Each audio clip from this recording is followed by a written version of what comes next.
Well. How are we doing, all you beautiful people out there at the K.O.E Nation? Let's see how I am coming through. Yes, every beautiful soft summer sound. That is my voice. Welcome, one and all. Welcome, folks, to the show. I'm sure you've seen the title, and welcome to it, folks. We're going to be getting into a rather interesting topic this evening, one that is near and dear to my heart. We're going to be talking about fusion power, but also the general conversion of fuel to energy.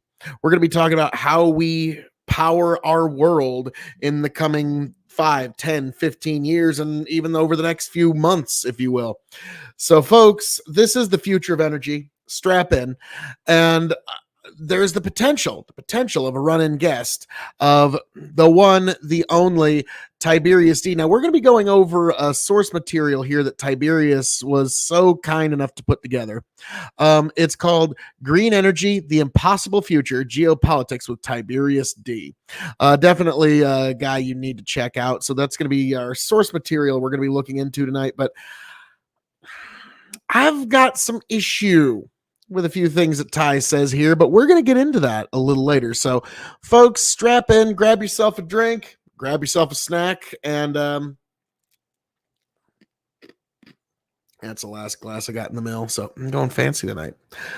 Grab yourself a drink, grab yourself a snack, and strap in, folks, because we're going to be getting into the energy crisis that we're going to be coming into. Now, the thing that I would like to always emphasize in this is things like green energy are nice, but sometimes the sun does not shine or the wind does not blow, yet our need for energy remains constant because a lot of people don't quite fathom the idea that it is the conversion of fuel to energy that sustains the totality, not just human life, but the totality of life on this planet. If that stops, then billions will die. Not just humans, but organisms from across the spectrum. So this is deathly serious. So if we were to just do everything that the green energy advocates wanted to do tomorrow, death and hunger would be the standard of the day, if you will. So this is deathly important. And you know, the green energy folks, God bless them to an extent. They're trying. They want everything to be in line in nature, but at the same time, our needs for energy remain constant. We can't interrupt them just because of some ideal of yours. So this is, as much as I'd say, deathly important, folks. So that's my general thesis going into it. And also, we'll get into a little later me and Tiberius's main disagreement on fusion energy. That's going to be a very big one, folks. But without further ado, let's let Tiberius give a bit of an introduction as to, because this is a great source material that I'm going to look back on and reference for some time to come, just because some of the numbers are actually very interesting. Like some of the coal numbers are at first like, oh my goodness. And then you know, you could almost make the case using Tiberius's own numbers for coal energy. Like it's like, how do you want to interpret the charts? So it's a very fascinating piece of work here, folks. But without further ado, revolution that will save us all. Let's whether see. it be wind, whether it be solar, whether it be Let's see if you are vehicles, hearing what I'm hearing here. Coming industrial revolution that will save us all. Whether it be wind, whether it be solar, whether it be electric vehicles, these technologies are supposed to bring in a new age where we can have a productive lifestyle similar to what we have, while also not destroying the planet from the rigors of climate change. The problem is that the math doesn't say that. When you break down the fundamentals of how energy is generated and transmitted, these technologies are nowhere near close to viability, leading to the ultimate reaction that green energy in this current iteration is the impossible future. All right. Yeah, I just wanted to test that if I happen to interrupt Tiberius, who would be louder there? What? Shockingly, your King of Extreme would. But yes, this is the Tiberius YouTube channel. Definitely check him out. Interesting guy. But we're going to be getting a little deeper into this because he talks about the impossible future. A lot of things Ty is a little bit of a skeptic of. He's a huge skeptic of fusion energy as well, but we will get into that a little later. Okay. And welcome back, everybody. Today we're going to be talking about Hi. green energy and how there is light at the end of the tunnel. There actually is God, some I hope. technologies here that is absolutely very viable that can make things work for you and me to have where we can have a very productive and wonderful lifestyle. But it's not the one that you've been promised. So I really want to get into this and kind of get how we've gotten from A You to will B eat the bugs. and what's coming down the pipe. First things first, we're actually doing a decently good job. When it comes to CO2 emissions, particularly per capita, the United States has been decreasing since about 2005, maybe 2008. Had a little bit of demand destruction, had a little bit of technological refinement.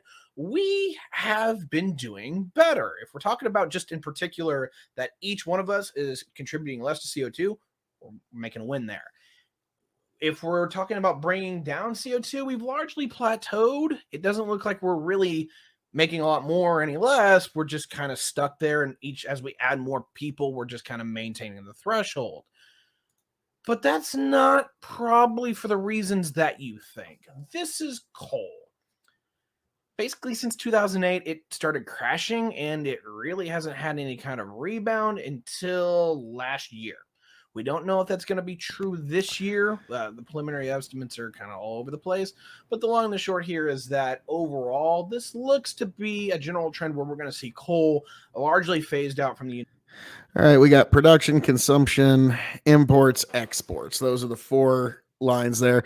The light green is production. The lighter red is consumption. Dark green is import. Dark red is export. So we've had a pretty big ramp up in production. And then, this is one of those things that I always maintain. The best cure for high prices is high prices. So there is gonna come a point where it does actually become economically viable to fire up a coal-powered plant again. I mean, now it's a matter of the mining, and I get all of the factors that go with it, but one thing that I like to point out, and a lot of people, they say, "Well, there's no market for coal. There's no market for coal," or something like that. Hastings, Nebraska. It's a little example I like to use. Hastings, Nebraska, has a coal-fired power plant just outside its city limits.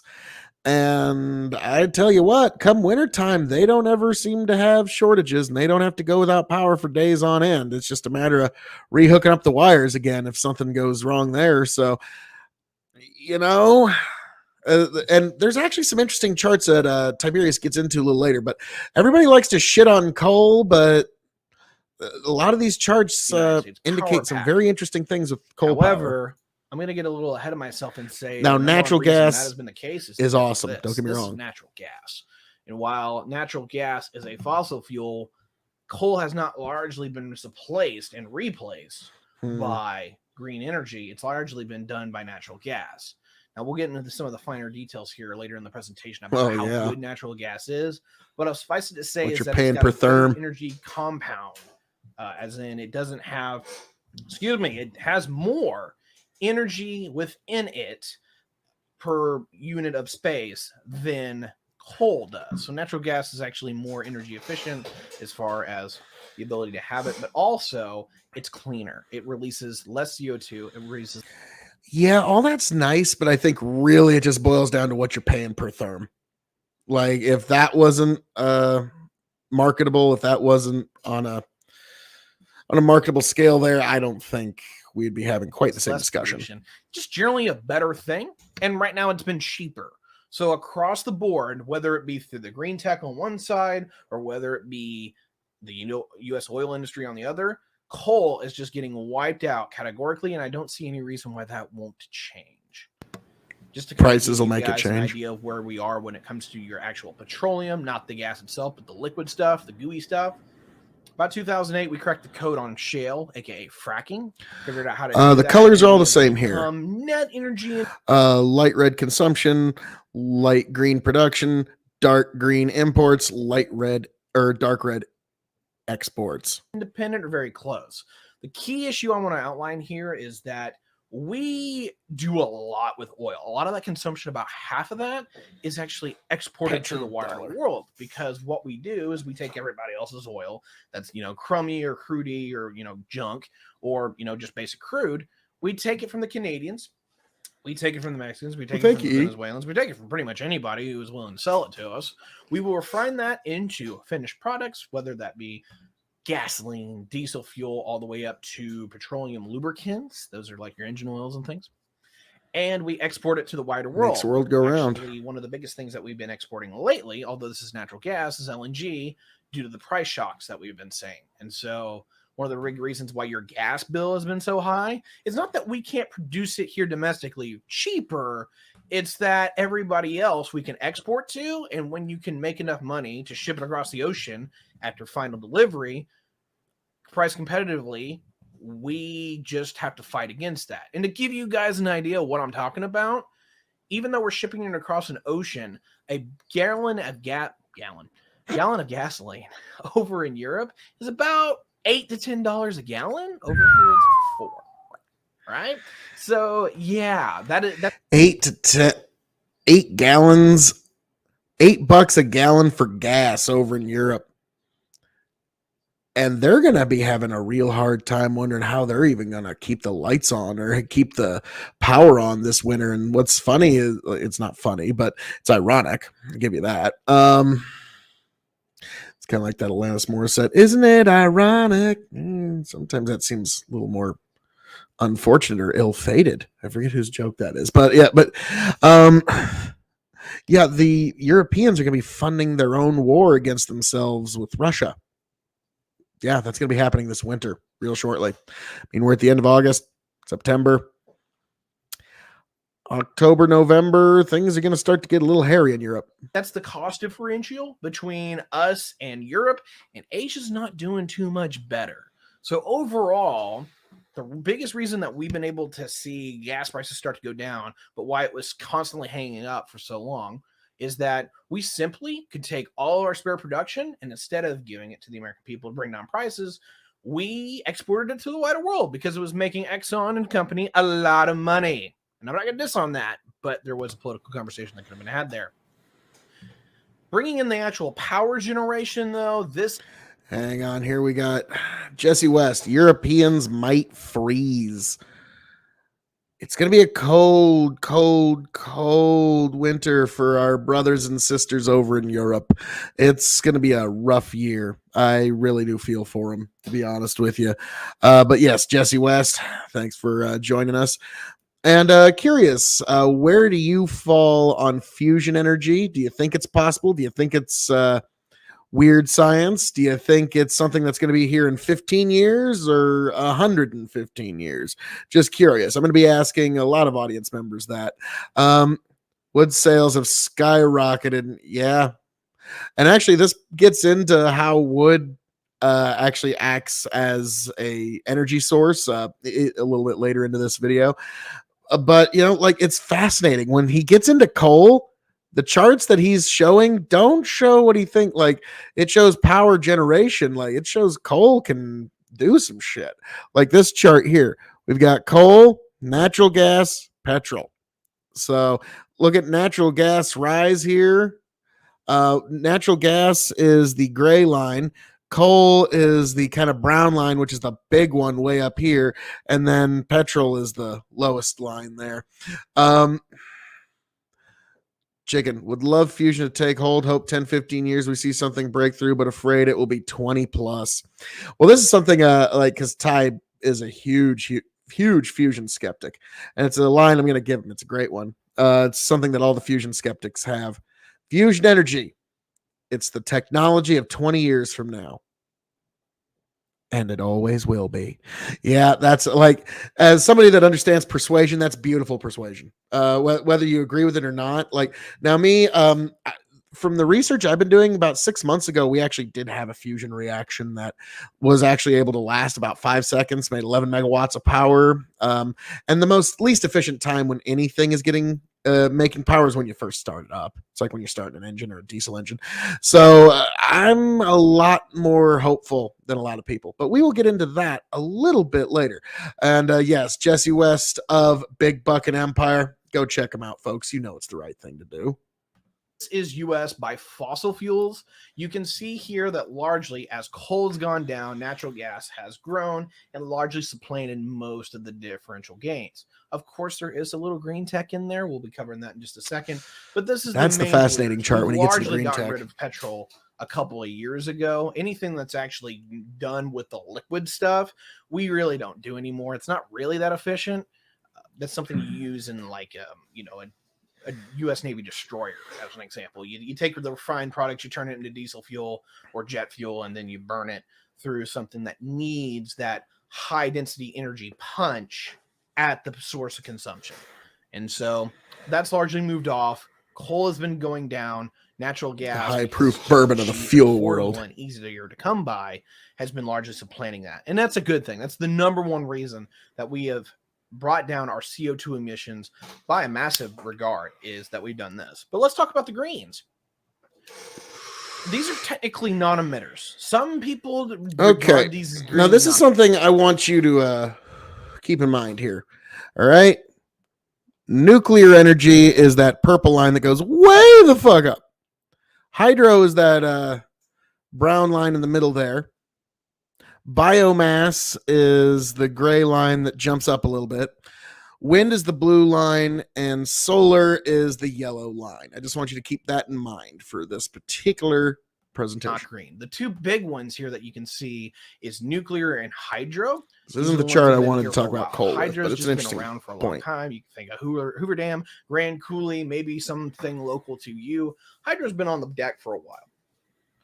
Hydro, to a lot of people, actually isn't known as green. And I want to separate this out because this is a problem. To some people, green means anti-carbon or carbon neutral or low carbon. No, it means other people, it's anti-pollutant. In touch with your mother Gaia. The old definition was anti-pollutant. It was something that made the environment nicer. But we come to find out that some of those things that were, not horrible on pollution was really bad for CO2, and vice versa, where something that has a low CO2 emissions has a lot of nasty pollutants that you don't want in your drinking water or want in the general air. So as an example, instead of shooting off carbon dioxide, it shoots off like sulfuric acid that becomes back, come back to acid rain. Hydro is seen as not green for two reasons. Number one is that it has a massive ecological impact on fish migration, sediment migration, and basically the natural movements of a river. It hampers that. And this is kind of one of those Joe Rogan moments where it's like, well, it's unfortunate for the fish and I'm sad for them, but coming from team people, we need energy and we need fresh water. It's one thing that I always confront people from California about. I was like, well, you got all these rivers that are putting all this fresh water into the ocean that you should probably try to capture. And the first thing I get back is environment. Okay. You can ignore reality, but you can't ignore the consequences of ignoring reality. So what do you do when you have no water to drink? So to me, I'm going to be honest. It's like the height of false moral, false outrage decadence to say, what about the fishes when there's going to be men, women, and children that are all potentially dying of thirst? There's going to be a lack of actual drinking water in these places. Like California has cities that are going to run out of fucking water. Straight up.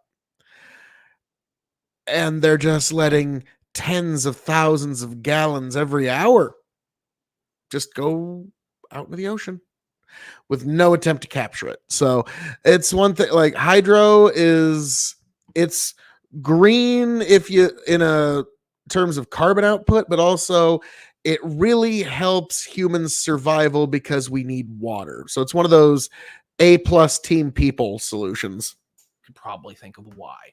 We're getting a lot better at fixing that, but a lot of the old infrastructure that we had to do stuff like that just couldn't handle the things that we've learned. So as an example, something that you would want to do, and we can do it, but it radically increases the cost, is that you want to put a big old floodgate more towards the bottom of a dam. And every now and again, just blow it out and let all of the sediment go down the stream, or the river, so that it predominates its natural life cycle. We could do that, but no one's committed to doing anything like that. In fact, what we're largely just doing is that the reason why this is going up and down on hydro ever since the 70s is that we have new technology that brings the stuff we have online to a better capability, while also destroying anything old, because we're finding that rivers aren't working, or the fish can't get to where they need to actually lay their spawn. Particularly salmon was a massive problem up in the the northwest, up there in Pacifica, or Cascadia, whatever you want to call those folks. They were having a massive issue with that. Portlandia. And so they're just destroying dam after dam after dam, returning back things to an ecological perspective, but actually not doing any favor to the green movement if you're anti-carbon. So big notice there, but I had to hit that. Nuclear largely has been technologically revised all the way up and turned online all the way up into the 90s. And you can see that we largely plateaued around 2002, and we've largely been stuck there. We haven't really been shutting down nuclear power plants. I'm going to be honest with you folks, just on a personal note, to me, nuclear energy is an excellent stopgap until the first fusion reactors come online. So that really is a question. If it's 15 years away, do you really need to build new ones? If it's 50 years away, you probably should pump out a few dozen nuclear power plants somewhere around the world. And that's the perfect stopgap, up until in my very opinion. recently. And anything that we have kind of shut down, we've made up with technological innovations to keep that output going stronger. But the reality is this: if you're looking at nukes as being a viable alternative, is that we're going to have a conversation on how to fund that and how to put it forward. And we'll get down to that as we go later on. But nuclear is an option that I want to consider. The thing is that it's not seen as green for a lot of people, largely due to the environmental effect. CO2 wise, which we'll talk about later, it's really good. It's probably one of the lowest overall. But if you're talking about environmental effects, is that while there are accidents and they're actually incredibly Hang on one rare, second. Fucking Alesto. Absolutely. If you want to come on, Green Fusion and K.O.E. Like the last one is actually the most powerful. K.O.E. powerful. Just hang on one second here. I'm gonna keep Tiberius going here for a second while I send a quick little invite here to Alesto. So is that people are scared crapless of nuclear, and I don't necessarily blame them, but there is a kind of a reality that we have to face with that, and I'll have to do that maybe in its own presentation. But suffice it to say, breaking it all down for you, is that nuclear is definitely green if you're talking about CO2. If people are talking about the ecological impact, nuclear is green until it isn't. And I know that seems like a bit of an oxymoron, but remind you that we have over 400 reactors in total in the United States, from military submarine reactors all the way up to civilian reactors. And we haven't had a problem since 3 Mile Island, and 3 Mile Island was contained. So at least from an American perspective, this isn't an issue. This does not keep me up at night. It's other people that I do have a little bit of an issue with, whether it's the Russians building a reactor that we would never allow, aka Chernobyl, or Japan taking our reactor design for a reactor in Iowa and putting it next to an active Earth. Ico. I was about to say, Ico, if you showed up, I was going to send you an invite as well, if you'd like to come on. If you'd like to come on, I'd love to have you. If not, I totally get if you already got your feet up and you're in your boxers and you're just like, life is good. But if you'd like an invite, just let me know. English virgin pork and holy basil stir. Nice.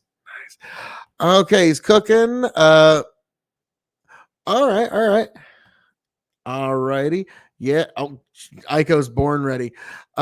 Sweet. Well, Lest I sent you one. I'm gonna let Ty keep talking here while I send an invite to Ico as well. In tsunami zone, where the emergency pumps are in the basement and get flooded because it's supposed to protect them from tornadoes. So good job with Fukushima Daiichi. Let's put this all together for you guys, though.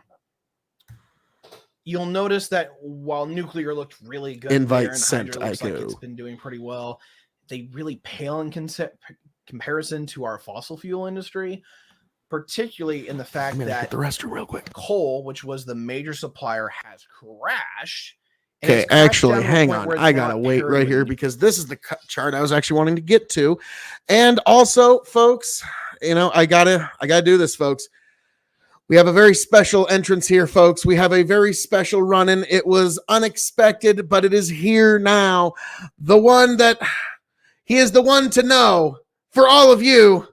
Ico Rich, the Ico Pro. How are we doing, good sir? Hold on. The Ico Pro. How are we doing, good sir? Got a little bit of an echo. Can you hear me? Yeah, I can hear Okay, you, hold but on. I there's a don't little bit hear of myself. echo on your end. Can you hear me? Yeah, I can hear you. Okay, But hold on. I don't nice. hear myself. I gotta. Am I on like your? I had to mute you there for just a second. Am I on your? Are you playing us on your phone or something like that? Or Yeah, I'm just not used to all the ins and outs of StreamYard, so hold on. Gotcha. Yeah, we're kind of like the PlayStation Network to Discord's Xbox Live. Okay. All right. Hey, it happens. But yes, Ico, he will figure out the ins and the outs and even the ins here very shortly because I really like Ico because the energy policy is kind of his thing. And I was kind of figuring at some point Ico is going to show up. So that's why I kind of knew it's like sending that out would be almost like a bat signal to Ico, but we will see. We shall see, good folks. There we go. So let's continue with Tiberius here because there's a chart that he's got here, folks. And I want you to look at this. Okay, I'm going to take a good close look here. The highest line there, the brown one is coal. The gray one is natural gas. Then we got nuclear as the purple one. Petrol is the darkest line there. Hydro is the blue, the dark blue. Biomass is the light green that's barely there. Wind and solar are the light blue and light yellow lines that are on the very bottom. They're just starting to lift off just a little bit. No. You don't need to use Discord for audio. You just come on into StreamYard for all of it, and it just all runs through it. It's very intuitive. But yeah, you don't need to run through any kind of Discords for audio unless you're doing there we go. Or no, wait, shit, that's a YouTube video. No, the same link will work. It'll get you right back here. Just click on it again. Just don't have the audio running through Discord. I think that might actually work this time, folks. But we shall see. But now look at all of these energies that are being generated. I want you to keep something in mind, folks. Everybody says coal, it's not there anymore. That was when we were generating our most energy. It was with coal. Something to think about there, folks. Something to think about indeed. But while Ico works on getting back here, I'm going to keep Tiberius going. I'm going to hit the restroom real quick, folks. That's a good thing if you're talking about CO2. It's a good thing if you're talking about just in general environmental impact. But remind you that you can see on this graph that even with wind and solar, which you can see there more towards the end at the bottom, is that those really haven't had a lot of major impacts. And I do apologize, I jumped a little bit ahead. You can really see where the wind and solar revolutions have taken off. Wind really has been around only since about 2004, and we've really kind of ramped up our ability to use it and know how to use it well. And I do want to highlight that solar actually was a lot harder to break into. We've had solar power panels and cells all the way back into the 70s. In fact, Carter put solar panels on top of the White House during his administration to help, prove the fact of environmentalism. Problem is that by today's data, that was one of the most anti-green things you can do. But we'll get into that later down. But again, revisiting, even with wind, even with solar, most of this has been natural gas, although wind has been making a bit of a hit, but it's not as good as you think. Before I get down to the really bad stuff, I want to highlight where it looks really good. Solar is the cheapest way to produce energy as it stands with geothermal, natural gas, and wind. Alrighty, I'm back here, folks. In close proximity to.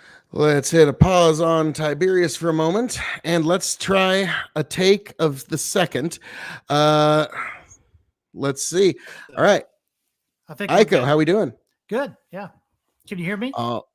I can hear you just fine, and this time without any of the unfortunate echoes there. Hang on one second. I can hear you just fine, and this time without. All right, I think we are fine. We are marvelous at this point. In fact, let's go with the slightly bigger screens here for a moment. Aiko, you and I have crossed swords only a few short times, but it's always been enjoyable on some very interesting panels of varying topics and such. So I was wondering, give the people of the K.O.E. Nation a slight introduction to yourself and why this is an area of interest and expertise for you. Yeah, so I wouldn't say I have any expertise. It's an area of interest. So I'm a high school debate coach, and the strategy of the squads that I work with has always been to sort of steer things to energy topics. And then we just make ourselves as competent as any high school debate team can be on energy specifically, so that no matter what the topic, if we can steer that back to energy, because energy really does have like tendrils that go into almost every topic, so that we can, any given year, whatever the debate topic is, energy can be made a relevant topic. So for instance, This year, the debate topic is NATO. And so we've figured out a way to turn that into of course, energy is very relevant to the NATO situation right now. So, so that's what we've done. Yeah, that sounds very similar to like Ron Paul when he was running. He would it would always circle, no matter what. He could find a way to get sound money in there, because money does kind of affect everything, and you know, like the petrodollar, and you could tie that into energy, and like so. It's fascinating. Now, I'm curious because this is something that's going to be gotten into a little later. You might be here for it, you might not. We all got schedules and lives and such. You could stay as long or as short as you like to, basically. Sure. But long and short, Tiberius is a very big fusion skeptic, and I am a very big fusion proponent. I think we're probably a lot closer than we'd like to admit, and it's going to be the thing that basically changes the species. You think 5 years? Well, listen, fusion has been 5 years away for 30 years. So, I still say it's 5 years away based on that historical success, Well, I was going to say, like, it's been one of the more smart-ass comebacks to it. Yes. Fusion is the technology of 20 years from now. Oh, and it always will be. Like, that's the fusion skeptics do always kind of have that one, because, it's, at this point, it's one in the hand's worth two in the bush, and we're talking about two in the bush. Not that hard to do. Low-cost fusion is incredibly hard to do. They've been able to do fusion, like for short periods of time or whatever. Yeah, like, but making it once we were able to sustain it past 5 seconds, I'm like, well, okay, now it's just an engineering problem.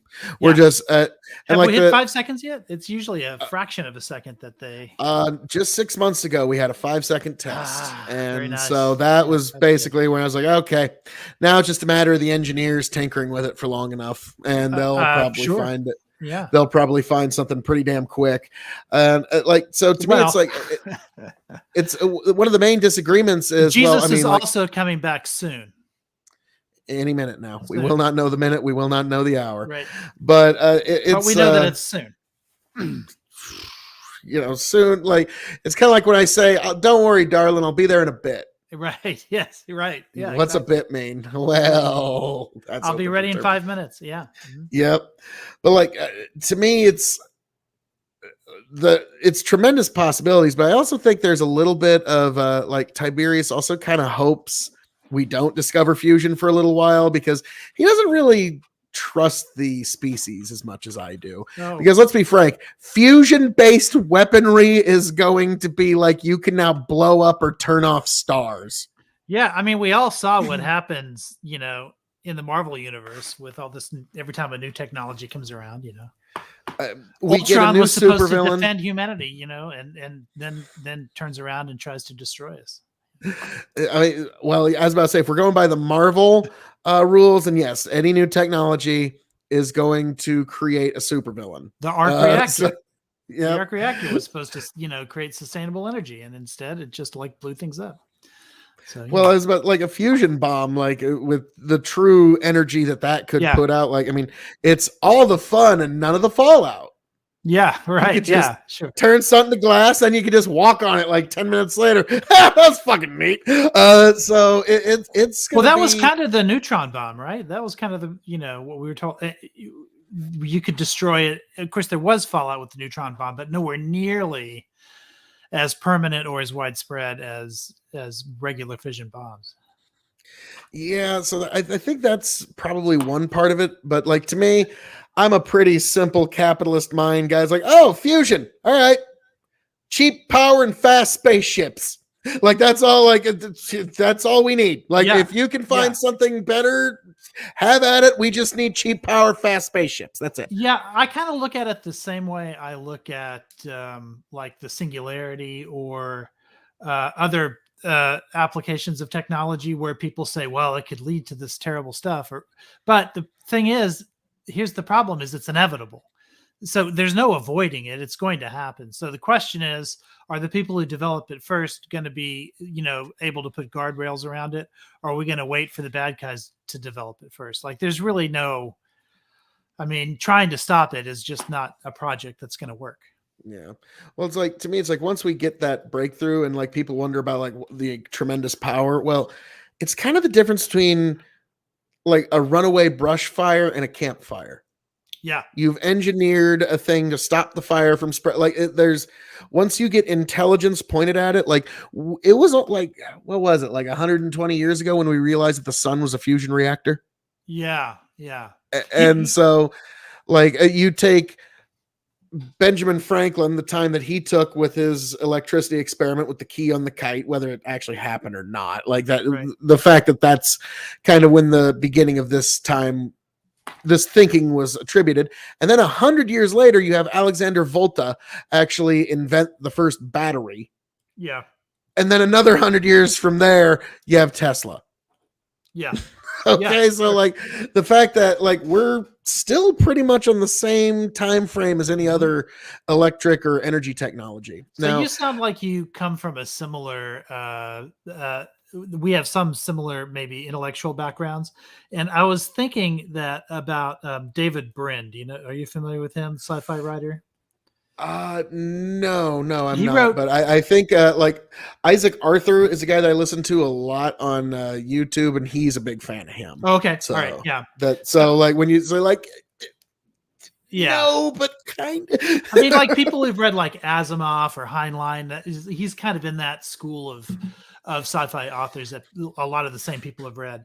But so he talks about a lot about like, for instance, you can talk about AI and how we should stop it, but there is no stopping it because it's inevitable. Or privacy is something that we're losing, but really we can't stop the loss of privacy because of the way technology advances.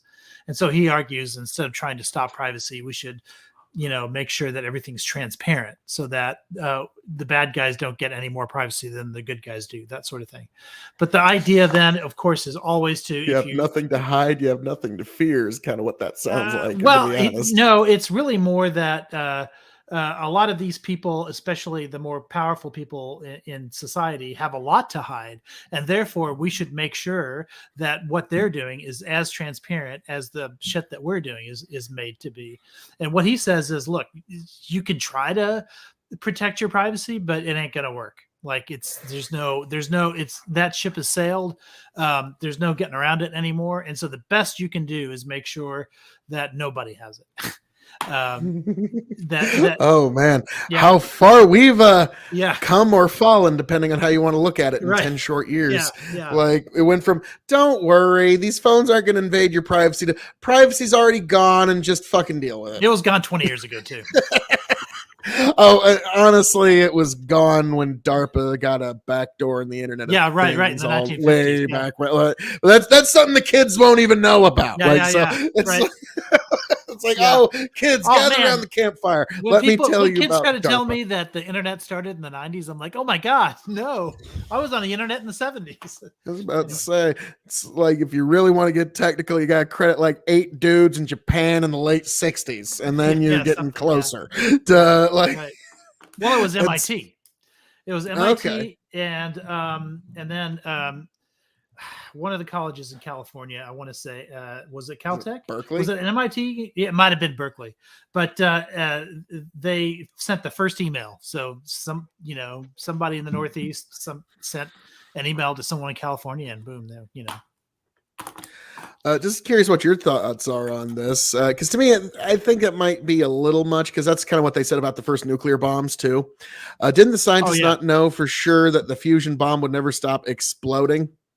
Remember the Large Hadron Collider was going to end the world when they turned it on? Yeah, actually, you'll love this, Aiko. I used to train at a mixed martial arts gym up in Lincoln 3 times a week, and I went there one day. Cobra Kai. There's a guy. What's that? Cobra Kai. Yeah, no, not exactly. No, it wasn't traditional. It was all mixed martial arts. So it was very Right. modern, like. Sure. But there's a guy there with really nice gi pants, which means that normally means if you got really nice gi pants, you're really good at grappling. So I asked him, "Hey, man, you want to grapple?" And he looks at me, sure. And I just spanked this guy in like 20 seconds. Right. And I'm like, okay, hey, so tell me about your background. Oh, I'm just here training on occasion. I actually usually work in Switzerland. Really? What do you do in Switzerland? I work on the Hadron Collider. Get the fuck out of here. And say me, I'm a farmer from Nebraska, okay? And I'm like talking to a guy, and so he studies at University of Kansas for a couple months, University of Nebraska for a couple of months, and then he goes back to Europe and works on the collider for 6 months. By the way, did you send the thing? Did you see the picture I sent you in chat? Speaking of being a farmer in Nebraska, this is relevant. I have not. What chat is it? In the Twitch chat. Oh, in our private messages, or no, in the Twitch chat that everybody sees. Oh, okay. I'll find that here in just a second. I can send it again. Is in where I say K.O.E is somewhere in here. Is it the flock or Tiberius? K.O.E Nation. Here, I'm sending it. I didn't know I had one. I didn't know I had one. I'll get into that in here in just a second. But anyhow. But yeah, so I asked this guy, the Hadron Collider thing. Yeah. I asked him, so are you gonna blow up the world? And he just kind of now I see in the private chat here. Now I see it. Technology, folks. How does it work? So I asked him, are you going to blow up the world? And he just kind of laughs and goes, corn from space. Nice. It's corn. It's got the juice. But so I asked him, so straight up, dude, are you going to blow up the world or like start a black hole and kill us all? And like, I'm what's sure he going to gets go that on? question all the time. And yeah. Well, and like I noticed like everybody else in the gym kind of like stopped hitting the bags as hard, and we're kind of like trying to listen in. Like, right, okay, is the mad science? He goes, we are not dealing with physics of any kind that is that sort of danger. Of the we are not dealing with physics of those. Not going to create a miniature black hole that sucks up the earth or whatever.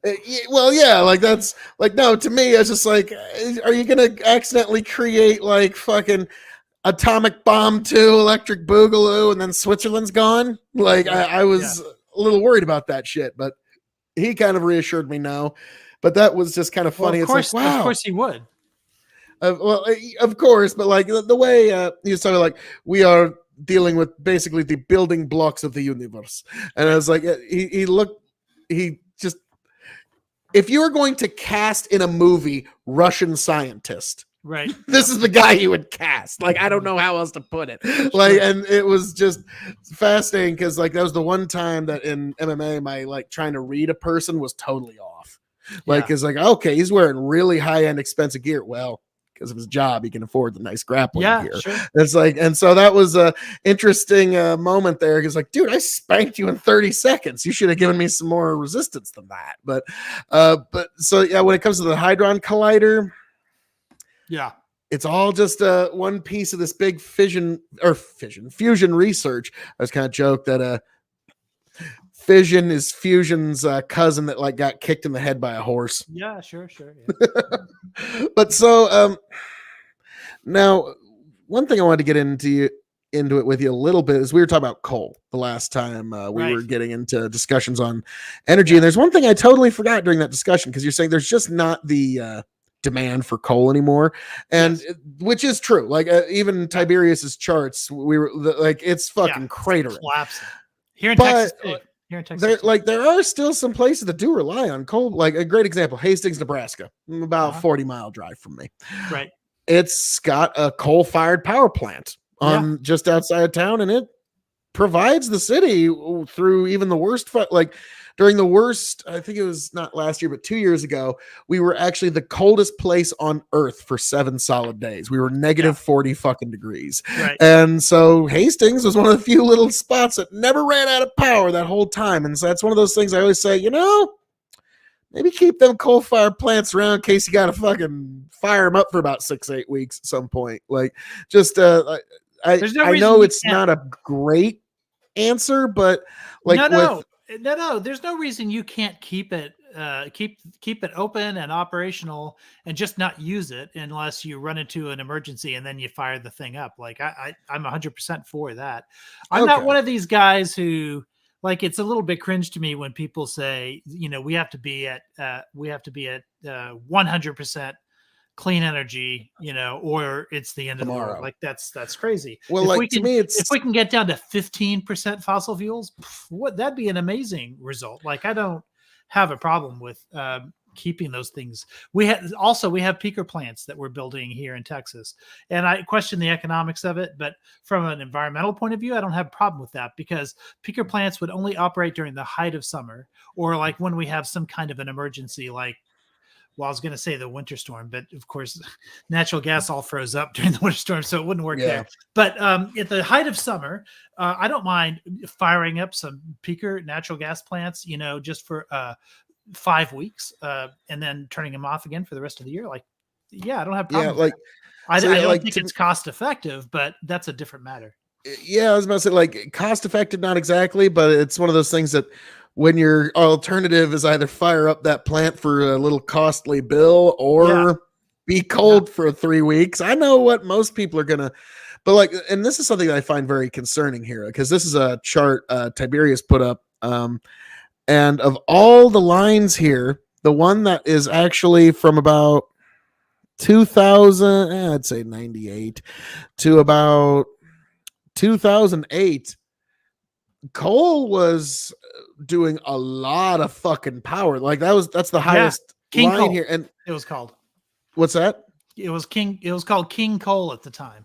Well, yeah, and I will kind of note that other than natural gas, nothing's even fucking touching what coal was able to generate. But you see, that's the problem, is that natural gas is the issue there, because once we discovered fracking, like, it was over for coal at that point, because you would need to have an equivalent technological innovation in order for coal to continue to compete.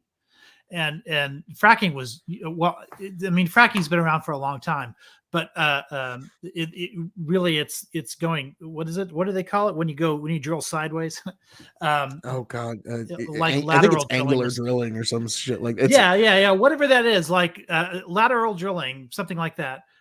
When that kicked in combination with fracking, like it made shale oil take off, which meant that we could eliminate our dependency on the Middle East. We became way more secure as a country as a result. And the byproduct of that was natural gas.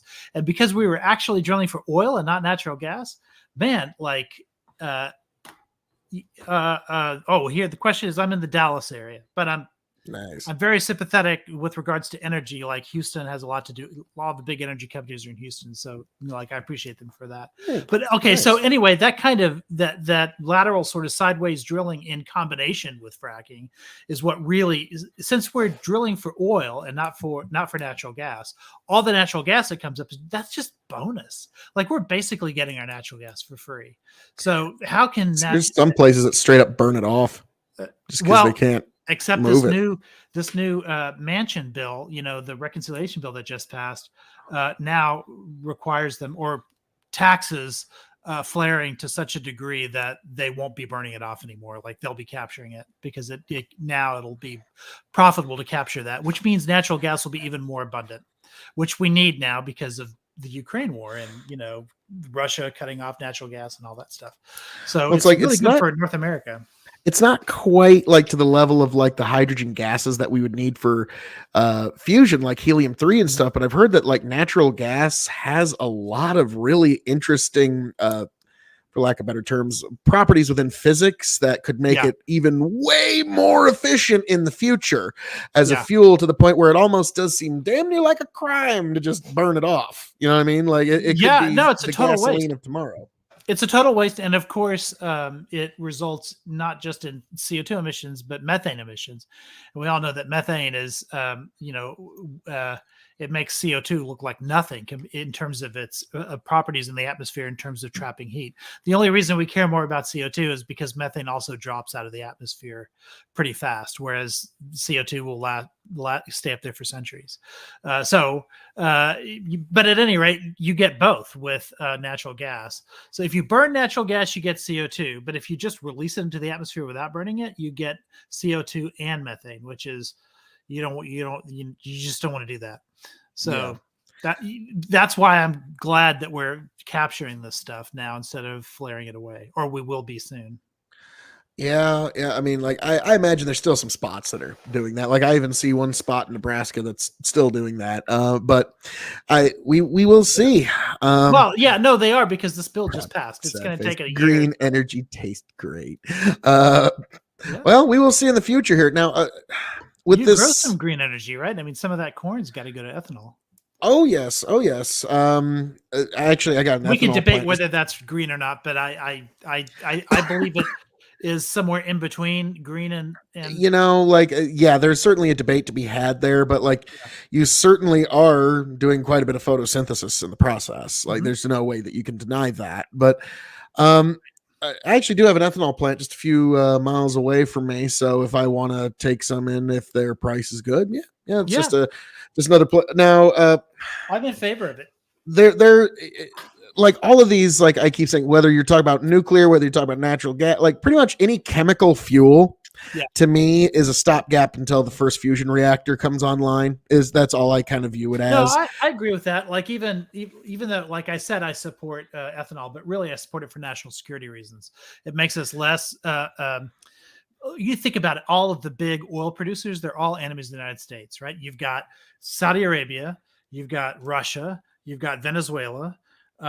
These are all places that we really shouldn't be dependent on economically. And so if it's not really for environmental reasons that I support ethanol, it's really more that the more we produce, the more we can export our shale oil instead of consuming it domestically, and we can help get our allies as energy independent as we are. Now, when you're talking about the way natural gas, how if you use it, you do release CO2, but at least not CO2 and methane. Right. It's one of the reasons why on our farm we do cover crops, is because not only if you leave soil bare, Mother Nature's going to try and grow something, and then you're applying chemicals to try and get rid of the weeds. So if we just put cover crops on, something's going to grow there. We can actually get some goodie out of it. And also, my old man, to his credit, he's actually got the fucking calculations. He's actually found how much carbon you take out of the atmosphere can actually be put back into the carbon chain in the soil, and then the oxygen output depending on what cover crops grow on what acreage. And so that's really where what you're talking about is, okay, so we're putting some carbon into the atmosphere, but if you have a cover crop regime in the area, that's actually gonna fucking scoop a lot of that out of there. And so There's a guy I Yeah. went to college with, still in contact with him, through various social media. And I talked to him a lot about this because he's a quarter billionaire. He's the only like really rich guy I know, but Nice. he made his money through natural gas like his family did. But they've been transitioning away from that because they know that it's not sustainable like for decades into the future. So they've been investing heavily and they're one of the only guys in the country that does this now, in taking landfills and like farmers like you who may have some cows or whatever, and turn that cow shit into biomethane, and then sell that through the same channels that they already had for the natural gas that they produce, already. So that they'll be ready, like when natural gas starts, going by the wayside because we've already gotten over coal and they become the next target. When that day comes, he'll be ready because he's already transitioned. He takes a shit ton of work, literally a shit ton of work, to create that biomethane and to create to have all the setup to where you can bring that in and go from A to Z in terms of your throughput and the logistics of it. And so he's doing that right now, and he made those same kind of calculations that you're saying your father did, which is really great because if those sorts of things take off in the United States, that's just one more. In fact, I made a debate case over that NATO topic that we were talking about. One of the there's three things that you're allowed to talk about with that topic, and one of them was biotechnology. So most people interpret that to mean bioweapons, but we're interpreting it to mean biomethane. So we're making a biomethane case, and that's what we're arguing all year this year. So, and I don't think anyone else is arguing this. So I think it'll be interesting to see how that case does. Interesting. I like how you're just able. Now, the one last thing I wanted to ask you about this chart here before we move a little I'm deeper very into the familiar video. with the chart. It looks like the EIA. Well, let me see. Let me get to the other screen. Oh, there it is. Source EIA. Yep, EIA. Yep. Well done there, sir. I can link you to the original chart that this you know shit from apple butter when it comes to all this stuff. I'm going to give you credit on that one, sir. But you'll see the two tiny little lines on the bottom there that aren't hardly doing nothing are wind and solar. And what's the other one there that's down there that ain't doing much? Petrol. Wind and solar. We're always told that this is going to be the future, and for solar, the future could come anytime now, any minute now. Hold on a second. If you look at wind, one of the things I've been talking about online a lot is that it it's not really here. Oh yeah, it now surpasses hydropower. So it's now the 1, 2, 3, 4. Wind by itself is now the number 4 source of generation in the United States. That may not look like a lot to you. That chart actually only goes through maybe 2021. It's considerably it's above that 500 line now. So that gray line that's up there, it's above that now. I can show you. But my problem, and I always bring this up, and it's why I'm like, I'm kind of more into the nuclear and a little bit more into put money towards fusion, which is why I'm glad Jeff Bezos is. But wind has now surpassed nuclear as well. Well, we'll get into a few more charts on that here in a second. But what I wanted to get at is sometimes renewables has surpassed nuclear. The sun does not shine and the wind does not always blow, but our need for energy remains constant. And so, like, to me, wind is interesting, but like solar is to me the technology of 500 years from now. It's not really the technology of 5 years from now. To me, it's like once we already have our fusion reactor and we're going all over the solar system, now solar energy reaches its golden age zenith, because now everywhere you go, we need, like, it's the easiest.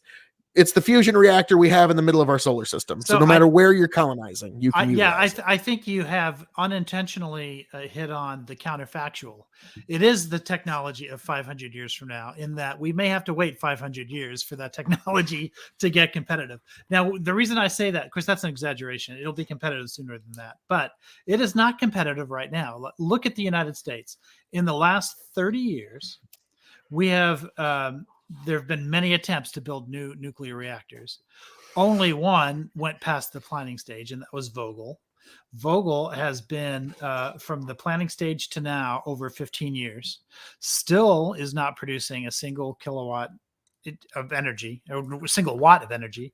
And the good people of Georgia have been paying an added like surcharge on their energy bills for the last 10 years for power that isn't being generated at all. That's the Vogtle plant, and that's an AP 1000 unit. It's actually they don't AP 1000 may be reaching the end of its like Westinghouse might not even make it anymore. So the problem is that in practical considerations, like I'm 100% like I'm a big nuclear guy. Like this last bill has a bunch of nuclear incentives in it, and the infrastructure bill also had a lot of nuclear incentives in it. Unfortunately, the only ones that are practical are bailouts of existing reactors. So a lot of reactors that were about to go like defunct got saved by the last couple of bills. And the Trump administration also did a bunch of nuclear bailouts, including bailing out Vogtle for the third time. I was for every single one of those. I was for the Vogtle bailout. I was for the Ohio nuclear bailouts that Trump did during his administration. I was for the nuclear bailouts in the infrastructure bill and in this Joe Manchin bill. But the trouble is, if you're trying to, this is capitalism we're talking about. If you're trying to attract investors, telling them that you'll start to get the beginnings of a return on your investment in 15 years, they're not going to find that attractive. They could say, look, I can invest in this this wind farm and get my money back in a year. Start to get income in a year, I mean. And that's just something that they can't do with nuclear. So the only way to make nuclear successful, France has found this out, is to just have government pay for it because it's not profitable. Private sector can't handle it. Interesting. Now, like to me, I'm always a little skeptical when the answer to an energy industry is subsidize it, because that kind of shows that in and of itself, it's not really all that competitive. It's got to be held up by a referee that's handicapping the score here. So it's like, I said, like, but one of the reasons why you have to subsidize, say for instance, why they subsidize renewables is because it has to compete with a form of energy, which is oil and gas, that's been subsidized for a century. Like, what do they call it when the number one most expensive subsidy that oil and gas gets, and it's what is it called? Intangible drilling costs.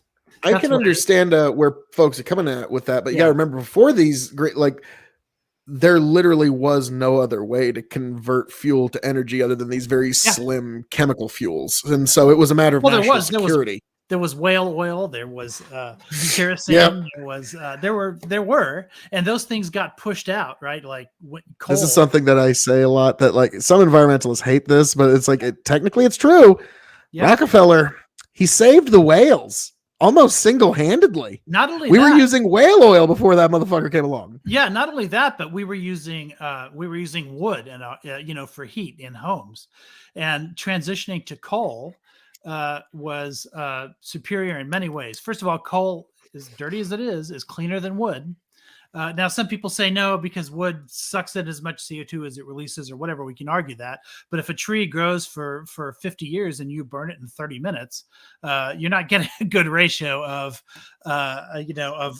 wood's not a good option there. And coal was absolutely superior and cleaner form of energy than wood. And I just heard a big NPR thing about this the other day, which is a really great article.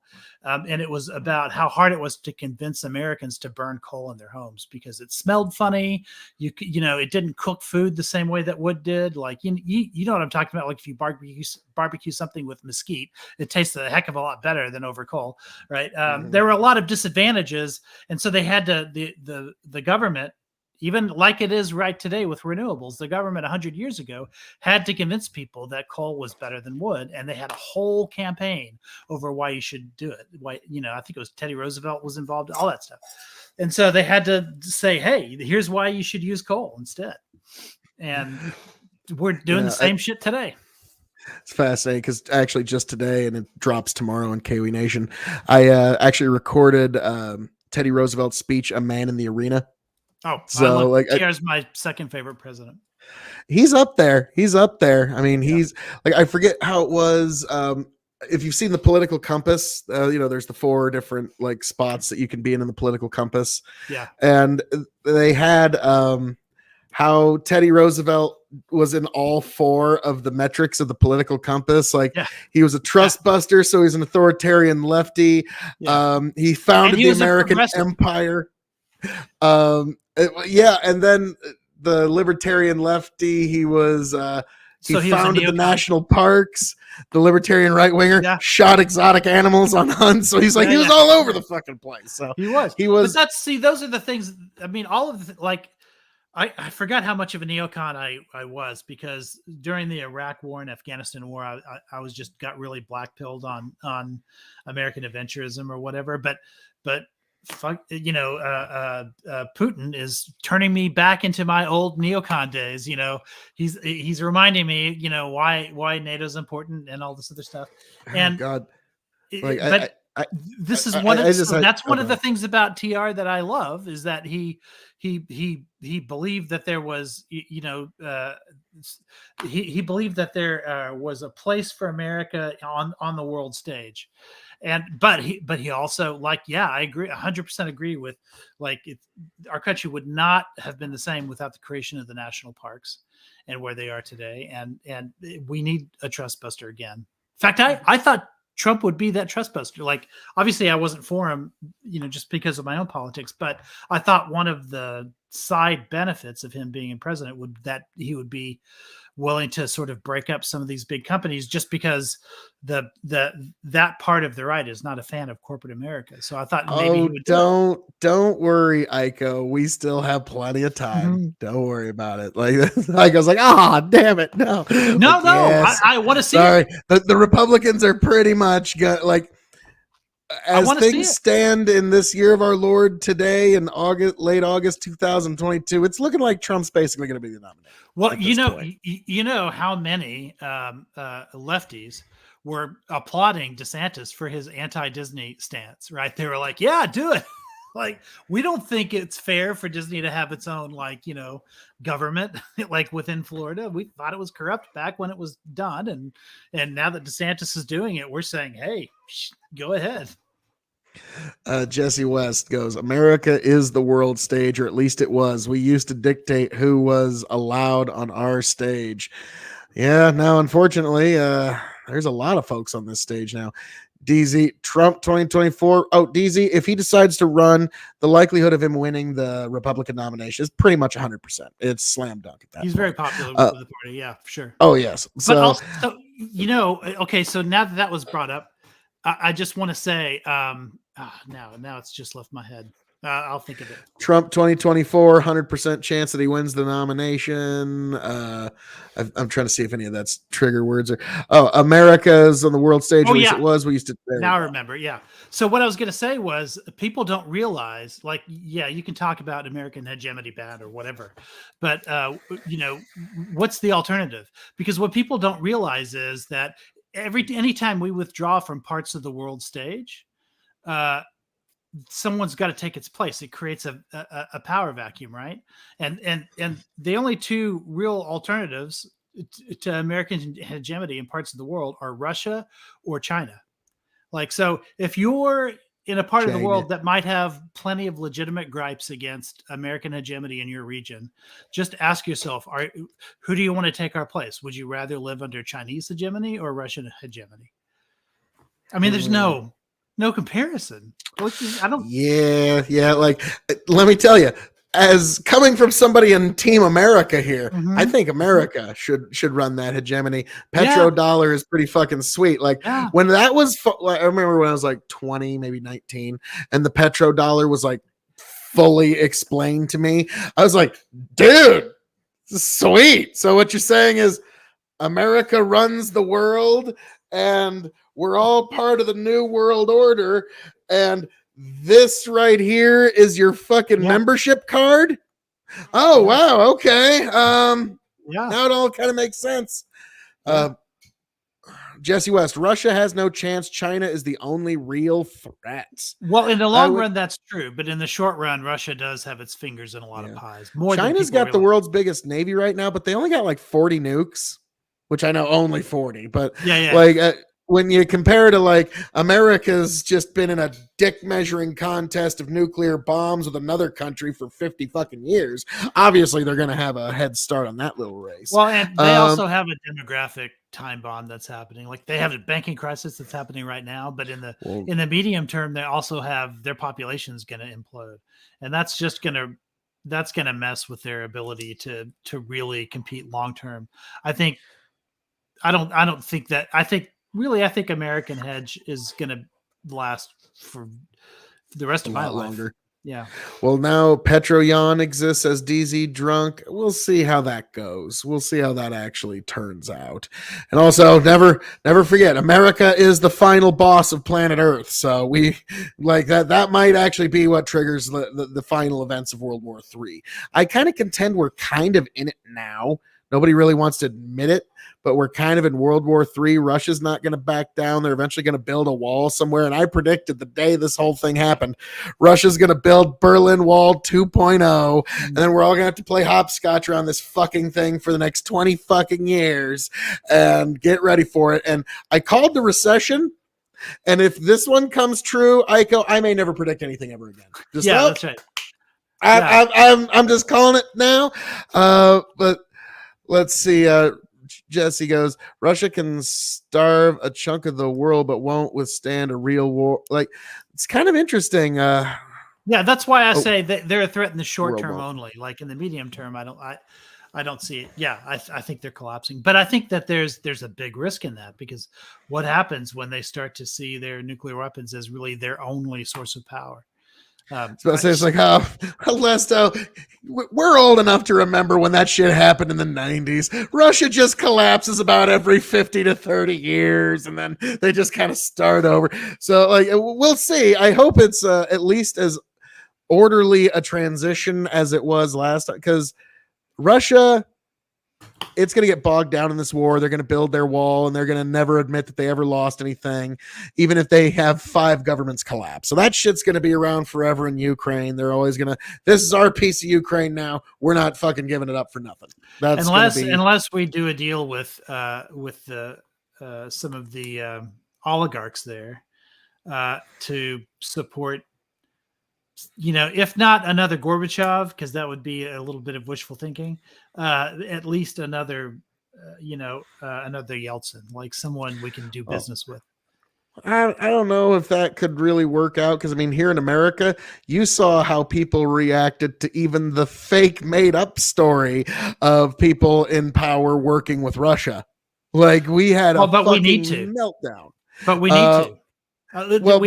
There was collusion and Russia and so, like, the idea that there's folks in Russia that would want to be seen as being American collusion, I think that would be a little more than political suicide over there. Well, it's going to have to happen in the private sector, and it's going to have to happen through private back channels and stuff like that. And we need to, like, the people who really were colluding with Russia were Roger Stone, which that was proven at his trial, and Paul Manafort. But those people cannot. Paul Manafort was convicted for shit that happened way before the Trump administration ever even happened. Oh no, but but have you seen his recent interviews? He admits that he was the go-between. He says that out loud. He said he doesn't care anymore. He's got a pardon. I'll have to see that, but no, what he was actually convicted of, I know, had nothing to do with the Trump administration. And Roger Stone, I've often said, like, now, Iko, Roger Stone was ostensibly convicted of being a bullshit artist. Yeah. And so your king of extreme, has a lot to worry about if people can go to prison for being bullshit artists. So that was a necessary part. No, I'm kidding. Yeah. But Roger Stone's a weird cat. But and considering how much he keeps fucking stepping in the mud, we could probably get him on the show. At this point, like, hey, Roger, what are you doing? Fucking, I'll admit it. You'd have some questions from the next scenario. You'd want to hear what that fucking crazy bastard's got to say. Yeah, I would absolutely listen to that. I would try to call in and ask questions for sure. Yeah, I would talk to him in a heartbeat. Which is the worst, Occupy Democrats or Turning Point USA on propaganda? Oh man, And here's the difference. Occupy. Well, when I think of Occupy, I think about the original Occupy movement, which when you go back to 2016 and you look at the DNC and the people who are outside on the streets protesting the DNC, those were the Occupy people that were doing that, right? They weren't allowed inside, right? Whereas Turning Point, those are the people inside the RNC chanting lock her up in 2016. So the difference is, yeah, I agree, those two groups may be equally bad, but one side is outside looking in, wishing they had the power, and the other side, at the moment at least, is running the party. So I'd like to see it the other way around. Like, I'd love to see the Mitt Romneys of the world like sort of have their influence again, but I just don't know that it'll happen. I had to hit Ty with a rather unfortunate one where I said, Ty, I know you don't want to hear this, but folks like me are a lot more representative of the modern Republican Party than folks like you. I'm sorry. I know you're the Mitt Romneys, John Kasichs of the world, the good moderate Republicans, and guys like me are like, fuck yeah, that shit was funny. Goddamn, Trump is gonna be fucking, and like, let's be honest, like, there is gonna be kind of that like ultra like meta punchline of, oh my god, America elected fucking Trump again. Why? Like, so like, yes, like that's because Trump was a giant middle finger to the establishment. That's all. Well, I was hoping he and would. And us conservatives did get some nice tax cuts and judges and no new, See, that's the Mitt Romney stuff. Look, the first half of his administration, he accomplished everything that the GOP establishment wanted him to accomplish, right? Because he didn't really like sort of fall out with them and kind of go his own way until after that. And then, of course, he lost the midterms and wasn't able to get legislation passed at that point. I think if the Trump revolution were going to accomplish what Trumpers wanted him to accomplish, he would have to jettison the part of the party that he most served in the first 2 years of his administration. And I don't think the GOP is going to let him do that. Remember when he tried to... The voters will, though. That's the problem. Yeah, no. The voters might put him in office, but will the McConnells of the world give him the legislation that he wants? That's the question. Well, I mean, every time you look at somebody who, like a judge who screws them or someone else who screws them, it's always somebody he appointed, right? And of course, Democrats are always going, ha ha, see, it was a Trump appointed judge. That's because all of his judges came from the Heritage Foundation. The Heritage Foundation is as establishment as it can get. And so and the Senate, Mitch McConnell told him, his more Trumpy nominees, Mitch McConnell said, we're not going to confirm those. We're not even going to bring those up for a vote. And so he had to put establishment judges in place as a result. Well, that's one thing I always kind of bring up is remove Trump's rhetoric. Remove the rhetoric of the things he said and look only at the fruits of his labors. Yeah. And he's a fairly moderate Republican president. Yeah, no, I agree. Like that tax cut Mitt Romney would have signed. Yeah. Those the fucking three judges, John Kasich and fucking President Mitch McConnell, would have fucking nominated those three. Yeah. Okay, and we might find out here in a couple of months if the Republicans take the Senate back, we might end up just ironically start calling Mitch McConnell President Mitch McConnell because he's now the most powerful man in the country. Yes. Yes. So McConnell's number one goal is to keep Trump away from the White House. Okay. I mean, McConnell's number one goal is to get his judges on them courts. Yeah. That's his number one. Yeah. And he'll even work with a guy like Trump, which those two don't get along. But no. I'm talking about primaries here. Like, obviously in the general election, he'll endorse whoever the nominee is. If it's Trump, he'll endorse him. There's no question. Also, Trump gave him all of the judges he wanted. He gave McConnell like establishment judges. But I mean, if you look at the stuff that that Trump wants that diverges from the party, the number one thing is tariffs, right? Like, the GOP is still the party of free trade. And the second one was that the GOP at its base is still neocon. Look, the Lindsey Grahams of the party or whatever, and Trump is absolutely not less power because neocons are seen as George W. Bush, and like the new Republicans want to really distance themselves from George W. Bush. But do you remember that first year that Trump took over? He turned himself into neocon briefly.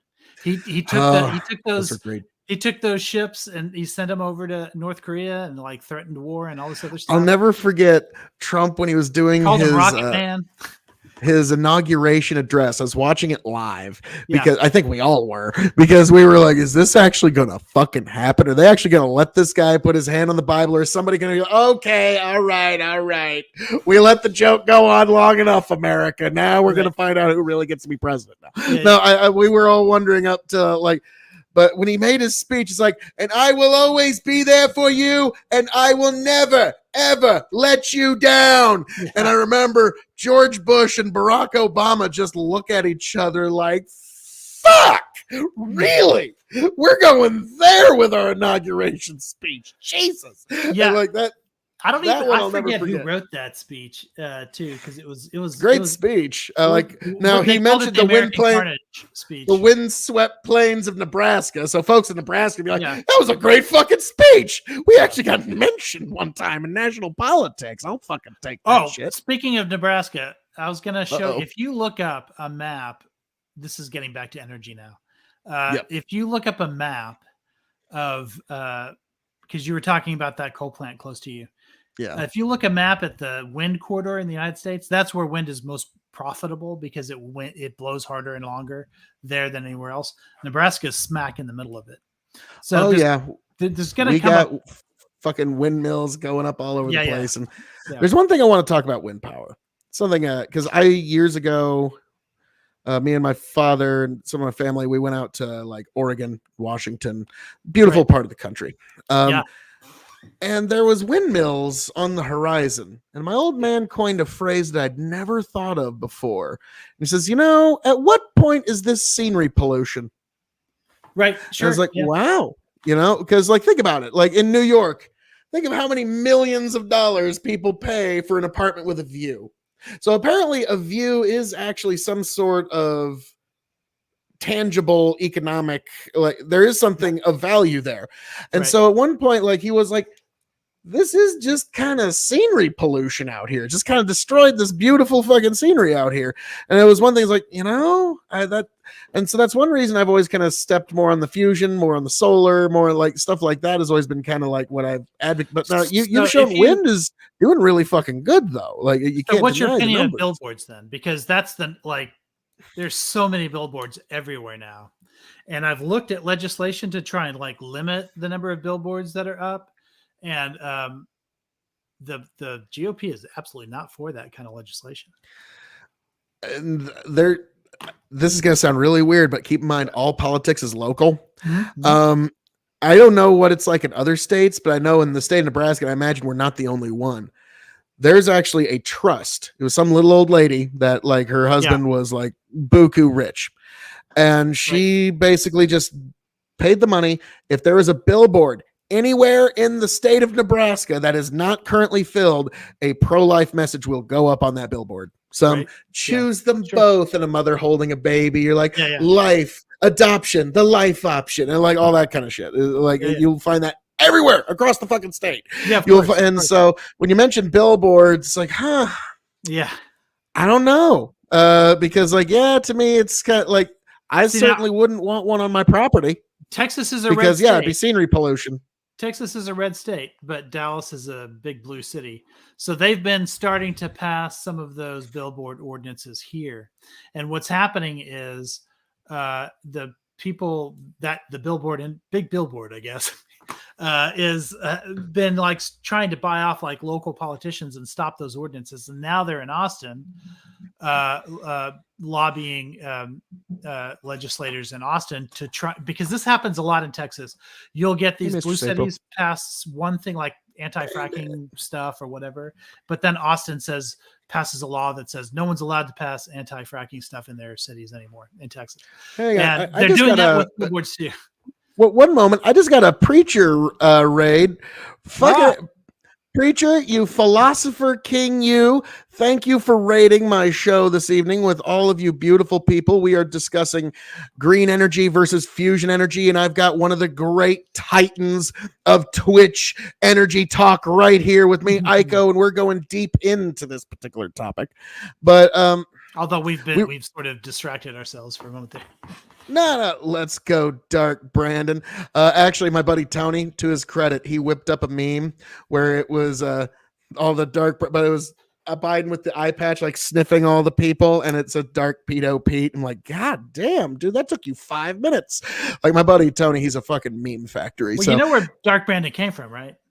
dark MAGA. Well, it came from Ben Shapiro. Ben Shapiro created that, or someone. I'm sure it wasn't him personally, but Ben Shapiro posted this like that picture of him like on a throne of skulls or whatever, and that was a Ben Shapiro picture. But then a bunch of Democrats, I guess shouldn't say lefties because lefties don't like Biden, but a bunch You of too. I'm going to turn this car right around.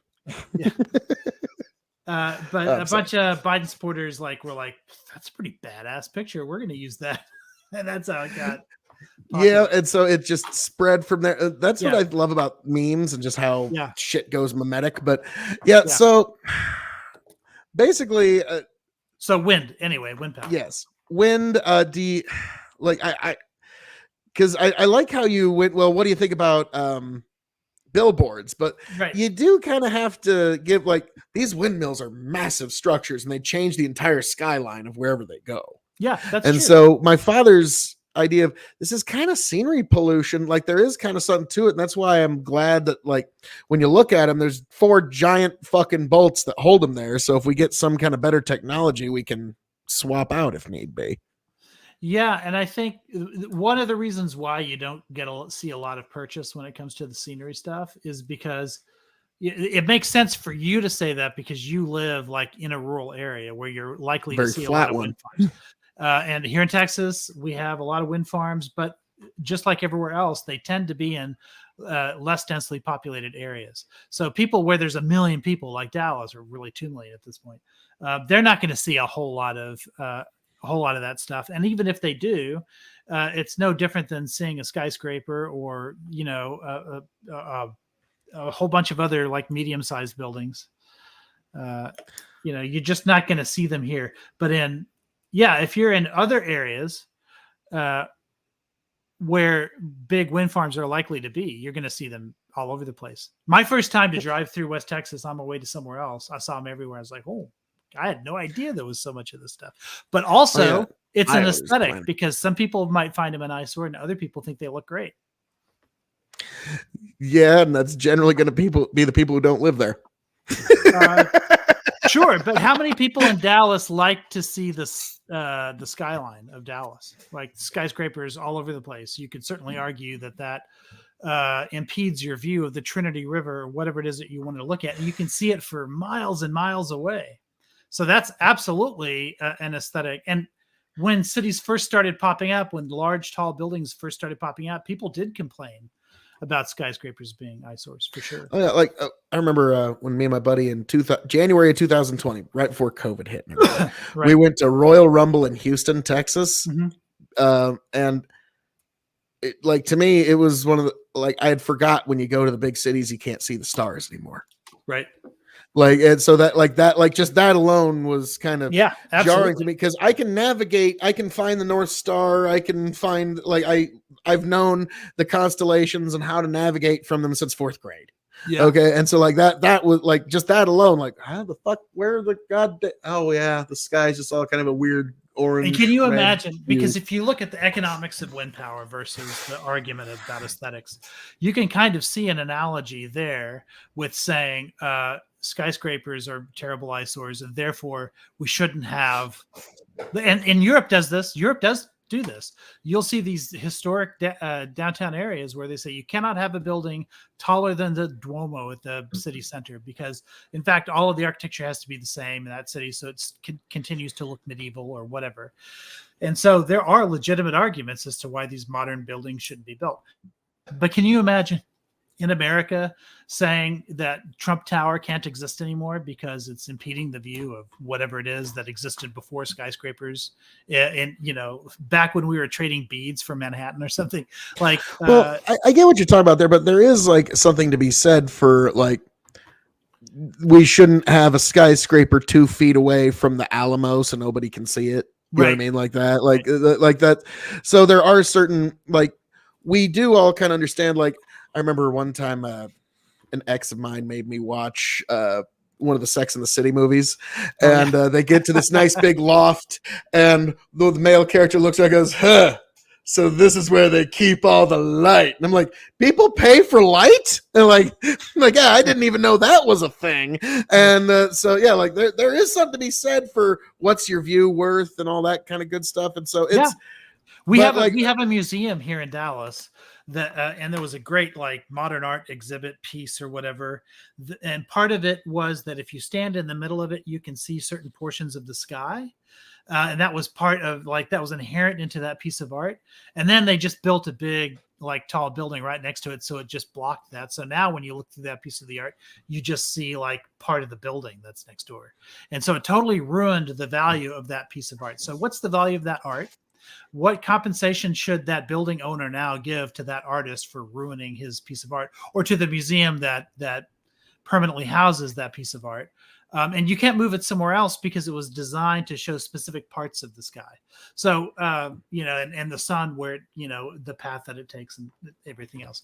And so yeah, you have to ask yourself, okay, aesthetics don't have a economic value that you can put your finger on, right? Just like that thing, you might say that a windmill is an eyesore, but that doesn't necessarily have a definable economic value, but it has a value to certain people. And how does that value match against capitalism, right? And all the things that capitalism wants. And I mean, now it's certainly a question to ask.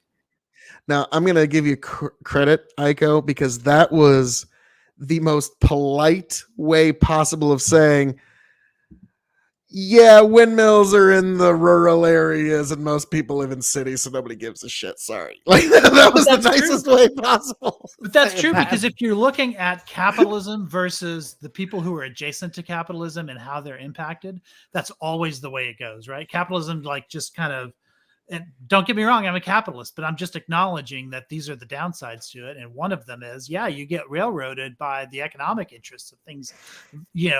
Go to talk to those investors in those wind farms and tell them that they ruined your Sunday drive, and see how far that gets you. Like, I was it's about to going say, to be like, tough to make I that got to argument. give you credit, Aiko. Like, my father always said, one of the great skills in persuasion and diplomacy is having the ability to tell someone to go to hell and make them look forward to the trip.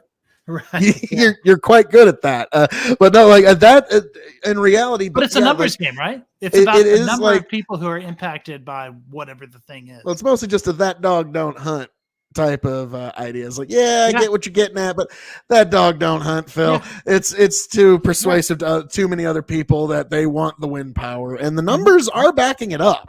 Yeah. Whether anybody likes it or not, here, I'll just put it back, like you point out, the numbers are backing it up, and Yeah. I'm curious where this is going to be when we can look at this chart come 2030. So there's a I name for that chart. It's called the electricity data browser. And I can pull it up for you now, because if you want to look at what it let me get rid of. I tell you what, while you look for that, I'm going to let Tiberius play for a second, and I'm going to go get Yeah. some more ice. Yeah. All right. A bit of a hit, but it's not as good as you think. Before I get down to the really bad stuff, I want to highlight where it looks really good. Solar is the cheapest way to produce energy as it stands, with geothermal, natural gas, and wind all relatively in close proximity to it. Then you get hydro, coal, nuclear, and biomass. The ones that you really want to look there are coal, nuclear, and hydro. These are huge. Coal is going offline because of the fact that coal is just so much more than the nat gas. Nat gas about $40 per megawatt hour versus coal being almost over 80. And even if you knock off a number of environmental regulations, number one, you're likely to help out nat gas as much as you help coal. But moreover, into the reality here is that you're never going to make coal in at least the next 10 to 20 years price competitive with natural gas. So I'm willing to say right now, I'm writing off coal. Here's the issue, or one of the issues. Solar and wind look really good. It looks like it's competitive with nat gas. It can be part of the natural energy composition mixture going into the future. And of course, my baby nuclear isn't looking so good, so we'll have to have a chat about that. Hydro's largely just getting phased out, unfortunately. So wind, solar. This is the good picture. This is not what happens when you account for all the bad things. Now, what bad things am I talking about? Basically, two things. One, it isn't always as productive as you'd like to think. And two is storage. So let's talk about the productivity. This is seasonal solar cycles. You guys know that we have seasons. Sometimes it gets pretty cool. Sometimes it's pretty hot. Depends on what time of year it is. Depends on where you are. You can kind of see here on the top left is January. Then on the top right is April. You can see July and then getting down in October. If we're talking about having a solar power generation system in the middle of July, almost everyone wins with this. But what happens if we're talking about January? There are very few places in the United States. Back. Now, just curious, Aiko, from what you heard there, is there anything that Ty said that you object to? I was listening in the background. Not yet. I think I know where he's going, and I would have some responses to where I think he's going. But he's right in terms of where solar is now, and he's already admitting that sort of wind is maybe in a better place than what solar is. Yeah. And I have some responses to that, but I also have a tweet that I'm sending out that I want you to look at. Well, actually, I don't even need to put words on it. I'm just going to put the chart out and then copy and then get back to you. And here it is. Okay. Let me look at this here and I'll let Ty talk for a minute while I digest. It's to actually get the reliability of interaction with the sun to be economically, let alone carbon-wise, effective. Because it does take some carbon to make solar, and we'll get into that later. During the spring, largely pretty good. During the fall, sometimes it's a little bit hit or miss. September looks a lot better than October. I will happily admit that. But basically, your window for generating good power here in the United States, if you're talking about solar, is from April to September, which is fine, except you've got the other 6 months of the year where it's not so fine. And so that's a major issue. Our seasons really hamper our ability to get reliable solar power. And so while you look at that original graph that we just talked about where solar is the cheapest way to do it, think about now that you have to double your power input costs to get the same amount of power that you wanted to in January as you wanted to get out in July. That changes the math. Can you pause it here? General overview. If you're talking about over the year. All righty. What is your objection? Sir? Okay, so here's the thing. Because I live in Texas, I look at a lot of this stuff from the point of view of Texas. And here, if you live in the South, or if you live really anywhere like south of, say, Virginia to Oregon, you're in a situation where your energy costs are going to go up in the summertime because the heat of the day is when things are, the worst. That's especially true here in Texas, but that's true like throughout the South and the Southwest. So as energy gets more efficient, as the days get longer, as you're going into summer, it's happening at just the right time because you need it in the summer. And also there's something called the duck curve, which is the demand it peaks in like mid-afternoon, and then it starts to drop and then it comes up a little bit as people are coming home at night and starting to turn on their lights and TVs and stuff like that. So, but most of the power consumption under the duck curve is in mid-afternoon, and that's and noon to mid-afternoon, and that's precisely when you get the most solar energy. So it's not that it's unreliable because it goes up and down as the sun, as there's fewer hours in the day in the wintertime, or you don't get any at night, or as you get closer to the evening, you get less of it. You're actually getting less of it when you need less of it, and you're getting more of it when you need more of it. So it matches demand very well. If you live in the north, however, that phenomenon reverses. You get to the point where most of your energy costs are in the wintertime, and most of your energy costs within the context of the wintertime happens at night. So solar is not going to be great for, Alaska, for instance. But Mm-hmm. it just turns out you get a ton of wind in places. You probably know about Nebraska wind, right? Oh So, God. so that's why wind farms are great for areas like those. And so Texas, for instance, is getting a crap ton of increased power as a result of adding solar, because we started to hit like a point of diminishing returns with wind, because we have so much wind power here that it's still growing. It's still growing really fast, but it's not growing exponentially like it was. But solar is, because it turns out that solar peaks at different times than wind does. So if you pair wind and solar together, they combined become more reliable than they are alone. So our efficiency has really gone up since ERCOT. That's the ERCOT is the energy company, or whatever, the grid, the statewide grid in Texas. Since ERCOT started developing more new solar than new wind, our efficiency has gone way, way up. And then, of course, Elon Musk gave us a whole bunch of batteries over the last couple of years. Has been selling us batteries, installing them or whatever.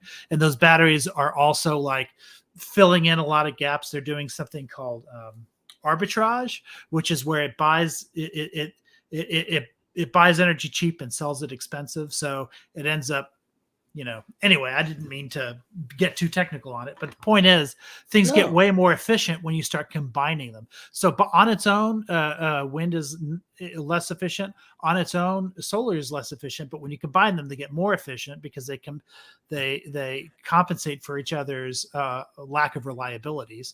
And then when you put batteries into the mix, it increases. It's another force multiplier for that. Now, actually, Ty gets into batteries here Yeah. shortly. And that was Sure. something I actually wanted your expertise on. And now when you say, I'm sorry about getting technical, no, Yeah, Echo. yeah. That is in fact that's what we love you for. You Well, I know got it the can be technical. boring sometimes. No. Because I kind of want this video to also be like a reference point for people to go back. Yeah, I don't think Ty and I are going to disagree entirely. I think we'll probably have a lot of overlap where we do agree. Yeah, I think the one main disagreement is this battery argument coming up. So if it's all right with you, I'm going to proceed a little further into the video. But before you do, did you can you pull up that map that I sent you? Yes. That Give you me were just just a looking at? second. Not The map not the or map, the the chart. chart? Let's see. Let me Because I just click wanted on to that. contrast that with Ty's earlier chart while it's still in Share everyone's memory. screen. Chrome tab. Share. There you go. Okay, so And there we are. So yeah, those are all getting pretty competitively in line with each other. So remember you were saying, well, wind isn't anywhere near where. Well, if you look, that black line is not actually just wind; it's wind and solar combined. But that's just what this chart does. But it's the EIA browser, so it's renewables, and it's actually considered other renewables because EIA also considers Okay. hydro to be renewable. So Okay. if you were to roll hydro into that, it would be above everything. It would be it's actually renewable energy by that definition is the number one source of energy in America now. But now, do you personally consider hydro yes, green? yes, Okay. absolutely green. Now, But what about the fishies? well, that's just it. It's green in that it's good for like for greenhouse gases and all that kind of stuff. It's green in that sense. It's not necessarily environmentally good because I lived in Seattle for a while, and anyone in Seattle can tell you how important can you pull that up again? Because I just wanted to show you something real quick. But in answer to your question, people really care about the salmon runs in Seattle, and there's a big economy around salmon and when it's available and all this other stuff. And so, no, you don't want to have a lot of dams like sort of clogging things up and all that sort of thing. So I absolutely understand the argument against it in terms of local economies and all of that. So I'm not going to dismiss those arguments because economics is important, but I do think that reducing greenhouse gases, there's a pretty good argument to be made that it has priority right now because of the situation that we're in. But yeah, let's look at that. If you look at that black line, it briefly passed nuclear and coal to become the number one at that point. Wind and solar by itself for that month I think that was like March of 2022, actually March and April of 2022, if I'm not mistaken. It was the number one. Wind and solar combined were the number one source of energy in the United States. And as you can see, the overall trend line, yeah, it went down a bit because we're past peak weeks wind season at this point. Wind really dies off in the summer, but it'll continue to Not go around here, but I understand. That's another reason to have wind farms in Nebraska. But at any rate, it'll go up again. So I would say that by 2023 or 2024, wind and solar combined will be the undisputed annual number one form of energy. And so that chart that he was showing, I think it went to 2020 or 2021, yeah, 2020. maybe. It went to 2020. So this is 2022. This is 2 years later than the chart that he was showing. And it already shows a different story than what Ty's showing. What you're saying, and if I could kind of sum it up now, not to be construed as actual investment advice, but basically you're kind of long solar and wind and you're real short coal. Well, I'm not yes, but I'm not. Just to use investment terms, not to be construed as actual investment advice, but just to kind of use those terms. Yeah, I am, but I don't mean to imply that 100% of our energy needs are ever going to be met by wind and solar. I don't believe in magic bullets. So all I'm saying is, yes, wind and solar are profitable and will continue to be so. Even if we stopped subsidizing them tomorrow, it's a 30% ITC, PTC that they're currently getting, and they're going to get it for another 10 years now. So absolutely, they're going to benefit from that. But I argue that it's not needed for them to continue to grow because they've hit their the economic term. Economies of scale. They've hit their economies of scale. Okay. And so now they no longer need that help in order to jump up.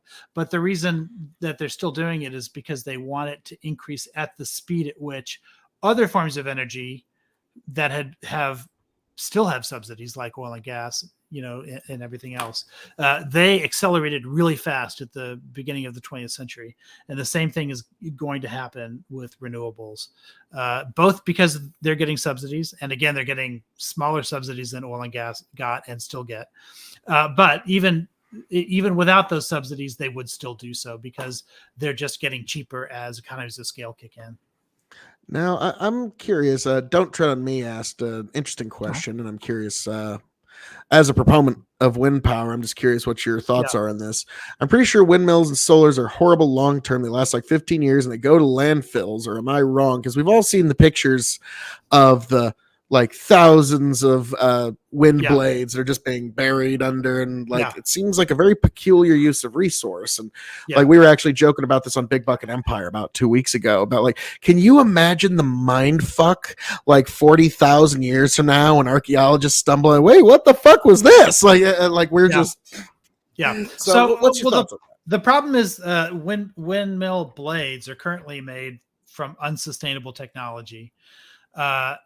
Just like a lot of if you look at cars that are made, if the fiberglass in expensive cars or something like that, that stuff is not recyclable, and they also end up in and there's way more cars than there ever will be wind turbine blades, by orders of magnitude. But I agree that that's Are you going to need that chart anymore? No, I don't need that chart anymore. Okay. But I agree that's a problem. There's new technology coming out now. There's already new wind turbines now that are recyclable, and so when they get to the end of their useful life, which is actually more like 20 to 25 years now, it'll be possible to recycle those. But the stuff that was built 20 years ago, 25 years ago, basically built in the 90s that are being decommissioned now, those aren't recyclable. So that's a good argument for not building the wind turbines blades that we built in the 90s. Fortunately, we don't. It's not the 90s anymore, and so we've got solutions for those. But yeah, absolutely, that was a problem, and it's going to be a problem for decades still, except for the fact that we didn't build a whole lot of them in the 90s. It was this relatively niche thing back then, so there aren't as many of those as we think. But you can see them being put into landfills now because those are the ones that are coming offline now. Also, they're coming up with like they're able to cut them up into like and turn them into like little like little uh, uh, what do you call them? Like ping pong balls, that kind of stuff. Mm-hmm. So there are some ways to recycle even that material, and they're starting to figure out new ways to use that kind of stuff now. So they're not where they need to be yet, but I think they will be. Okay, all right, interesting, because that's one of those things that like we all see the pictures of that, and it just seems very peculiar. It's like this is an odd use of like you'd think somebody would like, hey, I put 50 of them together and I made me a fucking fort or some shit like that. Like you figured somebody. Think, you would like at least something like that, because I mean I've seen doomsday preppers, people make forts out of fucking shipping containers, or surely so like give a doomsday prepper 14 of them and see what they do with it. But really. You got to keep in mind that these blades have been sitting in the sun for 20 years, which is why they have to be decommissioned, right? Because they fall apart, on as they're spinning. So you've got by the time their useful life is over, you can't really use them for anything structural. Like they're falling apart. They've been, the sun does its number on that material, and so that might be why they can't really think of really good uses for it. Yeah, actually, EOD's got one. Yeah, when the scrappers get a hold of used windmills, some crazy shit's bound to get built. Yeah, the scrappers. I remember when I was in college, I ran into a guy. It's like, so what do you do for a living? I scrap. Oh, so you mean you steal? Okay. Sorry, I don't mean to be direct, but for that guy, that was the impression I got from him. Bandit has asked Aiko if he sees where they use thousands of black ball pit balls to prevent evaporation of a reservoir. I know nothing about this. It's not just California. I've seen a Texas lake that had one of those. All they do is they take these little like ping pong balls, like they're mostly air, just like a ping pong ball is, and they're painted. I've seen them different colors, but they're painted some kind of dark color, but that can also reflect the sun somehow. And they just fill the lake. Really, they're more like large ponds, something between a pond and a lake, and they just fill them up with these ping pong balls, just so that the sun doesn't directly hit the water, so it puts the whole lake in shade, and as a result, now they're doing something even better in California now, and they first did this in India 15 years ago. And I remember to what end are they doing this? Just to keep the water from evaporating? Yeah, to stop droughts and stuff like that. Or also, like, let's say it's even more effective if you have, what a pumped hydro dam is, where you've got water in the upper reservoir, and then you pump that water down in order to generate hydroelectricity. And then when you have extra power from that's Harlan County Lake, one of my favorite lakes I used to go to when I was a kid. Yeah, there you go. Well, one of the big problems with that is the lake that you're using to pump up and down is evaporating. So you can reduce the rate at which it's evaporated by putting those ping pong balls up there. So pumped hydro dams tend to use them a lot. But there's an even better solution now, and that is they started doing this in India 15 years ago, and now California is doing it. And that is you'll see those really long canals that go for miles and miles and miles to carry water from one place to another.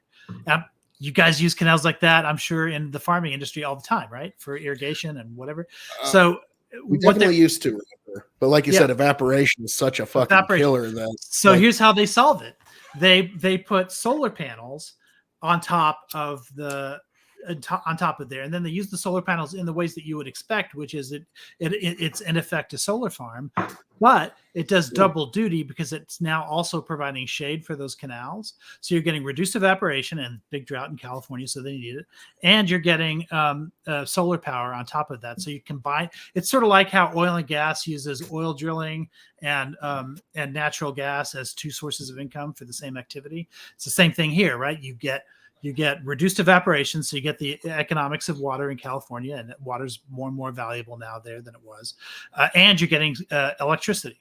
So it's a really great way of solving it. I like the ping pong solution too, but I think the solar panel solution is even more clever. That's about interesting, because. But yeah, evaporation is always something you got to fight. Now around here in Nebraska, I'm very lucky that I sit on top of the Ogallala Aquifer, the world's largest freshwater aquifer. And It's basically saved our ass many a year this year too, because it's been pretty bad drought in quite a few parts of the country, especially during planting season. But Yeah. like I've kind of joked, like even if there's a nuclear war, we're going to be the last people with fresh water. Yeah. So Yeah. Yeah. make your way on down this way. But yeah, like wow, Speaking of that tech, go ahead. the largest battery in the world until a couple of years ago when China built a bigger one, the largest battery in the world is the Bath County pumped hydro system. It's in on the border of Virginia and West Virginia, and it was built in the 70s. So it's basically this massive lake that they just had feed into a pumped hydro station. So, and it was designed in the 70s to kick in. Every once in a while, they'd need to shut down a coal plant. So they would want something to replace it while they're maintaining the coal plant. And that's what the pumped hydro station would do. And then once they, put the coal plant back online, they would then pump the water back up. And that's just how that thing operated. But it's massive. It's like 24,000 megawatt hours, something like that. It's just incredibly big. Now I want to answer this real quick and Yeah. get to a couple more comments, and then Okay, get a little deeper into the video. But Sure. didn't California drain most of their reservoirs? I don't know about that, but I do know that a lot of farms in California that had 25% of their allocation last year are now getting 10% Yeah. of their water allocation this year. And like, that's fucking bankruptcy numbers. Okay. Yeah. Like that's like, Let me just just as say, yeah. almond farmers in California are a very powerful constituency there. So a lot of the water that maybe should have been conserved or They were able to convince people that they make milk. That's pretty powerful. yeah, exactly. Personally, I think California should just ban almond farming, but I understand why they don't, because it's incredibly like lucrative business. And of course that would hurt a lot of farmers and everything else too. But I just don't know any way around it, because the almond farmers like suck up so much of the water there. There's going to come a point at which there's no water left, even for the almond farmers, let alone the people that otherwise would have access. Yeah, like around here, we do everything we can to kind of police each other with runoff and make sure that we don't have any water running off our fields. And like, because like, it's one of those things, like agriculture doesn't matter what kind of agriculture you're talking about, folks. What kind of food you're talking about, whether you're the strictest vegan or whether you're a meat eater like me or any, like well, I'm an omnivore, but like whatever food you make, if you were to see the fucking water usage to get that crop to your plate, like there's quite a few of you that would be fucking shocked, because it's just life needs water to continue. And then the other paradox of life is life must consume life in order to sustain life. Whether you talk about plant or animal, you have to consume life to sustain yourself. So it's an odd paradox we find ourselves in. Do you know about the Grace FO, or just called the Grace satellite pair that's in space? I don't. Enlighten me, sir. So it's a pair of satellites that just kind of like sit in space, like some distance from each other, and they follow each other in orbit around the world. And they measured the distance between the two satellites with a laser. It used to be through other means, but the replacement that went up there now uses a laser. And so as a result, because they can tell how close or far away from each other they are in terms of like micro fractions of a millimeter, they're able to tell they're able to measure the gravitational waves that are directly underneath them on Earth. And as a result, they can measure the density of matter on Earth below them. And there's only one thing on Earth that moves around in large enough volumes to create that kind of gravity, and that's water. So if it passes over California and it's passing over a reservoir that's been drained of water, that has reduction of water, it can tell, this reservoir that we're over right now, has lost this much water since the last time we've passed over it, or whatever. And so they can tell how much ice has been reduced from the polar ice caps, or from Greenland, or all these other places. And it's just, we've been able to measure with incredible precision where water is going at any given moment on Earth. And so one of the things that they found is that the California's reservoirs are like bone dry. Like you're just like being sucked of its Nothing. water. And so, yeah, so that's one of the reasons why they're having the problem that they're having in California.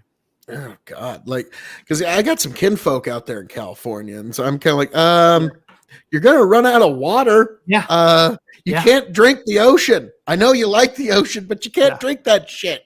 Although And one solution is massive desalinization plants, and they would take, the plan is, I don't know if they're going to do this or not, but the plan is to desalinize a crap ton of water and then just pump it into the ground where those reservoirs are. Who knows if it'll work?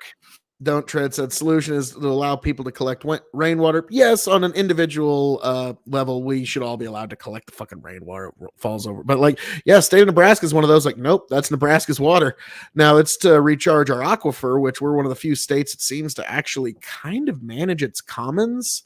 So I'm very proud of my state because like it is illegal for any person in Nebraska to basically fill up train cars full of water and send it to California. Yeah. Like how long do you think it's going to take before that's fucking just drain dry? So like and so as much as I'd say, can't really object to that one all that bad because it's our life water. Easy solution would be to just limit you can have a few gallons for your local garden or something, 15-gallon drum should be fine, Yeah, or like even a 55-gallon drum. Yeah. Like, because that's a standard. That's what most people's drums are. Right. But like to me, it's like it is kind of silly. Sure. But like I said, like water is like we go to war over oil now. Mm-hmm. Tomorrow we're going to go to war over water. Yes. Like if water wars are coming for sure. If we weren't the United States, like Nevada, California, and Mexico would have all gone to war over the Colorado River. Like that's where we're going here before too long, and I'm shocked we haven't had war over the Nile yet. Listen, earlier on Prime's channel, they were debating climate reparations because there's a lot of parts of the world now that are just experiencing temperatures like 130 degrees, like something crazy, and the water is just vanishing from some of these areas. With the Fertile Crescent, fertile no more, stuff like that. So, for sure that's coming. I agree. Yeah. Well, now let's get just a little deeper into this. And when you say stop the tape, we will get into it. But I really want to get into this battery argument because it's just fascinating. That some of these can you hear it? Just don't do as well as others. Obviously, if you're in the deserts of Southern California, Arizona, and New Mexico, you're in the Sun Belt. You get a lot of sun, right? So putting up solar power for a consistent use of generating power and consumption, what's that? Probably makes a bit of sense. Anywhere in the South, even it's some not parts just of Southern deserts. Florida, Like it has quite a bit of rain. Oh, you can interrupt if you want. It's us here. We can. The reality here is that there are significant portions of this country that can do very well with solar, but there are significant portions of this country that actually don't do well at all. If you're from the area of Cascadia, which loves their green tech, but particularly we're talking about the coastal plains of Washington and Oregon, it rains all the time, constantly. I've been there. It's fun, but it rains. You can pause that. And the problem with all of that rain is that I lived in Seattle for a while. Useless. The Cascadia. Yeah, that's right. They have the Cascade the home Mountains, of grunge, which means that they have access to a crap ton of wind up there. So you don't need solar everywhere. Like there's some places where solar is more efficient and less efficient. Although I'm always amazed at how much power Germany is able to get out of solar, even though they're not they don't get a lot of sunshine in Germany. But wind is a far better technology to use in the Sierra Cascades. Yeah, like to me, like I know I'm going to get a lot of pushback on this, but and I get it. It's the fishes, and what about the salinity of the ocean water and such. But to me, like when we're having these close water shortages, to me, it's almost damn near criminal to let all that water just run out to the fresh water, run out to the ocean when we could capture it with dams, when we could make hydroelectricity out of it, create lakes. And then there's all this water for everyone to drink. And like, so to me, and we can irrigate the crops, but like my first priority is, I don't want people like and many shall die for lack of water or due to thirst. Like, I don't want that to fucking hit. So, like, to me, like, I don't know what the word is, but it falls just shy of criminal, that you're just gonna, because, well, what about the fishes and the birds and the trees? And like, I get environmentalism, but it can't be taken to a rather extreme extent. Well, there's an intrinsic like conflict of interest between traditional environmentalists who are looking to protect wildlife and that kind of stuff, and climate people, because climate people are like, look, there are localized impacts to all this stuff, but we've got like a higher priority right now. And so the climate people are saying, yeah, let's do all that stuff because we need to do everything we can to generate power in sort of clean, efficient ways. And, let's worry about the snail darter in future decades because, this isn't Teddy Roosevelt's day anymore. Like, we have an environmental threat that goes way beyond those issues. Yeah. Now, I just want to say, don't tread on me. That is something that we're going to get into a little deeper into this video. Tiberius and I in this video have a little exchange where we disagree on fusion energy vociferously. Ico seems to be kind of split in the field between me and Tiberius. Like, I'm like, it's now, yeah, you were the one saying like 5 years from now, but for forever, perpetually, like 5 years from now. Yeah. No, listen, I'm rooting for it. Let me put it that way. I'm rooting for it to exist. I would love to have like the magic bullet of any technology suddenly show up and solve all of our problems.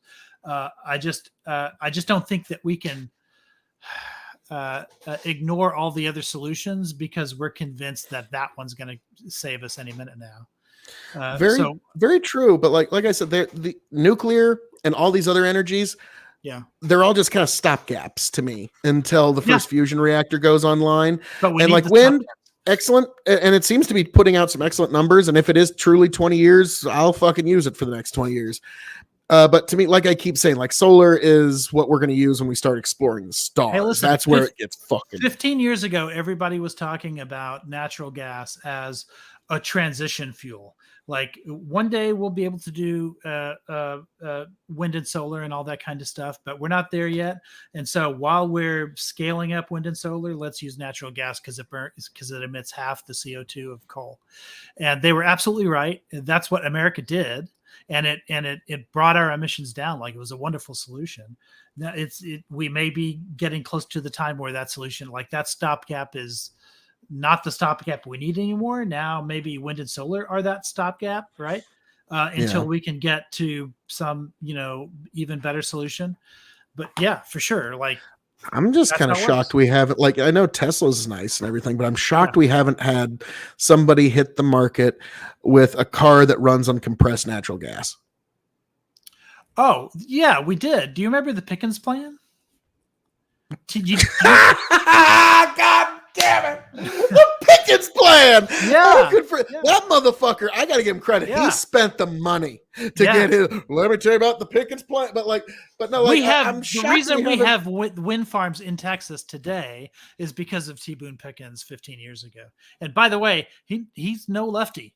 Like he looked at the hard-nosed economics of wind and natural gas, and he went like whole hog into it. Like, and one of the things he was wrong about is he thought we would have compressed natural gas like vehicles and stuff like that. And he was right. Like, we did have some like school buses made that used that stuff and whatever. Like, but that didn't turn out to be competitive.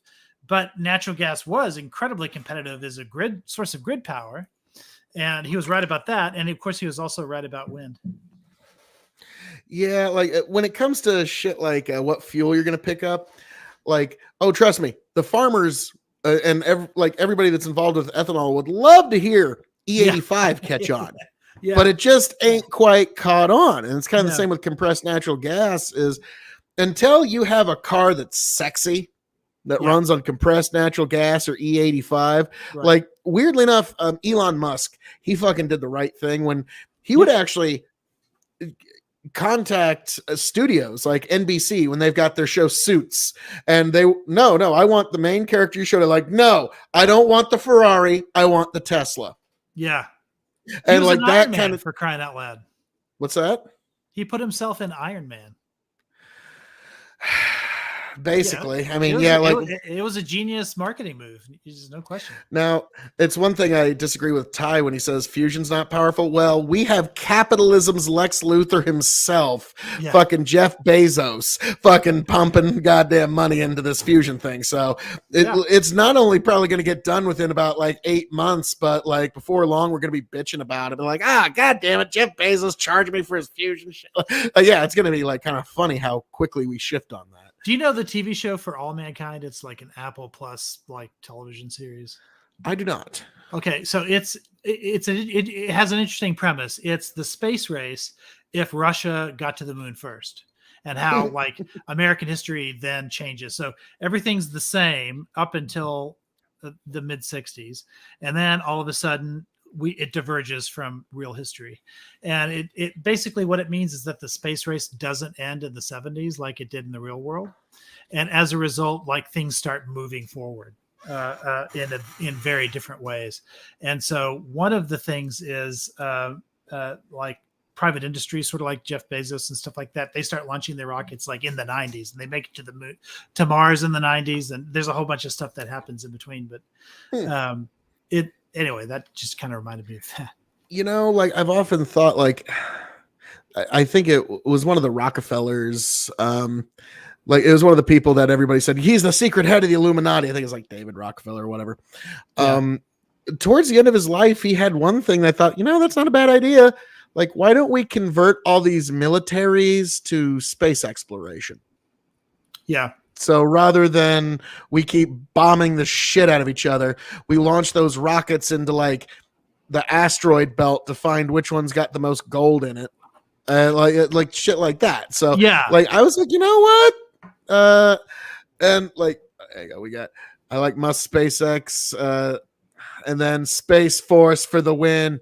Space Force. The reason I brought that up about For All Mankind, that TV show, is because in the show we do discover fusion, like economical fusion or we figure out a way to use helium-3 from the moon, and it helps us develop fusion in ways that we couldn't before, and so we end up getting cheap energy as a result. All these coal miners are put out of work. And so they become like, they start protesting NASA and all this other stuff because sort of like an even bigger version of what we saw in 2016, where people were, protesting that they couldn't compete with China or whatever. But we couldn't compete with this new form of energy that NASA developed. And so they're protesting NASA. And as a result, lots of stuff happens. But the point is, a lot of people put out of work because it's a disruptive technology. So you're right. I think if we do develop that, you're going to see, who knows what you're going to see. You're already seeing Bandit. Oh, go ahead. I was just going to say, a Bandit had a good one. The issue with the moon race was the race was to get there. We didn't have and then we should have been figuring out what, like now, hey, we might actually have a reason now because we think there might be some helium-3 up there. So it might be worth it, because like once we do figure out fusion, the hydrogen gases of Jupiter and Neptune are now the most valuable assets in our solar system. Yeah, if we can figure out how to scoop it without falling into the gravity well. Yeah, there is that. It's kind of like, how can an ant swim upstream? Like it's a little bit of an issue, but no, fuck it. I love Jupiter. I'm sure we'll takes figure all it the out. meteors we should have been eating for the last 5,000 years. Yeah, for sure. But well, let's get a little deeper into this. And when you say stop the fucking tape, Phil, you usually got a lot more niceness and tact. So just a warning, probably 10, 15 minutes. I might have to jet because I'm going to jump onto, there's something I wanted to talk about in Prime's open. Oh, okay. No problem, man. No problem. But hey, when you get to that point, we're going to give you the proper shout outs and such, but I think we're almost there. We'll talk about when later, but if we're putting this in perspective, is that if you're in a place where it tends to rain all the time or where it's typically cloudy, solar just doesn't tend to work. Now, I think that's very basic to understand, but the issue here is this. West Texas is a great place to put solar, but no one lives there. East Texas is a great place to put solar to fight your Well, air hold on, pause conditioning, that. but it isn't This as will be fast, I reliable promise. because it gets Oh no, it's great. It's I love this. West Texas. Yeah, no one lives there. He's right, but we have tons of transmission lines that go from West Texas to the rest of Texas because we're a national grid, and we've invested in those lines 15, 20 years ago when we were building out the Pickens plan when we were building out wind farms. So all we're really doing is adding solar to those existing wind farms, or we're adding solar wind combination farms in places that already have those lines built out. So it doesn't really matter that West Texas can't no one lives in West Texas. That solar that's being generated there is going to the rest of Texas. Interesting. So, like, again, I'm glad I brought you on tonight because, I feel like I should have a one-on-one with Ty on this at some point. Maybe you can make that happen. I would definitely just play that on the stream. Like, and Aiko and Ty have a back and forth, and it took like 2 hours, but trust me, you just gotta fucking listen, folks. Right. Just fucking listen. Grab a snack, grab a drink, get ready, and let's fucking do this. It's more rain. It's interacting with the Gulf of Mexico and the climatological effects that it makes. And so whether it is smog, whether it is fog, whether it is any of these weather phenomenon that interrupt the ability for sunlight to hit the ground, long story short is this: these places are less reliable at generating solar energy. And because of that, it is not as nearly economically competitive or advantageous to do it, let alone carbon intensive, because those largely go hand in hand. Things that are generally more expensive probably tend to make more carbon. If you're not offsetting the cost of carbon from generating the solar, then you're not doing any good. And so my home state of Indiana, there's some places where it kind of makes a little sense, or I'm actually going to get a solar Fowler facility not too far from my house. But I looked at the numbers, and if it wasn't for subsidies, that place would never turn a profit under today's current technology. Because we talked about that first part there, that solar's cheaper, but that's only for half the year. He just made an argument for a carbon tax. Let's talk about wind, though, because wind is just location. He may not realize it. He may not realize it, but that's what he's arguing for. Because if there were a carbon tax, power generation, then any form of energy that has the drawbacks that he's attributing to solar, which I don't think solar has, but anyway, let's say that it did, then the carbon tax would solve that problem, right? Because it would make solar more expensive, and then you wouldn't use it in areas where it's not economical to use it. Well, like, to me, like, a carbon tax, it's not actually solving the problem of getting more energy to people. It's kind of right, appeasing feelings. But he's arguing. No, I agree. I actually oppose a carbon tax for other reasons. But anyway, all I'm saying is, if his objection to solar is that it's too carbon intensive, well, carbon tax solves that problem. Now, I oppose carbon tax for other reasons that I don't want to get into now, but mainly it's because a carbon tax makes energy generally more expensive, and I don't want any energy to be expensive. I want all energy to be cheap. I'm fine with subsidizing. I get what you're talking about. Energy to make it cheaper, but taxing energy to make it more expensive doesn't make sense to me. Okay, because like now I get what you're saying. It's like Ty is kind of like maybe kind of not like he's not aware, like he's kind of backhanded, making an argument for a carbon tax. It's like I get what you're going at, because to me it's like I think he may not realize he's making an argument for a carbon tax, but that's essentially what he's doing. Okay. Because to me it's like whatever you got to use to get us through the night until we get some more efficient energy online. I'm pretty much on board. Bandit agrees with you. We're all coming together here on the K.O.E. Listen, this is a hot take, and it's something that Prime said he would fight me on if it comes up on stream. And that is I am actually in favor of keeping fossil fuel subsidies. And I was talking about how there are a ton of fossil fuel subsidies, and the reason I'm for keeping them is the same reason I'm for keeping all subsidies. It makes energy cheaper, and it's progressive because taxes. If we get it from general federal revenue, then what that means is wealthier people are paying in more than most other people do.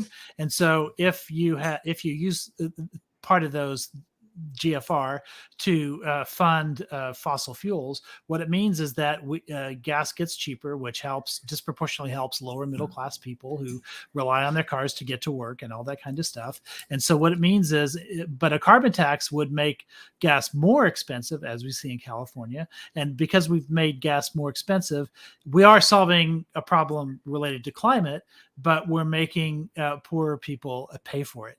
Whereas if we just rely on general federal revenues, which is what we do when we don't have a carbon tax and we do have these subsidies, then rich people are paying for that to happen instead. So absolutely, yeah, keep subsidizing fossil fuels. Yeah, pretty much any kind of fuel at the moment, because we're Right. trying to win World War III, and we're trying to Yeah. win a trade Yeah. war with China, and like Yeah. we got some shit Yeah. going on, folks. Yeah, that's right. I'm especially for fossil fuel subsidies now because of the war in Ukraine. Yeah, that's just made me even more, black pilled on carbon taxes. But yeah, like to me, it's like I always keep like, guys, we need to be putting more money, time, and effort into fusion, because the minute we get that, all this other stuff is a nice to have, not a need to have. That's my, like, I keep emphasizing that, because it's like, yep, simple brain here. Fusion equals cheap electricity, cheap energy, fast spapeships. Okay, listen, I That's gotta it. go, but fusion and batteries. Give yourself a shout out. Oh yeah, sure. Yeah. Oh, so yeah, my name's Iko Rich. I'm not a streamer. I've got no place to send you except for the fact that maybe I have a Twitter account by the same name, which is also not a big account. But eventually, I am gonna stream. So if anybody is interested in, I like energy topics, I like healthcare topics, and I like international politics. But at any rate, if anyone is interested, you can just click on my name, and it'll Now send me a PM if you and Prime start getting into the thing you wanted to get into tonight, and I might actually interrupt the video and actually go into that stream for a minute and watch it for a little bit. So if you can actually get it now, good luck fucking directing a conversation on a Prime panel, because it's about climate. I'm gonna bring it back to this because this was the Reverie topic. The first one was about climate subsidies, and I was hoping to get in on that one because I have some opinions. Non-streamer, completely understand. Yeah. Yep. But no, Iko, you're good shit, man. You are welcome here anytime, my good sir. For sure, I'll pop in. And tell Ty, I'll talk to him. Oh yes, will do. And I do kind of wish I had you on when we were going over the Christianity panel. That would have been very interesting. That been. But hey, another time, I'm sure that will be the last time anyone ever discusses religion on the internet. Yeah, that's right. Yeah. So yeah, it's not a popular topic at all. Yeah. Yeah, Iko, all you gotta do to get out of here is just close the window here, and you're on your way. And hey, God bless. Travel well, sir. All right, thank you, sir. Sweet. That was fucking badass. Maslow's hierarchy of needs. Nevermore. But yeah, that was fucking badass. I like Iko. He's good shit. And he really added to this conversation. But we're going to continue on with Ty here. And also, I'm going to grab some ice. Excuse me. These are by height. The further you get off the ground, the more wind you tend to get. If anyone wants to ask the question as to why, buildings, trees, topography, they all get in the way of generating a wind current. And so the higher you get up, the less there is of a resistance to slow down the air, slow down the wind. You get more consistent movement, you get more consistent speeds. And so up in the top left, you have just 10 meters, 30 feet above the surface of, well, it's actually about 40 feet, 40 feet above the surface. Not a lot of wind because it's constantly smacking into stuff. But as you go through this, you get to 40 meters, then 60 meters, and then the bottom right is 80 meters. 80 meters is basically the industry standard as of now, and we'll move to there. Some places, wind works really well. If you are in the Pacific Northwest, there are a few places where that works, but there's a lot of places where it doesn't. Here's why. You'll notice on the left side of this map, everything from the continental divide leftward is that you're looking at a lot of topographical changes, aka changes in elevation consistently. And while that is you would think it's good because you've got a lot of wind that wants to flow into these areas, particularly in valleys and whatnot. Some places have made that effective. You'll notice that there is a valley valley or two here that you can see that channels wind and you can get a lot of reliable current. The reality here is pretty straightforward. One, when you have something that channels wind like a mountain to where you put it off the side of a mountain, when you get a light breeze, it's fine. But the problem is that it acts like an airfoil. So you've got a mountain, right? Big old mountain. You got the wind pushing up on the side of it. The issue is that a normal stream up here turns into a massive push of wind as it's compressed and pushed up the mountain, because wind acts like a fluid. It acts like water in a way. It builds up pressure, and once it hits a certain threshold, it gets really windy on wherever it's trying to push over to the next part to. And so you will have places that will use that beneficial point to make even more wind power. But if you don't do it in the right place, you can actually have areas that will destroy the windmill overall because it can't keep up with the wind. There actually is too fast a wind to where it will spin the turbine so quickly that it'll explode. And there are very many videos of turbines getting caught on fire because they overheated and spun out of control. We do have brakes on these windmills, so it's not like we can't shut them down. But I want to make it very clear, there are some places that get absolutely so strong gusts of wind because of that aerofoil effect that the brakes can't stop them, and they literally will spin regardless of the brakes and rip themselves apart. And that's the other side. If you don't keep them from just spinning, they will literally fly to pieces because of the centrifugal force. So I needed that one. That's fascinating. I can kind of back that up. Sometimes wind can almost act liquid-like. I'm non-smoker. Waka waka. Did he say Mexican airfoil? I don't know. Now, also, Bandit or Blizza, I've had you both on before. Anybody want to come on and discuss? Now, if you just want to be the fan of the KOE Nation that you were born to be, I totally get it.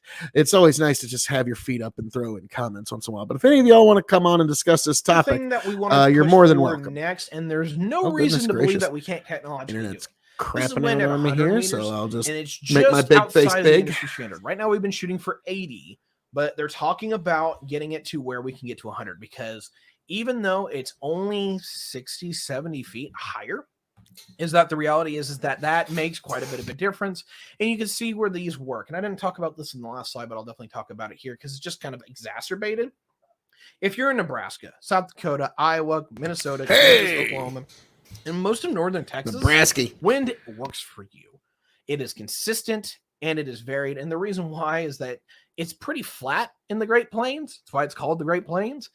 Basically from Denver over, and granted, sometimes we're on the high plains. It starts in Montana and Wyoming, but long story short, actually, I'm going to look something up real quick. Once the Continental Divide starts, all the way up until you get to the point of basically the Mississippi River, it's pretty flat.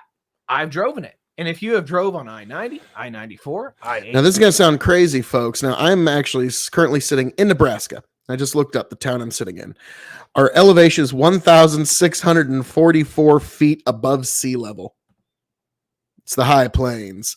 No problem. PA mills are bad. Yeah.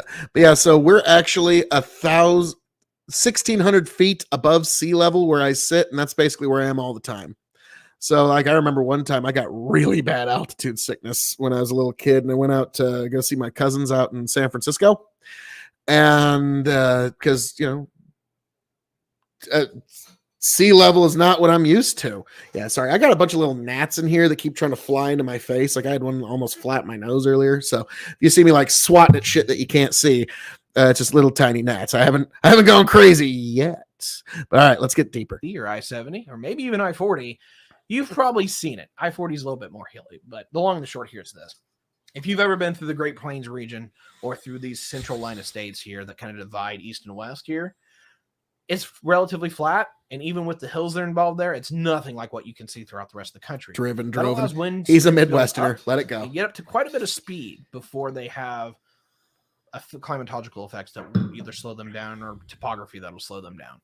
And so Ate the wrong Basically, if brownies. you're in anywhere from northern Ohio all the way off to Denver, you can make wind out work for you pretty decently well. I outside of a polished few off this exceptions here Traverse and City there. whiskey tonight. You can kind of get the idea that you'll have some issues where the wind It was will such a good have bourbon.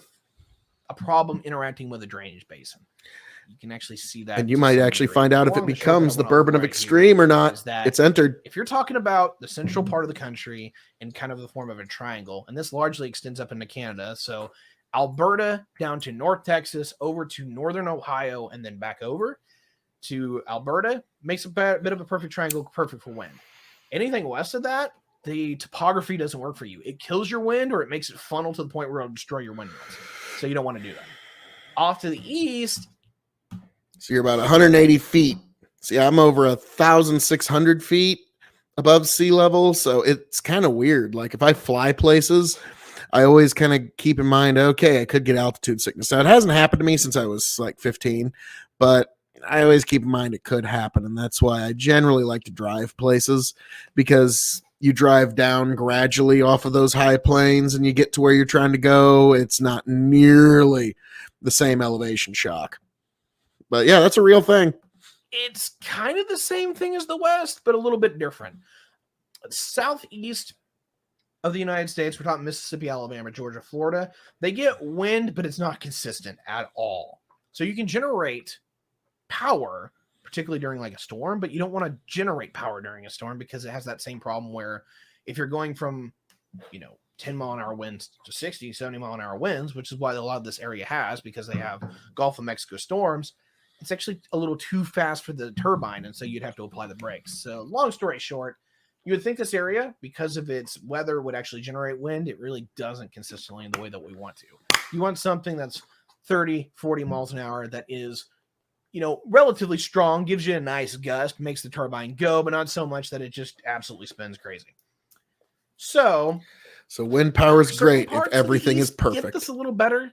There is some hill lands that they can funnel everything into in a way that works. Because winter thing's In not New Hampshire perfect. and Maine, some parts are just a little bit more broken up, but you can make this work.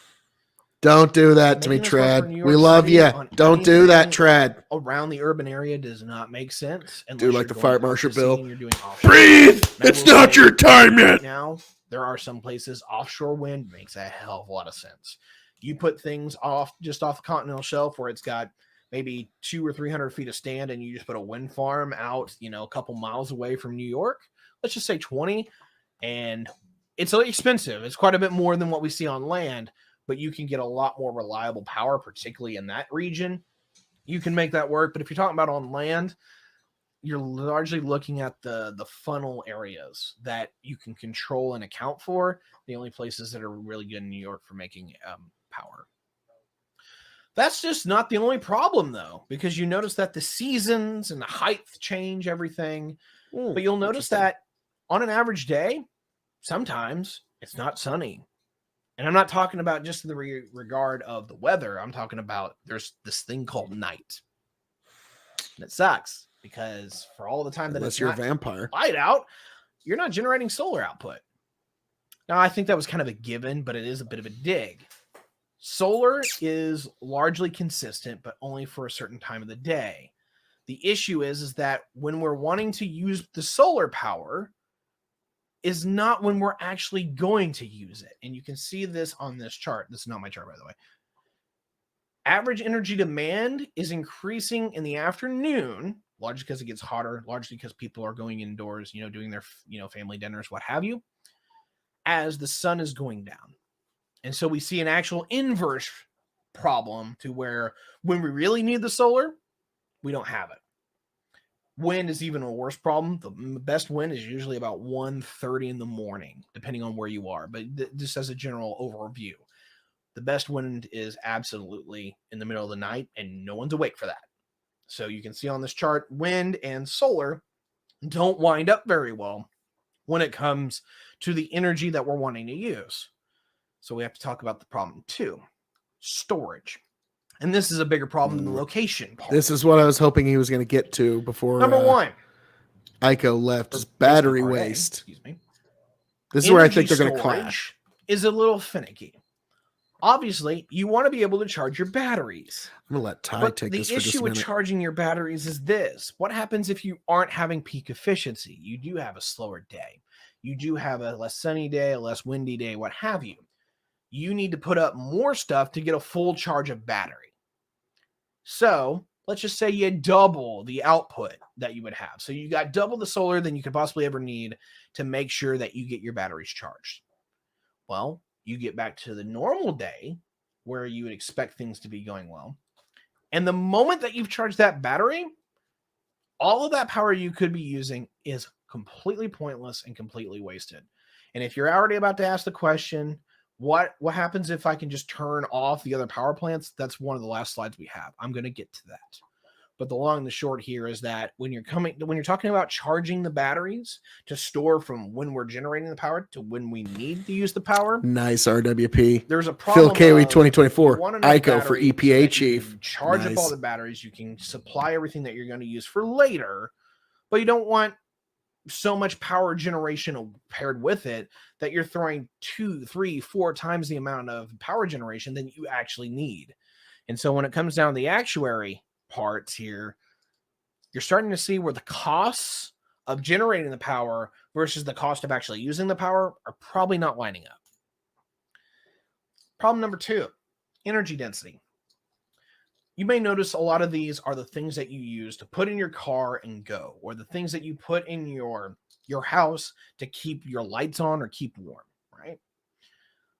Lithium ion batteries, which are the industry standard, and even if you're talking about some of the new stuff coming online, isn't much better, actually. There's one that's theoretically possible, but again, it's theoretically. I will not change my data until that is actually on deck. So if you want to hope for that, go for it. For me, as a data analyst, that is hopium. I want to see it in the numbers. I want to see it commercially viable. I want to see people buying this in, some relative quantity outside of people who can drop $1 million for a battery.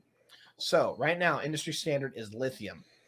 And even with lithium, basically is 1 megajoule per kilogram. It's not good.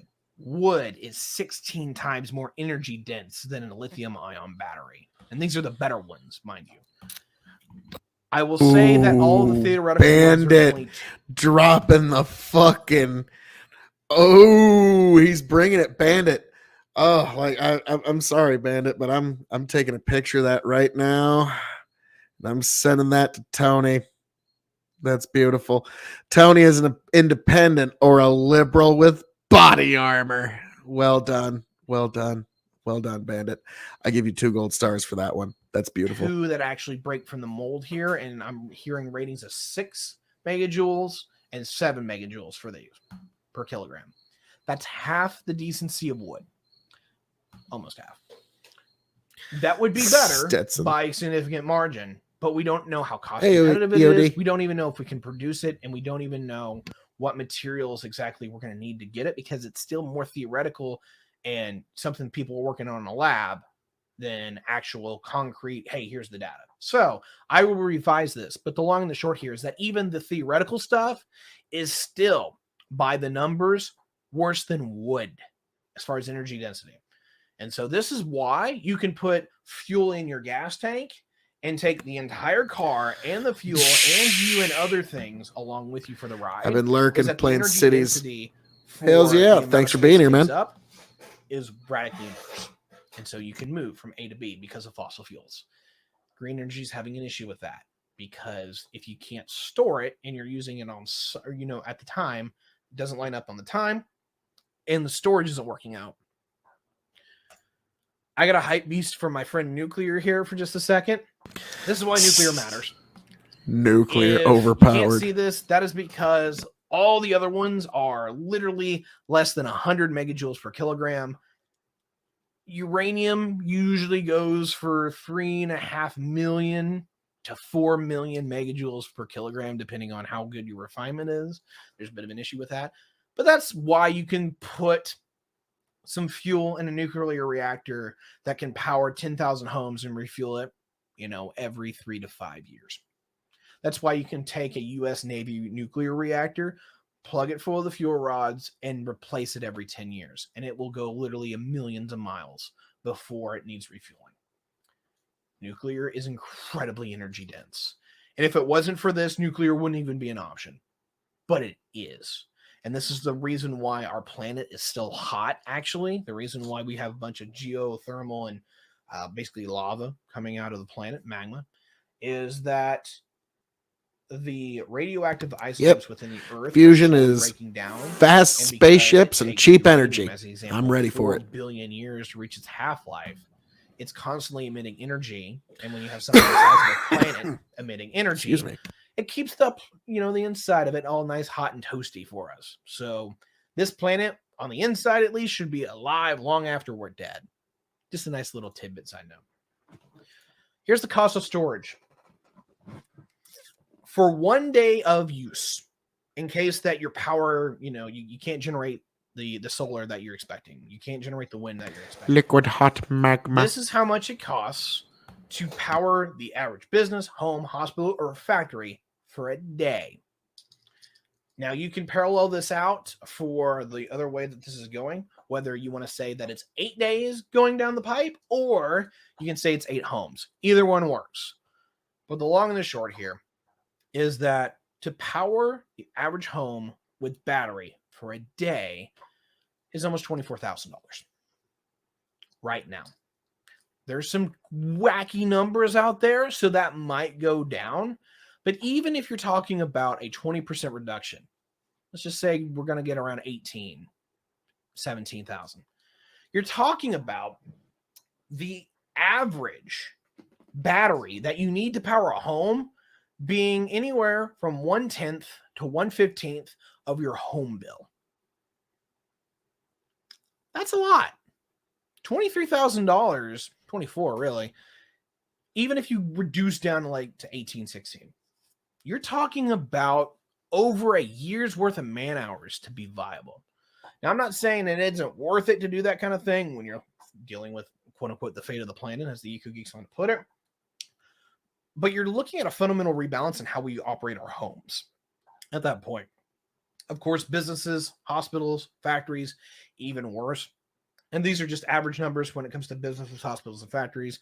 But long and the short here, you're talking about to power a hospital for a day, $23 million. A factory, $40 million for a day.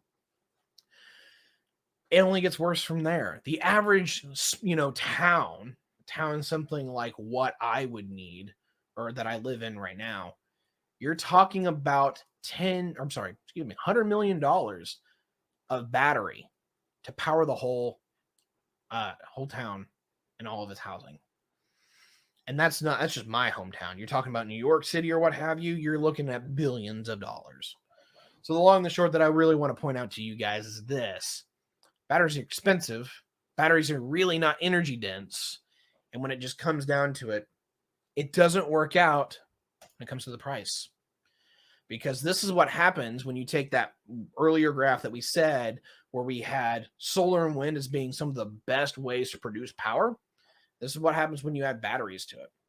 Granted, there's a level where you can talk about, is this the worst case scenario or not? Because sometimes you're using the batteries, sometimes you're not. But in the event that you're not using the batteries, Ty this gets number into something actually interesting gets from worse, there. not better. If you're using the batteries constantly, you're looking at over $800 a megawatt hour with all that factored in.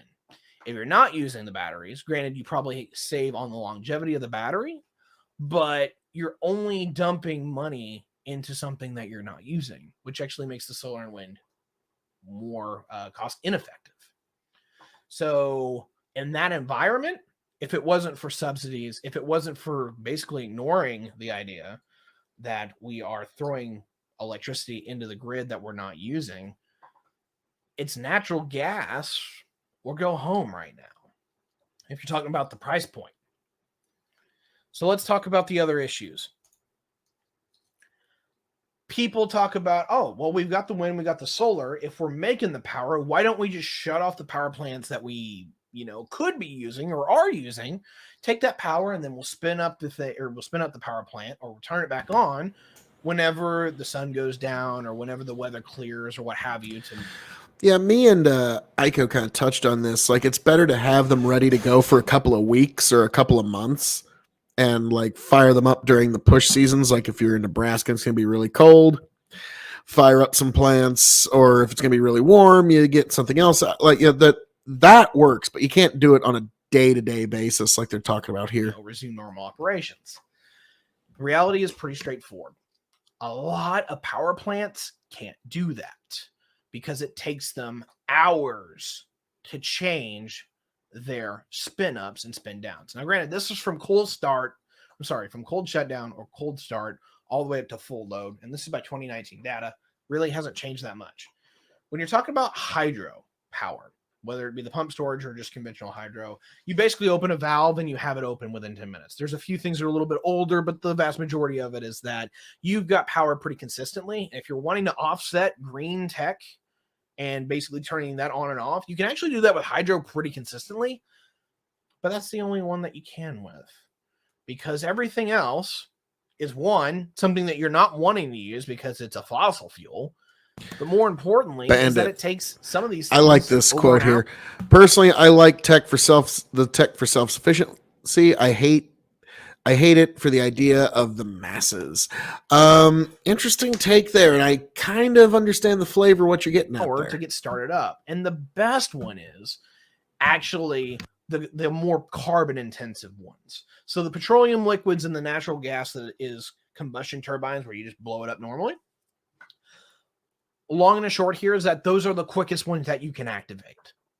So the ones that you are wanting to avoid, because if you're going to use the natural gas, you want it to use cleaner a way of burning.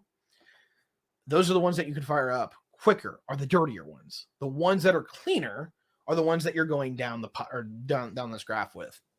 The combined systems or the combined cycle systems is actually the industry standard right now, and that's where everything's moving.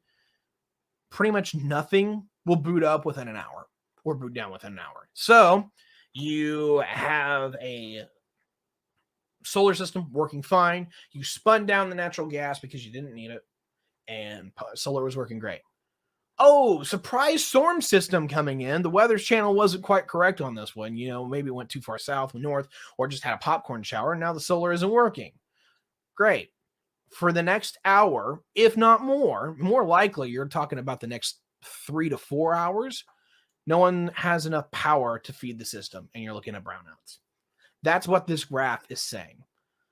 Natural gas, coal, nuclear, they all have the same problem, although there is a conversation about throttling. Nuclear is a lot better at throttling when you bring it to like 50 or 75 up to 100 or vice versa within that range. It's going from a cold start where you just fire everything up that's a lot harder. Basically, nuclear is an exponential effect. That's how you get a nuclear blast. Not saying that that's what will happen. Nothing within the civilian industry is compact enough to make a nuclear explosion. But the same principle is actually what makes a nuclear bomb. The more energy that's released is the more energy that actually allows for the next series of releases. And so if you're at 70% effectiveness with your nuclear reactor, it's not hard to get to 100. But if you're at 50, it's actually significantly harder than it is at 70. And I know that kind of seems a little bit weird, but I'll put it in this regard. Going from 0 to 25 takes relatively 12 hours. Going from 25 to 50 takes about 6. 50 to 75 takes about 3 hours. And from 75 to 100 might not even take an hour. So that's kind of what I'm talking about. Exponential growth because of the energy systems. Let's talk about the carbon emissions, because I know a lot of people want to actually see the real numbers on this one. Wind and nuclear dominate. Hydro's pretty good. Remind you got to use a lot of concrete for traditional hydro. So over the lifetime, it will absolutely pay itself off, but it is a crap ton of concrete and makes a lot of... What do you know? Coal number one again. Oh, wait. That's solar. You don't want it. Actually pretty carbon intensive. Granted, they're changing that, but a lot of the materials that you use in the solar industry to make the panels, make the cells that get you your power, really tied in with the oil industry. Used to be really tied in with the coal industry, but the newer stuff is largely used off of oil synthetics. Better, but not great. Of course, you got biomass, natural gas, and coal. And again, If you want to get rid of coal for natural gas, it's still a win. This is why we have been knocking it out of the park when it comes to our emissions, is because for everything that we knock out of coal on the natural gas, There's a threading we're of the knocking needle over a between being third your of own our man and carbon being a footprint commie in off that solely equation. on that. Bandit So it's still worth 848. doing. Here. This is what happens when you figure in the batteries. Here we go. Wind and solar get horrific. The red bar is Here we go. on the This best. is what I wanted to get into. Carbon emissions by source when you tech in the batteries. Suddenly, solar and wind are competitive with coal. This is what I was hoping Ico was going to be here for. Because, like, all right, Ico, you're pretty good at telling a man to go to hell and make him look forward to the trip. Let's see what you got with this one, huh? Like, I was looking forward to it, but next time. Usage, But you is folks where get the a red little bar starts, little spoiler. where the batteries are being used constantly, and they're actually worthwhile in having been built.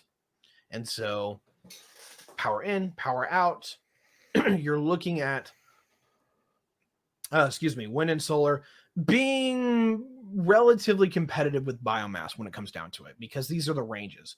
If you're looking at where they are going to go, if you're talking about places like Texas, Arizona, what have you, you're probably more competitive than biomass on carbon. It's still worth doing, but not by a massive mile. If you're talking about other places like New York, you're talking more towards the end of these bars. And that is just as that is just as bad as natural gas overall. So you wouldn't actually be doing yourselves any favor. Man. So hydro Also really is the remind you greenest that here. A lot of batteries, particularly lithium, is a little bit toxic to the environment, particularly in the mining phase. In fact, it's really toxic. It's actually worse than coal. So there is one key idea here that I want to throw you. When it comes to the actual viability of going anti-carbon, nuclear is the only true green tech. I will double in and say that hydro works as a great second, but it's really locationally dependent. Nuclear is pretty much anywhere that you can put up an area where you can cool your reactor. So if you have a place where you can just store water in a general area that will release heat over time, which isn't too hard to build, you can pretty much build nuclear anywhere. There's complications. The long and the short is that if you're talking about solar, if you're talking about wind, none of the technology works overall. I think this presentation made that very clear. If you're talking about nuclear, that is the way to fight carbon. The issue with nuclear is, one, can you stop having it to where everyone's scared ridiculously because of it? And two, more importantly, is, are people willing to pay the power bill? Because Chernobyl didn't by help the us on math, that one. you're looking at 125% increase, depending on where you are, at running your power bill. If you're talking about Iowa, while Iowa has some wonderful nuclear, the wind that you're generating there is glorious and great for you, and it makes you have some really cheap electricity whenever the wind is turning. And for you, that will be incredibly painful to transition to nuclear if we end up going down that path, because it's the only one that actually works right now under the current data. Dealing with carbon, it is nuclear or go home. And so if you're talking about Iowa, if you're talking about North Dakota, you're talking about South Dakota, it's going to hurt your wallet. Absolutely, you're looking at 100% increase in your power bill. So whatever your house power bill is, just figure on it doubling. If you can figure out how to pay for that, you're good. We can save the climate. If not, that's a whole other conversation. If you're talking about other places, though, this actually isn't nearly as bad. Now, really want to emphasize I love that false dilemma. Pay double in your power bill or save the climate. And they're dumber and sin for it. That's California, and in particular, Southern California. California's been having brownouts because they can't manage their industry, their energy industry. They're anti-nuclear, they're anti-hydro, they're anti-fossil fuel. They're pretty much going in ham-fisted into solar and wind. And while it works for solar and wind in Southern California to some degree, you have the battery issue. And so no matter what they've been doing, they can't get the math to work right, because they can't afford the batteries, they can't afford the carbon emissions, they can't get that to work because of their regulations to make it to where they can have a sustainable green energy movement there, even with Kern County kicking ass when it comes to solar and wind. This place needs nuclear worse than anybody, because you can do something here that fucking Southern California really needs. It's called nuclear desalinization. And what that means is that you take seawater, you shove it in the nuclear power plant, and you boil it with the ambient heat that you generate from the nukes. Now, granted, this is the heat that is used to spin off the turbines, right? So what you do is that you have a general system here, the primary loop, which passes it off the secondary loop. That's a safety fixture. So in the event that the core gets contaminated, it doesn't get into the secondary loop and go everywhere, because that's where the steam gets dissipated. You take the steam from the secondary loop, you run it through the turbine, you make power. From that point on, all the heat that is left in there is redundant. You can take the heat that is ambient from the secondary loop, and you can use it to heat seawater. And you can take that seawater, turn it into fresh water because you've heated it, and you can use it to use in agriculture, daily consumable stuff. This is a triple loop kind of thing. It will never touch the reactor core. It doesn't even. Oh, Tiberius, we all know it's going to go into every single bottle of Coke, Pepsi, Dasani, and Aquafina. That's where every fucking drop of that nuke water's going. Come on now, we all know it. I love Lewis Black's bit of Aquafina and Dasani is Latin. It is Latin for the end of water as we know it. Even get close to it. So it will never become contaminated. You desalinate that way, you fix Southern California's power problem, and you fix their water problem writ large. Can it be done? Yes. Is it expensive? Yes. But considering the cost points that you guys are paying for your power bills right now, you're actually not looking at a massive change. But you'll have a lot more consistent power, and you actually will probably see your water bill go down. So are you interested in that? I can rant along for a little bit longer about how all this breaks down. But I want to thank you all for joining me and watching. If you have any questions, yes, there is a lot. And he gets into the Q&A here in just a few minutes here, folks. Links and that's where I show up. In the chat, if you're If you're largely watching this on YouTube, which is large, this will be featured on mostly, is that comments down below. Feel free to ask questions. If you have any considerations that I need to get, Twitter, Facebook, all these things are open. Message me, and I can get you hard data, or I can get you somebody who can explain it better than I can. Gives Nuka-Cola from Fallout new meaning. Now, that's hilarious. If anyone has any questions, I'll wrap this up beforehand and simply say, I absolutely believe in climate change. I think it's a real issue that we're going to have to deal with. My issue is that by the data that we have been fed for the last 30 years, even 90% of everything the green folks have been saying is going to help us actually hasn't been helping us. It's only been the last couple of years, particularly the last 5 for solar, that solar has actually gotten it to where it's remotely carbon competitive. Because before it wasn't.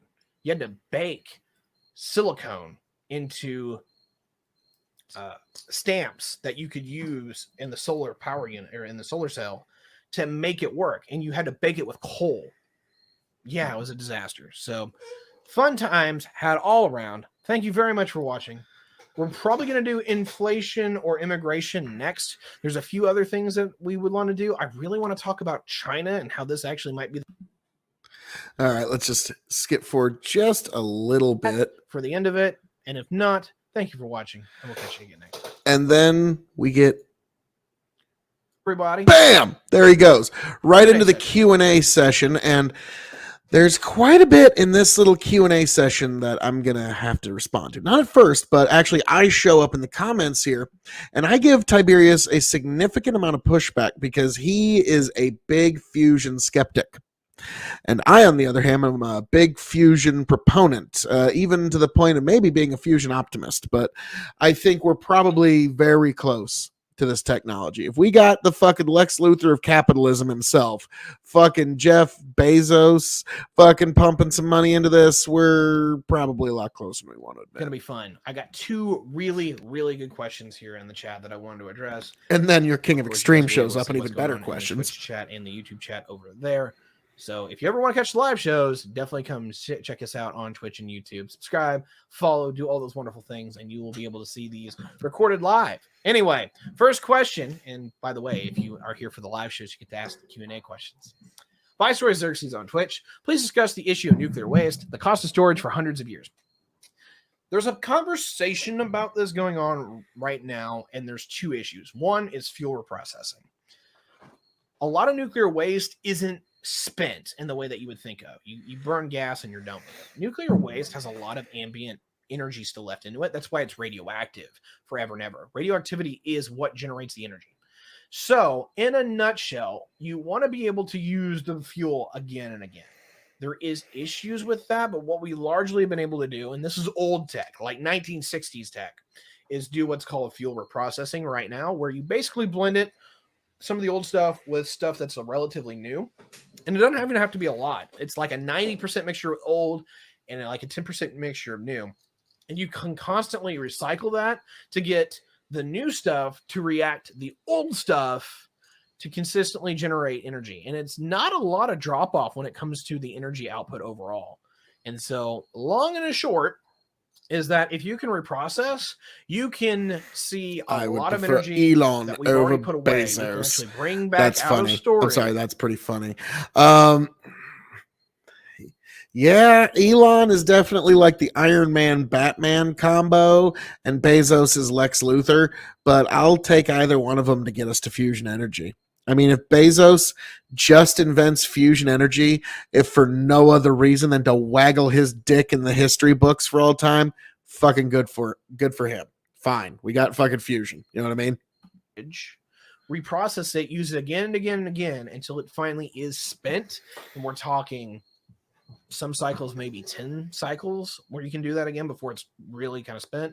Some places you can get it up to 20, 30. I have conflicting numbers on that one. But what I do want to get into is that you can reprocess the fuel. When it gets to storage, there's two things you can do. One, you find a place that's geologically dead, as in middle of somewhere in Arizona or Utah. You station a couple of security guards around it. She served me well. I'm throwing the bottle out. And you're pretty well good to go. You can literally bury the stuff and you're fine. Because we have really good containers whiskey that really don't leak or anything. It will be missed. It was a single barrel store pick. I'll never find one like it ever again. We have tested these things against railroad locomotives going 70 miles an hour, full blast, smack, trucks, trains, all of these things. We know how to store it. I'm not worried about storage. You put it in any place, and even in 10,000 years from now, let's assume humans are either long dead or we're still around and we're trying to use the land. You bury it under literally Elon would think those are fighting words. And there's Bezos nowhere will thank for the you for the radioactivity to go. So it's basically just a radioactive hole in the ground. The thing about it is that if you're going to be worried about radioactivity, what we found out with Chernobyl is that if you actually expose radioactive isotopes to the ambient environment, they dissipate. They like to hunker in certain places like trees for some reason. But moreover than not is that overall, if you're putting this into perspective, storage doesn't bother me because it doesn't leak. And if it does leak, as long as it's not cesium, which dissipates after a pretty quick amount of time, it's like 107 days. If you're talking about the more long-term stuff, it's actually not horrifically radioactive, particularly if you have recycled the fuel as many times as you can, because you get a lot of the natural breakdown that you've accelerated over time. You've done it all ahead. So there is, I believe it's delta radiation. I'd have to double check. I'm not a radioactive physicist. I'm not a nuclear physicist, but there's alpha, beta, and I believe delta radiation. One of them is the one that hangs around. The alpha is where it throws off in the middle of the reaction. That's the really nasty stuff. You don't want to be around that. If I remember right, beta is the more like intermediate term stuff. That's the cesium will get you. Just a random throw off here. The long-term stuff is that if you use your fuel, it's far less concerning. The last thing that they're talking about is that there are places in the earth where you can probably throw the fuel and get a lot of it. There's probably a few places that you can put the storage in and let the earth eat it. there is a conversation about going off to places just off the coast of certain areas and drill down and drop the storage into it and let the earth subduct it into the planet itself again and just eat it right back up. Okay. Whoa. Put the radiation back into the earth and let it. Do you want to create Godzilla? Because that's how you fucking create Godzilla. I mean, come on, Ty. Even you know better than that. Like, come on. Sheesh. And real quick, folks, I put 2 links to K.O.E Nation and Big Buck and Empire on YouTube. Subscribe to both of them so you can keep up with our weekly news and views show and also everything that happens at the K.O.E Nation. You know it's the right thing to do, folks. And let's continue. I mean, Tiberius, I was with you until you wanted to invent Super Godzilla.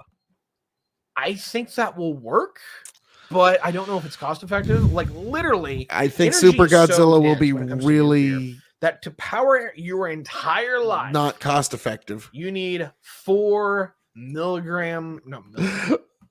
You know, I get the idea, but at the same time, at some point, you know, what if some of that garbage just falls back onto us? What if our space garbage falls back onto us someday? So that's one thing to keep in mind. That's a lot of fuel cost to launch any rocket. I think it's 4 kilograms. For your entire life, you need 4 kilograms worth of nuclear fuel. So when you're talking about oil, gas, and all the complications that come with storing that crap, pales in comparison to what we can do in nuclear. So I'm not worried about the cost. I'm not worried about the spacing. It's just finding a nice place to actually put the stuff and just, covering it up. Yucca Mountain's okay, but I know there's some seismic stuff that people are worried about there. The long and the short here is that every time nuclear happens and something gets in the way, it's largely politics. Because either people who don't know what they're doing gets involved or there's an issue.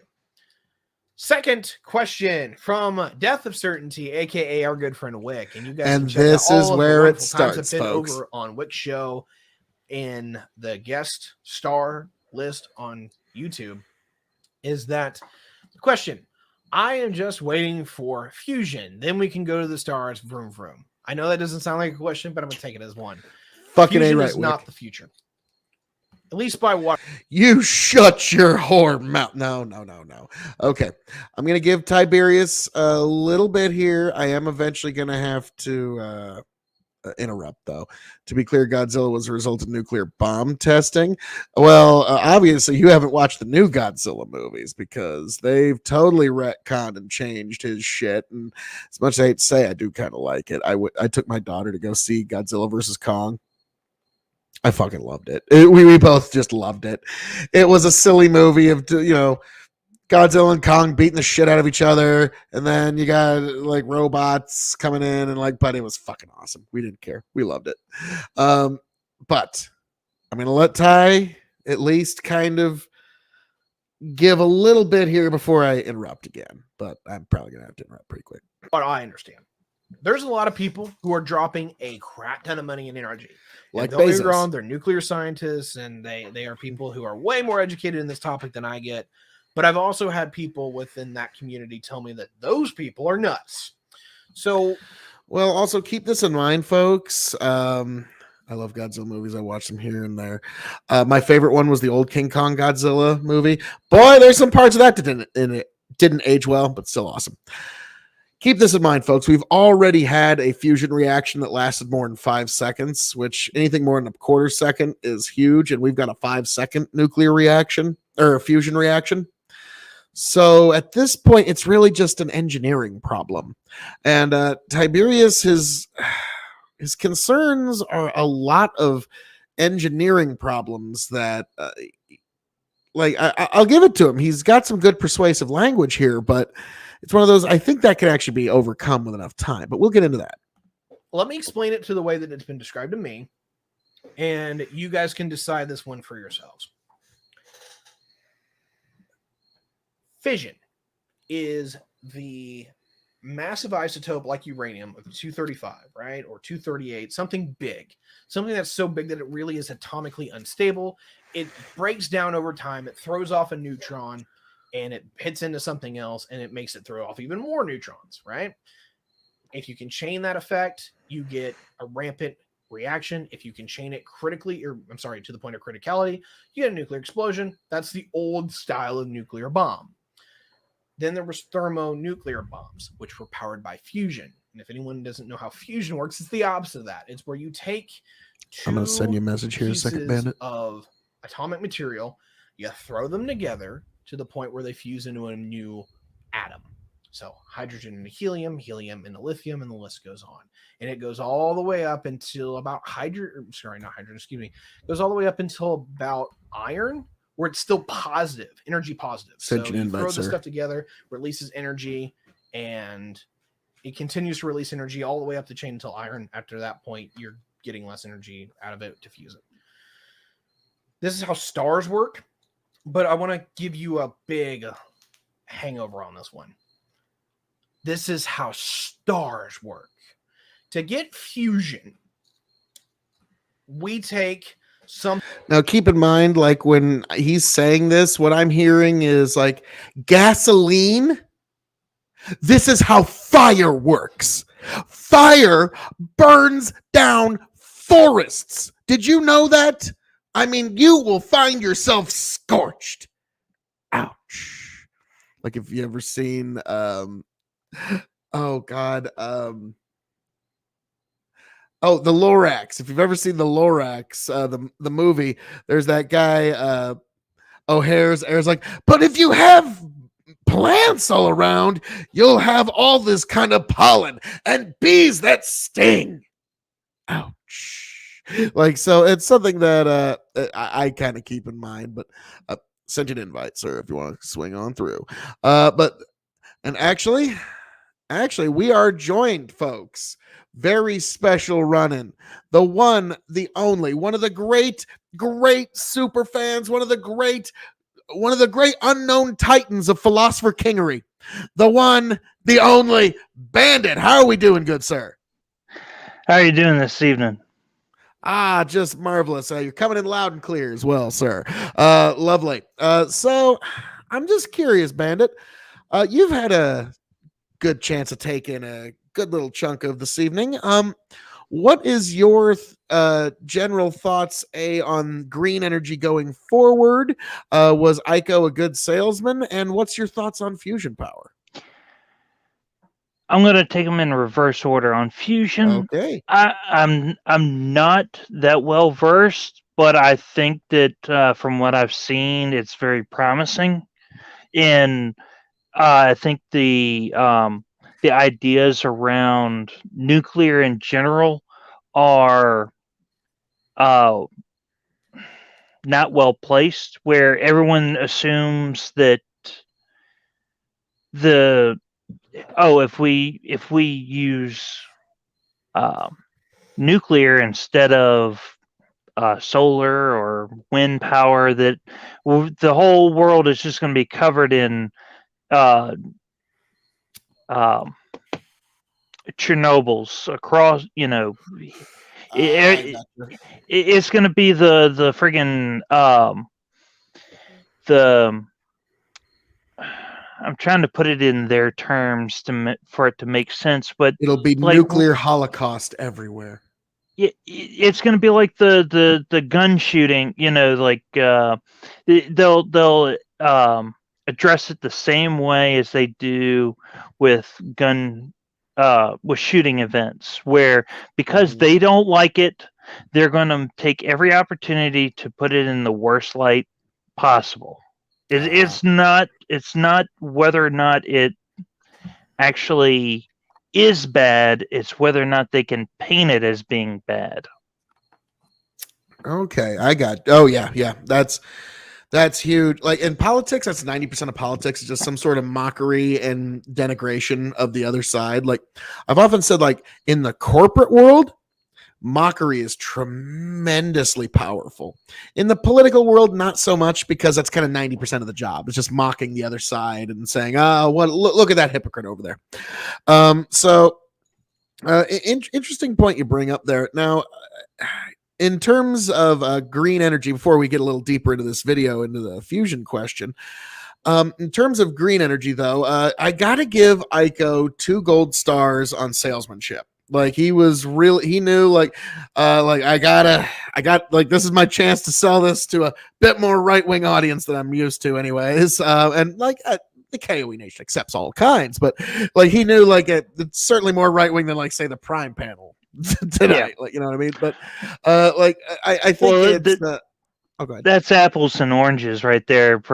This versus Prime Kai's. I mean, it might as well be between the hippy dippy and any other conversation going on ever.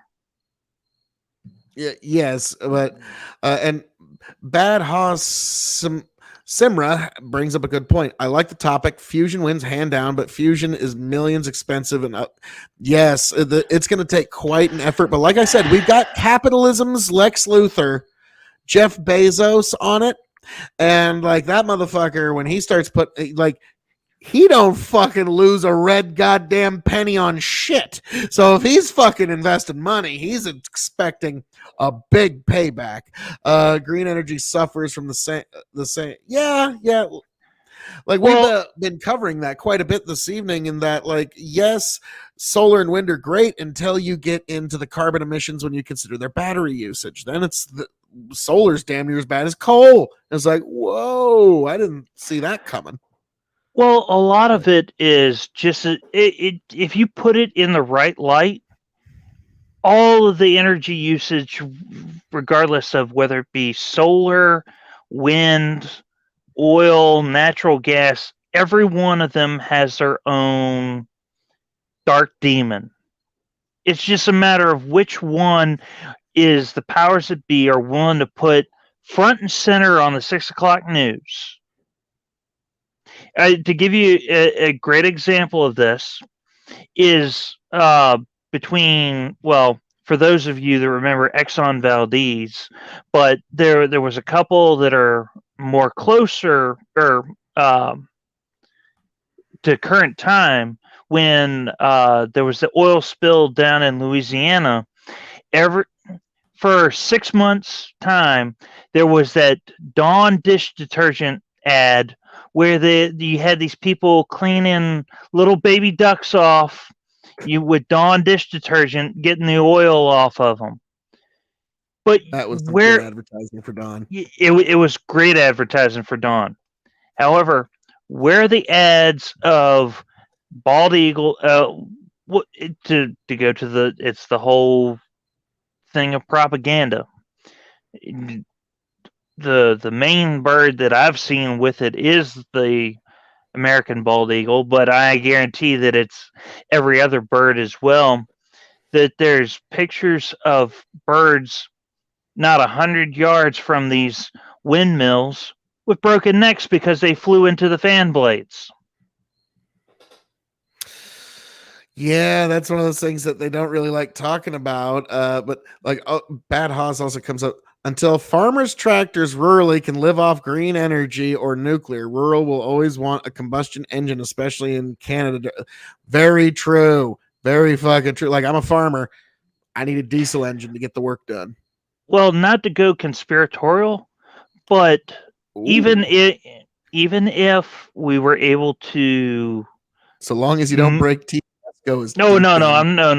This isn't going to be TOS. Oh, no. You have it right now with automobiles where with all the computerization in there, and you've seen it a time or two with some of like the world's wildest police chases where someone had a very current vehicle and it was either stolen or whatever, and the cops or the authorities decided to shut it off. Well, if you take the protests going on in Europe right now over the fertilizer and being able to plant and harvest farm, yeah, basically farm. If you give the authoritarians, for lack of a better term, the power to shut you're right on. down your ability to farm. What's going to happen when they don't want you to farm? They're just going to shut you down, and you're going to be left starving. Yep. And straight up, the Dutch farmers, the government said, yeah, we want to phase out about 30% of you in the next 10 years. I mean, like, how the fuck are you supposed to take that? Like, that's just like, well, then fuck you just a little bit.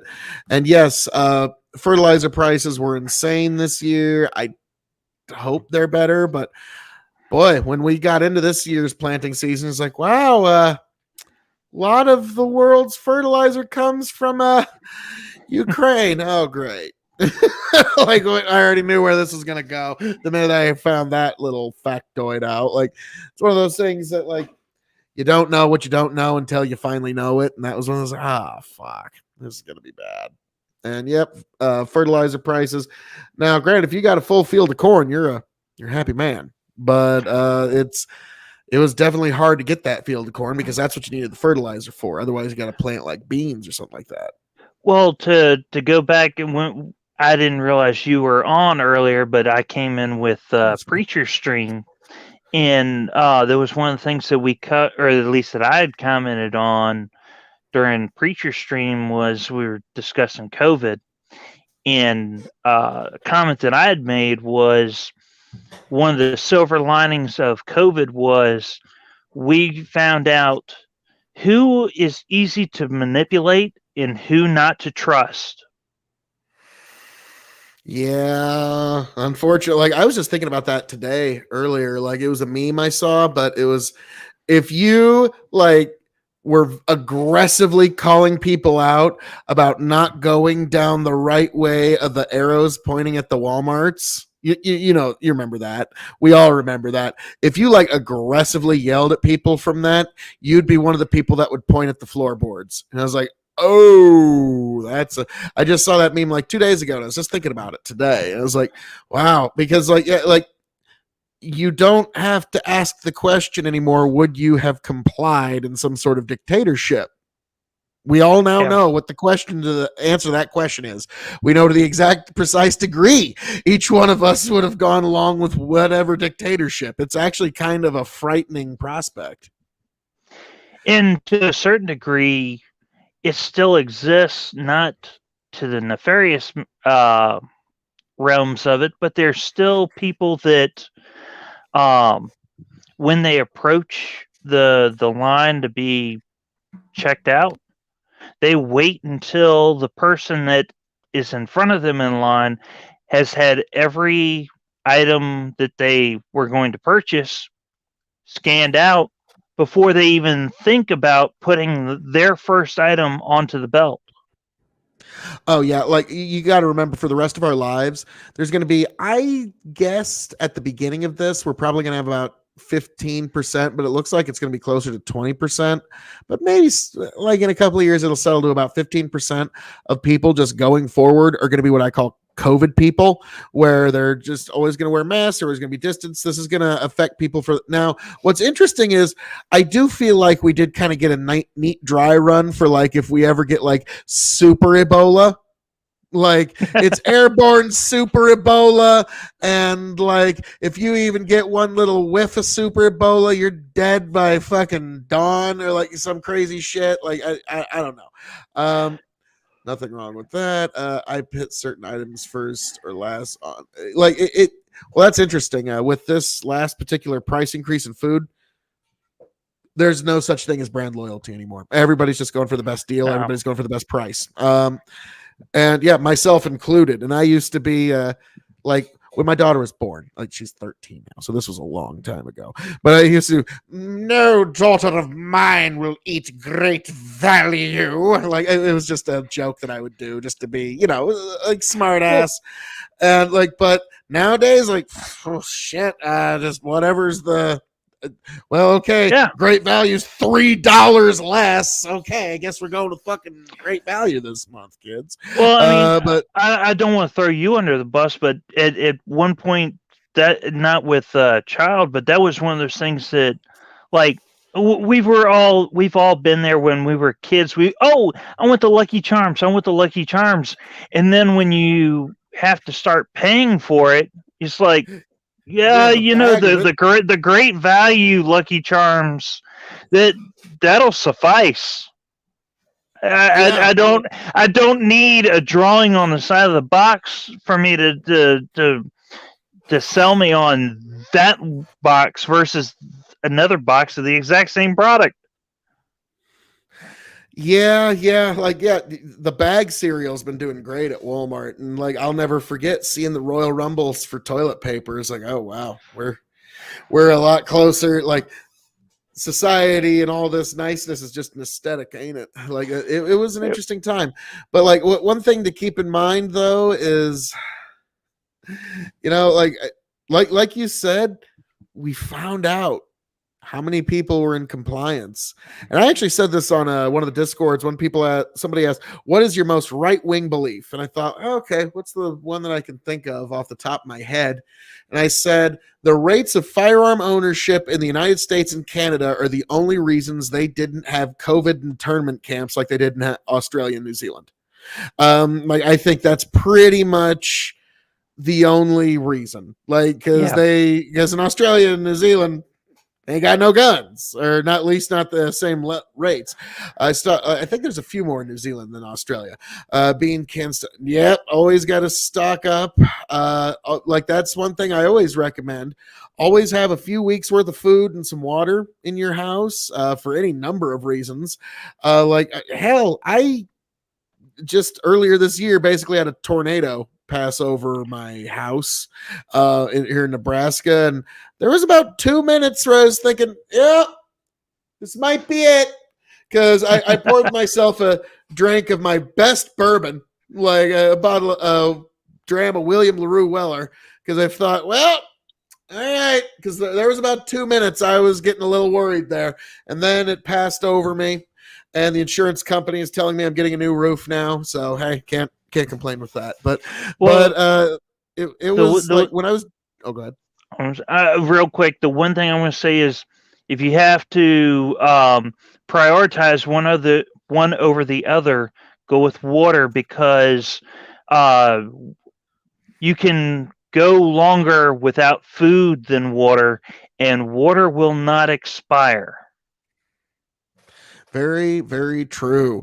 So always keep some water on handy. Keep just liquids of any kind, but I always joke, like I keep a couple of bottles of like some shit vodka or some shit whiskey, because like it's like, hey, I'll trade you this shit bottle of vodka for whatever the fuck. And guess what? Most people take that deal when they're like, when you're in a shit situation where the power's gone for a couple of days, most people take any kind of luxury item you can give them. So that's one thing I always keep is a barter item like that. That in the state of Nebraska, like when people come over to my house and like they'll smoke a cigar, I'll cut the cigar, throw the tobacco into a bag. And I know people that like when they're desperate, that's like they're like, I don't smoke tobacco at all, but I've got like the state of Nebraska has more people that smoke per capita than any other state in the nation. So Really? it's one thing to, like if that's, I live in a valley, no tornadoes or floods, well, aren't you just the best? You just won life. Sheesh. I kid. But well, maybe you did. But vodka is good antiseptic. Not really. You actually got to get up to Everclear levels for that to actually be bacteria killing. So 40% ABV is actually not quite enough to be an effective antiseptic. You want to get at least a 50-60 ABV. And even then you want it like Everclear levels, because it'll just kill everything. If you get to 95% ABV, it's just whatever is alive other than your skin cell is dead. That being said, you're assuming what kind of vodka he's talking about.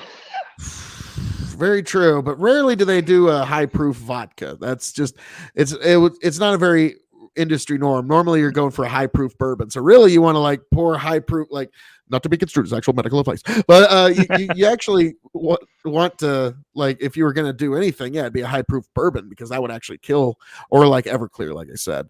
And actually, I used Everclear as kind of like a disinfectant, because during COVID, the thing I noticed was like people like, oh, well, it happened when I was fucking with my mask, and like, so people like, oh, so basically your fingers touching your face is what's fucking you. So I had a little spritz bottle of Everclear that I spritzed on my hands throughout the whole COVID thing. And it wasn't until I said, fuck it, I don't need that. Then I got sick as shit, like a year and a half into that shit. Like, fuck, I don't need it anymore. Oh, fuck, what the fuck? What, God damn it. Of course. But yeah, so that was, God damn. What's really funny is, like, we're talking about energy, but this is just a great example of how much COVID touched everyone's lives. Like, everybody's got their stories, and we all kind of get it.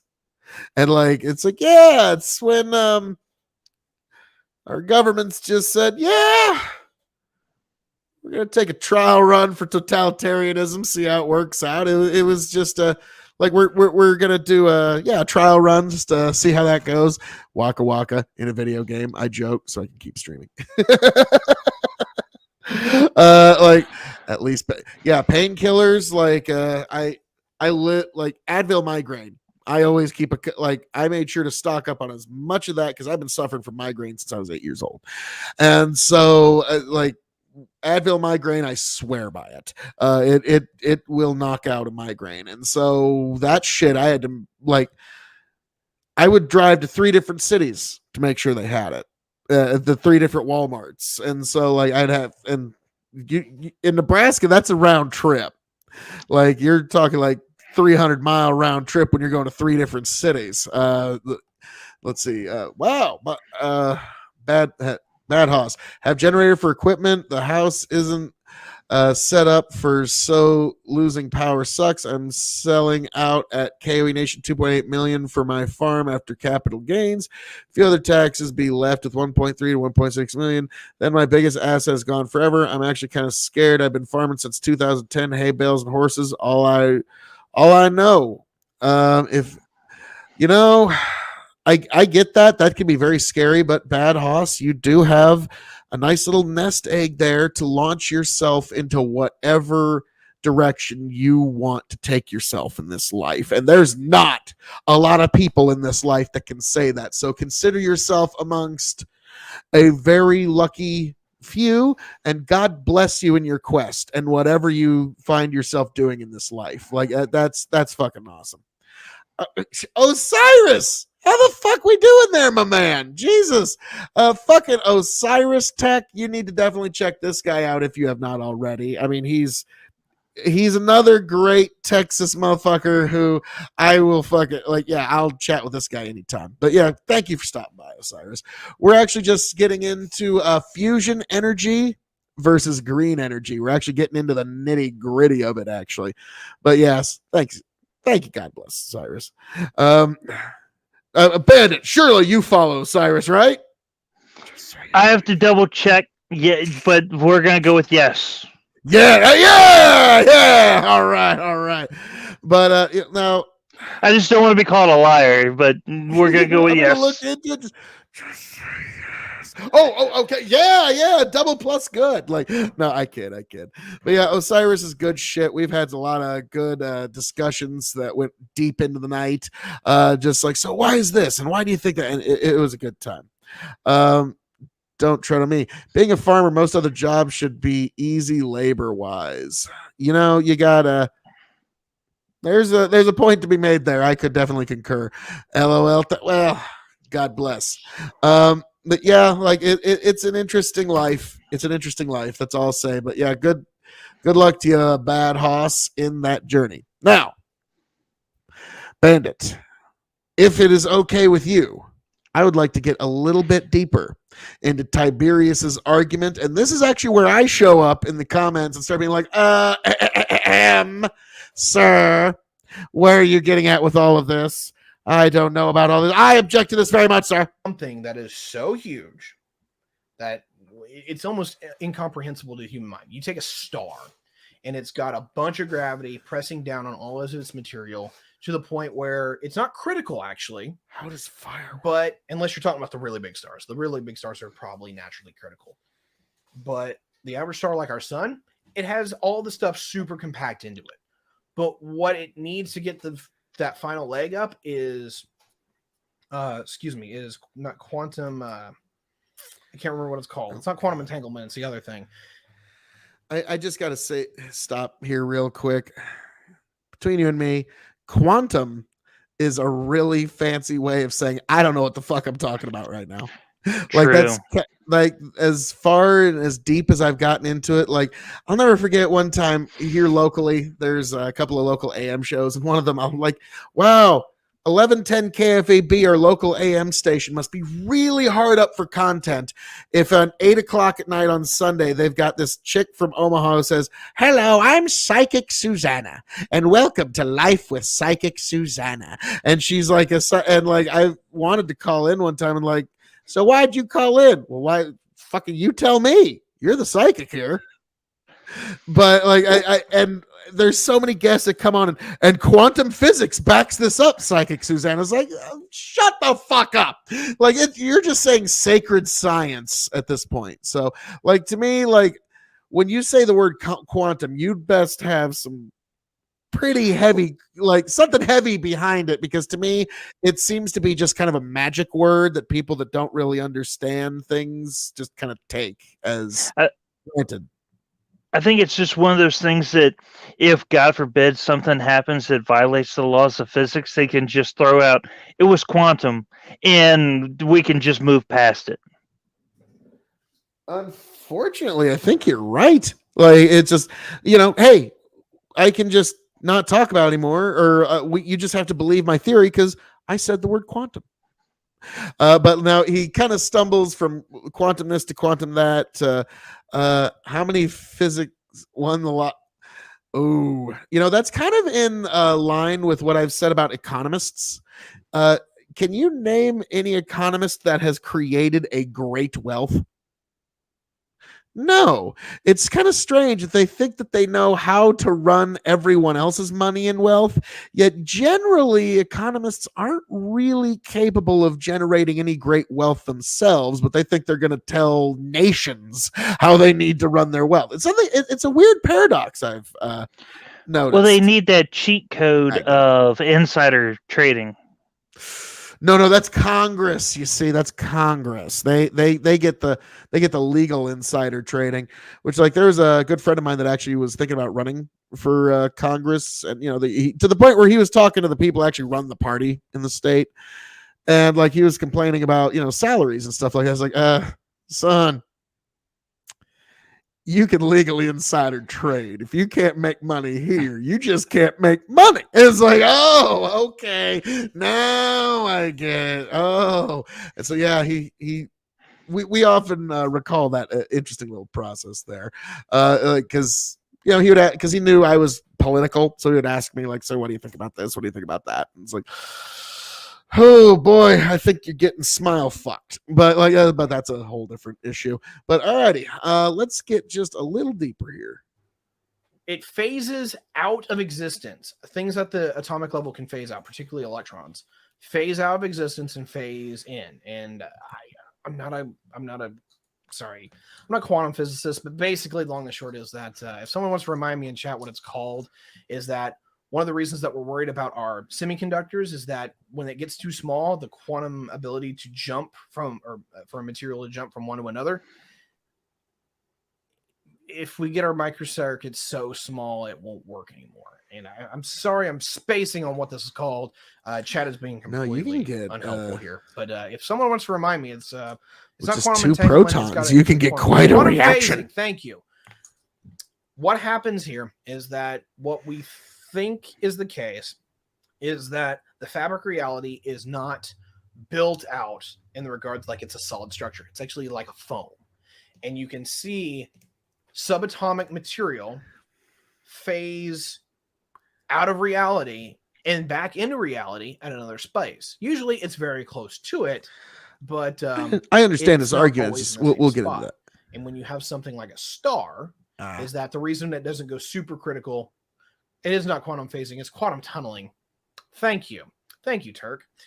Quantum tunneling is what I'm talking about. I shake my finger at you. Phases out of reality, comes back into reality, and interacts with something in a different level. So if you have this hyper compressed hydrogen, as an example, and then all of a sudden it phases back in.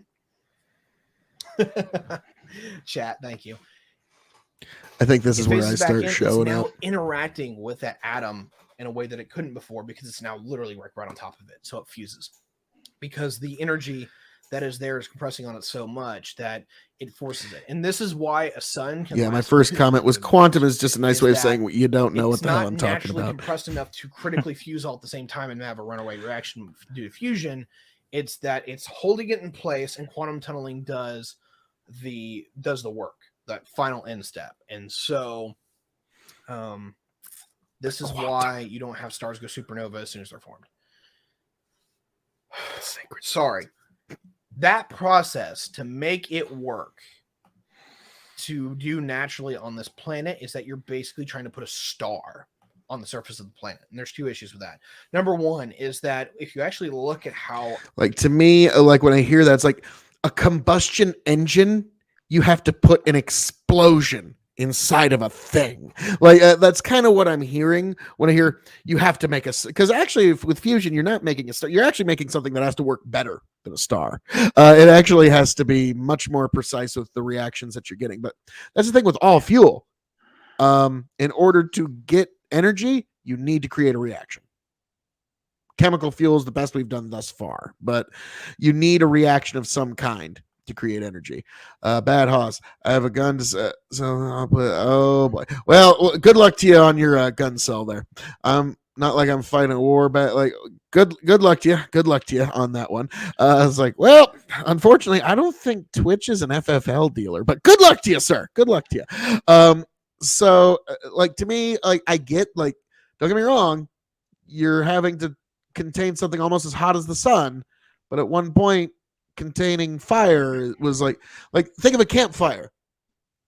You've had to engineer something to contain this fire, and that's so long as you let human intelligence poke around at this long enough, you're going to get there. Well, effective fusion is in our natural environment. Well, oh, you got something? 100 watts yeah. Because Rocket. isn't the and now I'm not a scientist, but it wasn't the large, or at least concerns by the public concerning the Large Hadron Collider was that it was going to produce a black hole because Yep. it's. Were you here when I was talking to Iko about that a little earlier? I think I missed that part. Okay, like I was saying earlier, like when I used to train in MMA, I went to a gym where a guy that actually works at the Hadron Collider was fucking training there that day because he just heard about this MMA gym. He wanted to show up, and I misjudged him because he had really nice gi pants, like GI or Japanese grappling pants, and he had really nice ones. So I figured he was really good at grappling. He's like, hey man, you want to grapple a little bit? I smoke him in 30 seconds. And I'm like, oh, whoa, apparently I'm either getting a lot better or I misjudged this guy. He said, nah, I'm a scientist that works in the Hadron Collider. It's like, oh no, I just bullied a fucking scientist and beat the shit out. Oh no. But like, no, we actually talked for like a good 30 minutes after that when I asked him, are you going to blow up the world? Like everybody else is like hitting pads and stuff, but I could see them kind of like slowing down. I'm like, okay, is he going to blow up the world? Or like, and in the end, he said, no, we are not dealing with physics that are nearly like that. And I even said, like, if I were making a movie and I was going to cast Russian Scientist 1, I would have fucking cast this fucking guy. Like, he just looked perfect as Russian Scientist. And he had the accent, the look, the everything. And it's like I wouldn't even make you Russian Scientist 2. You're Russian Scientist 1. So like that. So I've actually talked to the guy that actually works there, and yeah, like we were all afraid of it, and he's like probably gotten that question like 1,000 fucking times. Are you gonna blow up the world? Because we're worried about it. But like, now think about it though. Well, that's the main weapons, question.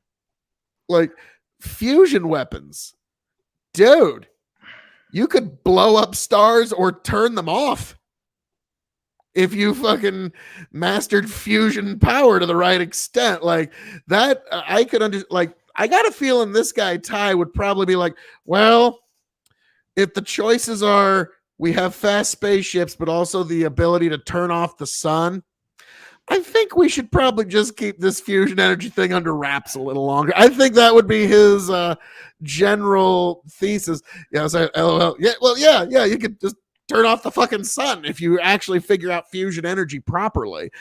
So like it's some interesting moral quandaries we're gonna have here. But yeah, we'll have the technology to blow. Like if some alien civilization 5 fucking solar systems over is giving us shit, we can blow their fucking sun the fuck right up. I mean, like, so how much you want to play this game? It's going to take about 300 years for the signal to get there, but count down your last 300 years because you fucking dead, bitch. Like we can actually play that game if we actually get fusion energy right and we master it. So I can understand some trepidation. And one last thing I kind of want to push against Ty on this is he uses the adjective of criticality for like a sun like ours versus one that goes supernova. Where I would draw the line on criticality would be whether or not it's an actual star versus it being a black hole. Because if it hasn't gone critical, it's just a black hole. If it's gone critical, it's a star. Where I would draw the distinction between a star and something like a supernova would be something like Fat Man versus Sarabamba, where you're talking thermonuclear is, in my opinion, the better descriptor for something like a supernova. I thought they were saying Collider was going to make the time warp. Wrong. So, he's pushing back.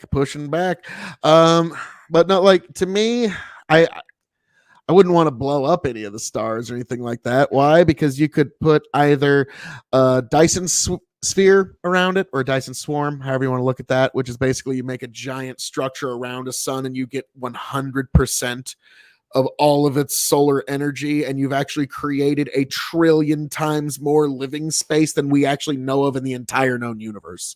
So it's definitely something worth looking into. Or it's also called Matryoshka brain, which it's like, like the little Matryoshka dolls where, you open it up and it's a littler doll and a littler doll and a littler doll. And you build, it's basically a computer that you just build all these layers around the star to the point where you get every watt of energy and you turn those watts into calculations. And you can actually simulate an entire universe off this computing power. So those are just 2 things you can do with stars. Let's see, critical is the difference between gravity versus mass. Doesn't mean black holes. There's other options post-critical. Like, yeah, just blowing the fuck up. K.O.E. Nation, it's not guns. It's well, yeah, I mean, that's what I consider some of my rifles as well. Blotting out the sun doesn't sound safe to. Well, no. Don't. What I'm talking about is it would be a dome that would be at the same, basically the same latitude gravity point as where our Earth is, but it would completely encapsulate the sun, creating 1 trillion times more living space than could ever. You're basically at the same distance of the Earth is away from the sun. You completely encapsulate it. And then inside there is more living space. Now, the problem is to break out of the gravity well of that, you have to get like 2% the speed of light. So there is some problems, but because you're making something so fucking massive that like it's mostly it's a theoretical structure at this point. K.O.E. Nation, it's also nice. 32 horses. All right. Well, good luck to you, Bad Hoss. Good luck. I get it, but at the same time, I don't know how old you are, but you might have enough to actually enjoy quite a bit of this strange adventure that we call life. But yes, Osiris, like hell, I mean, some of the gold that we have on our planet is probably because some sun just blew up. That's why we have gold. If I had to guess, like that's kind of my general take on it. Well, to go back to the Christianity discussion from the other night, there's an idea that the fact that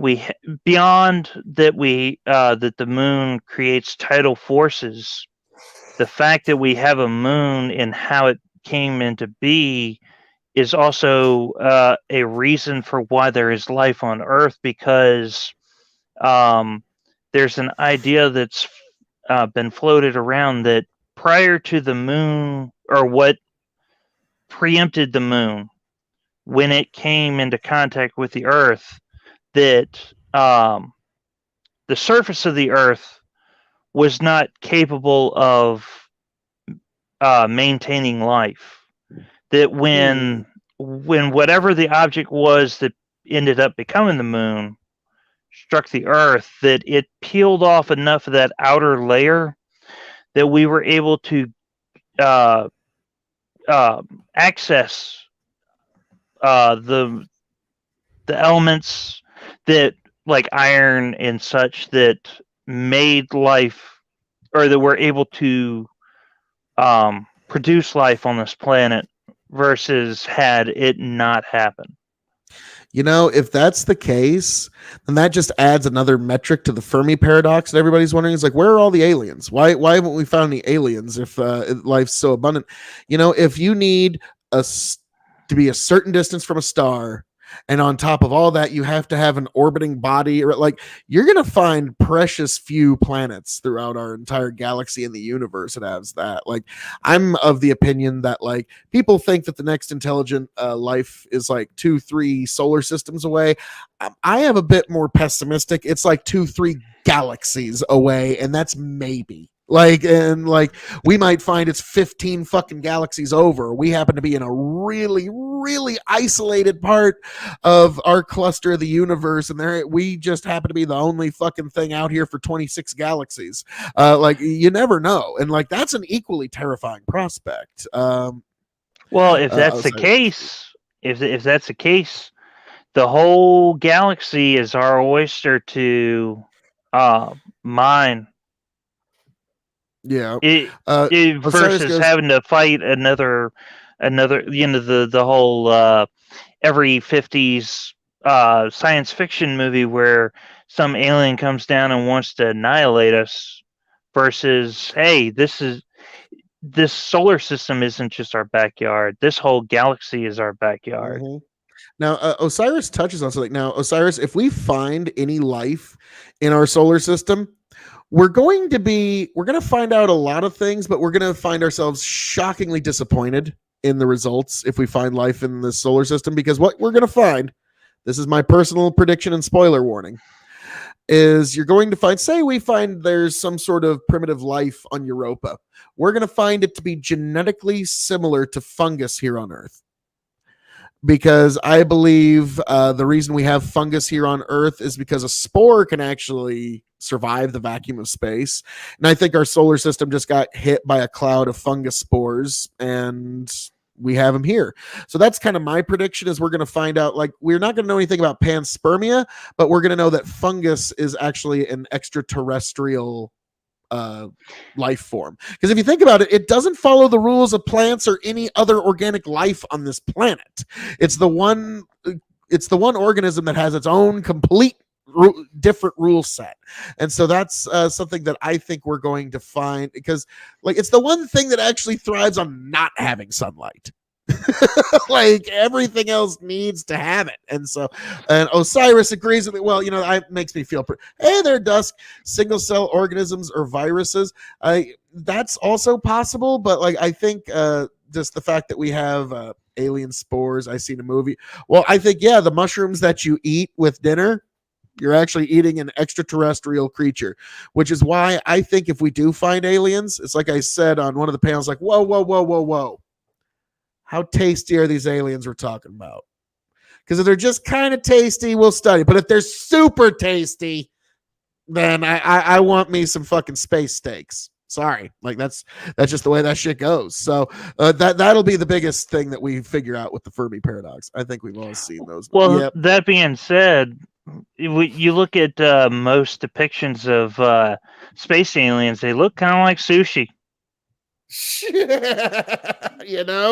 You raise an excellent point there. Sushi aliens. But yeah, like, if we go out into the universe, we're going to find other organic matter. We're probably going to be able to eat it.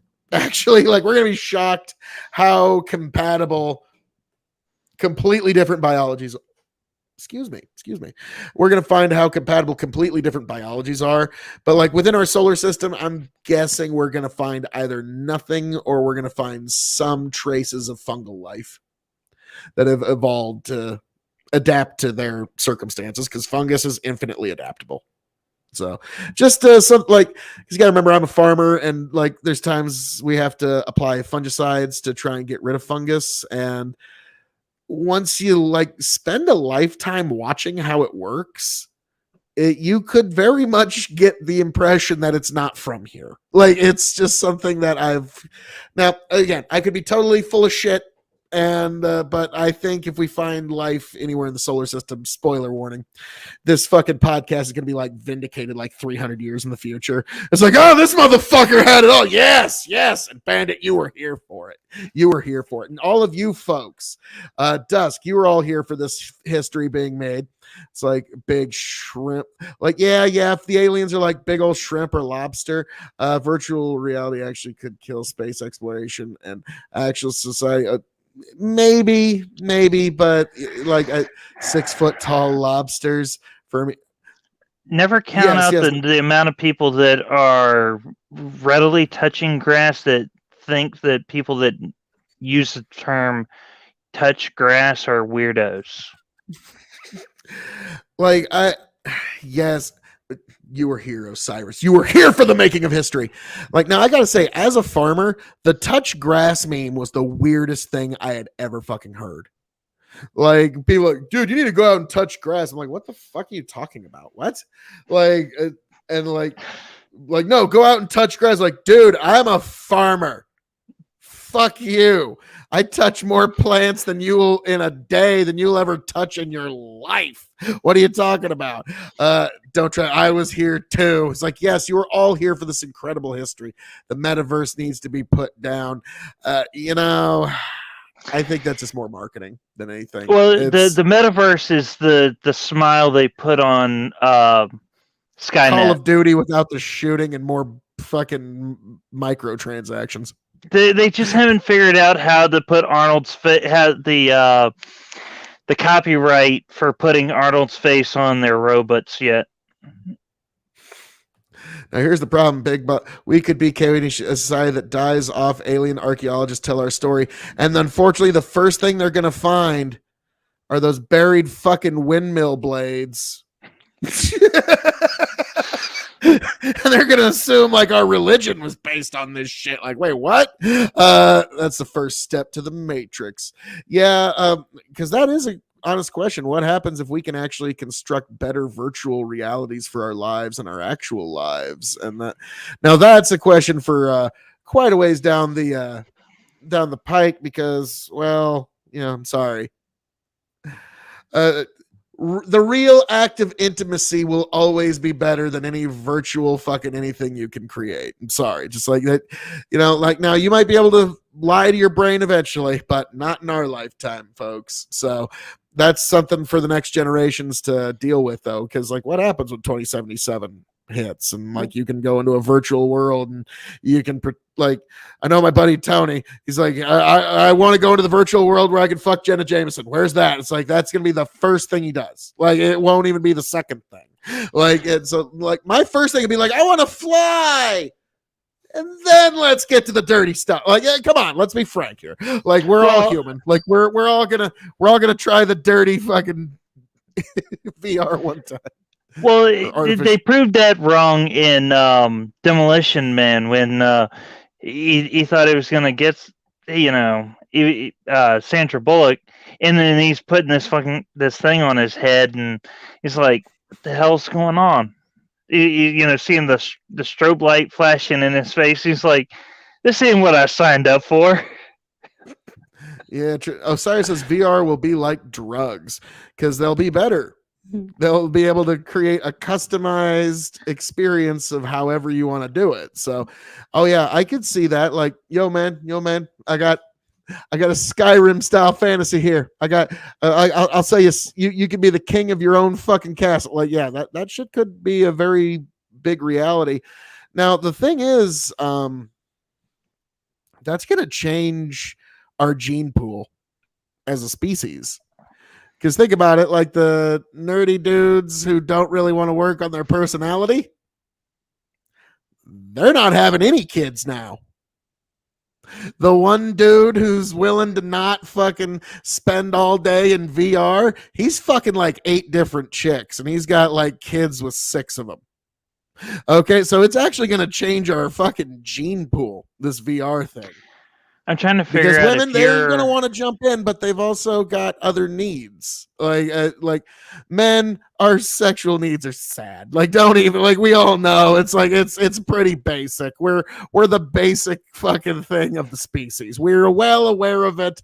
I often make the jokes like, hey, don't blame me, blame my gender, blame my sex. That's VR, someone else's Well, memories. Oh God. Like it's like that Rick and Morty, Roy, a life well lived. Have you seen that episode of Rick and Morty? yeah. Like that, you could buy someone else's memories.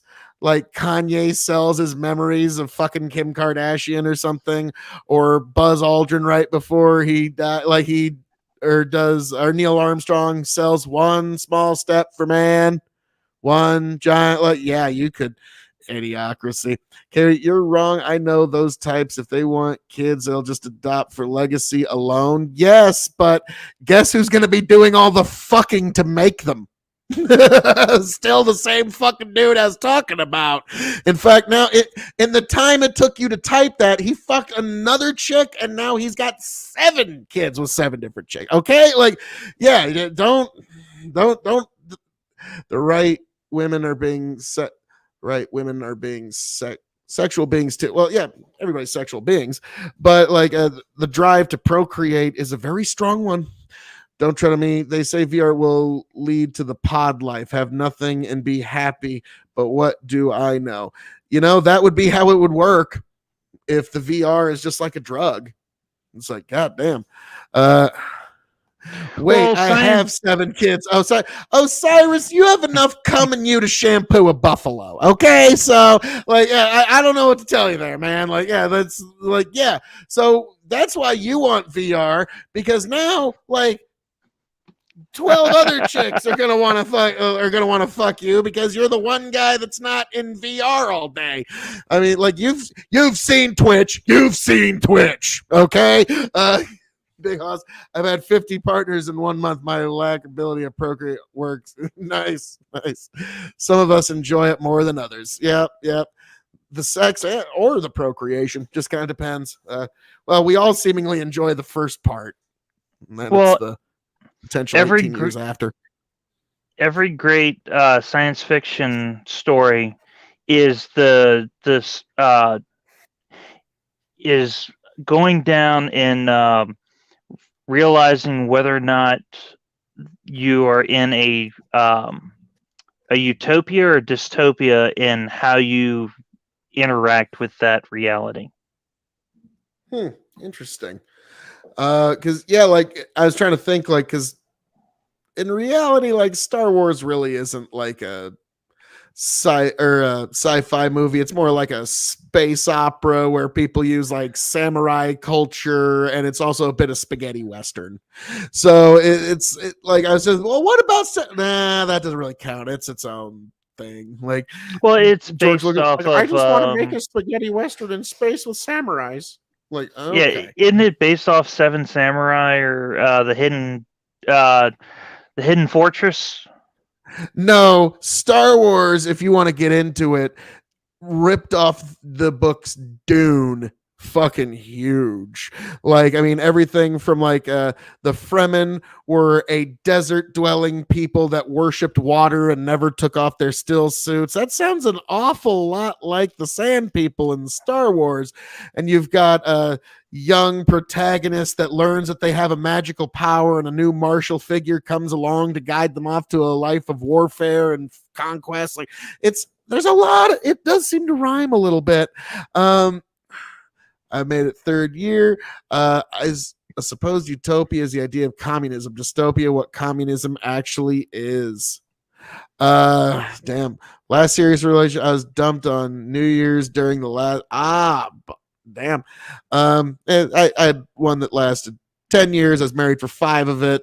So I do have at least a look. Like, I always kind of joke, like, if I was going to do one of those, like, those really cringy fucking, hey, kid, hey, guys, you want to know how to pick up the chicks? I'm going to teach you how to pick up the chicks. I would do, like, all right, I can get your foot in the door. I'll even help you get whoever you're wanting to get in the sack if that's what you're after, but keeping them long term, whoa, that's on you, kid. Hope you got like some personality shit you worked out, but like, yeah, just the upfront stuff. Yeah, I can help you out totally.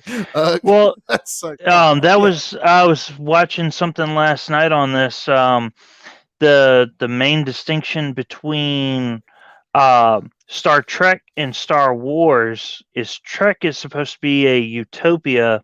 Star Wars is supposed to be a dystopia, and that's kind of where the ship design comes from.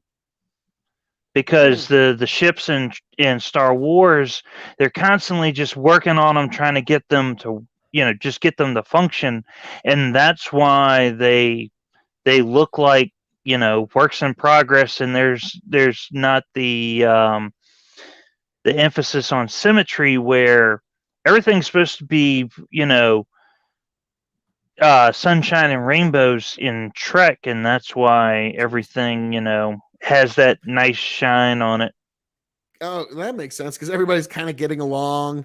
There's occasional, like, the big episodes. All right, if you don't sign the treaty, we might exchange photon torpedoes. And we managed to not exchange photon torpedoes today. The treaty was signed. And that was the drama of the episode. Well, you're thinking of Next Generation. Well, yes, I'll be honest. Now, I'm going to be honest. I'm one of the few, and I know this is going to be blasphemy. I always preferred Picard. I know a lot of people love Kirk, but you got to remember, I was born in the 80s, grew up in the 90s. The one day a week that they played Star Trek The Next Generation was the one night a week I could stay up an extra half hour to watch Star Trek The Next. And so for me, that one's always going to have a super special place in my heart. So like that and fuck it, Patrick Stewart's just one motherfucker that knows how to act his ass off. So he just like, all right, don't worry, cast. I'll just act my way through this, and we'll get another fucking episode in the. Like that motherfucker could just act around anything. So like to me, that was my person. But that makes a lot of sense because yes, what I loved is like a show that I loved when I was younger. Now my daughter's getting into it. Cowboy Bebop. I always loved how on that show people are flying through the solar system, going from place to place, but their ship is always fucking breaking down. They're always having to work on shit. They're always got their tools out working on shit. And me being a farmer, I just loved that. I was like, yep, that fucking okay. Yeah, I know this world. Picard is just better. Let's be Osiris knows what the fuck's up. What can I say? What can I say? Picard, like, don't get me wrong. Denny Crane, Boston Legal, William Shatner, definitely worth checking that out. But yeah, Captain Kirk was revolutionary for its time. But I remember it was like, okay, they had him kissing a green alien before he could get away with kissing Uhura. Okay, wait, what the fuck? The 1960s were a weird time, weren't they, folks?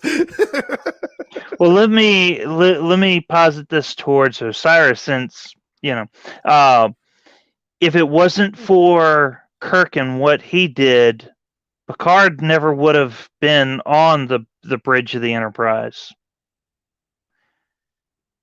Oh, Kirk tamed the Wild West for Picard to be the diplomat.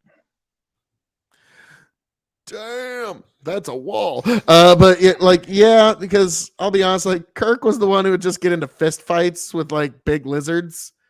Captain Jean-Luc Picard would be like, "Now I must go. Let us fly quickly so that I can negotiate."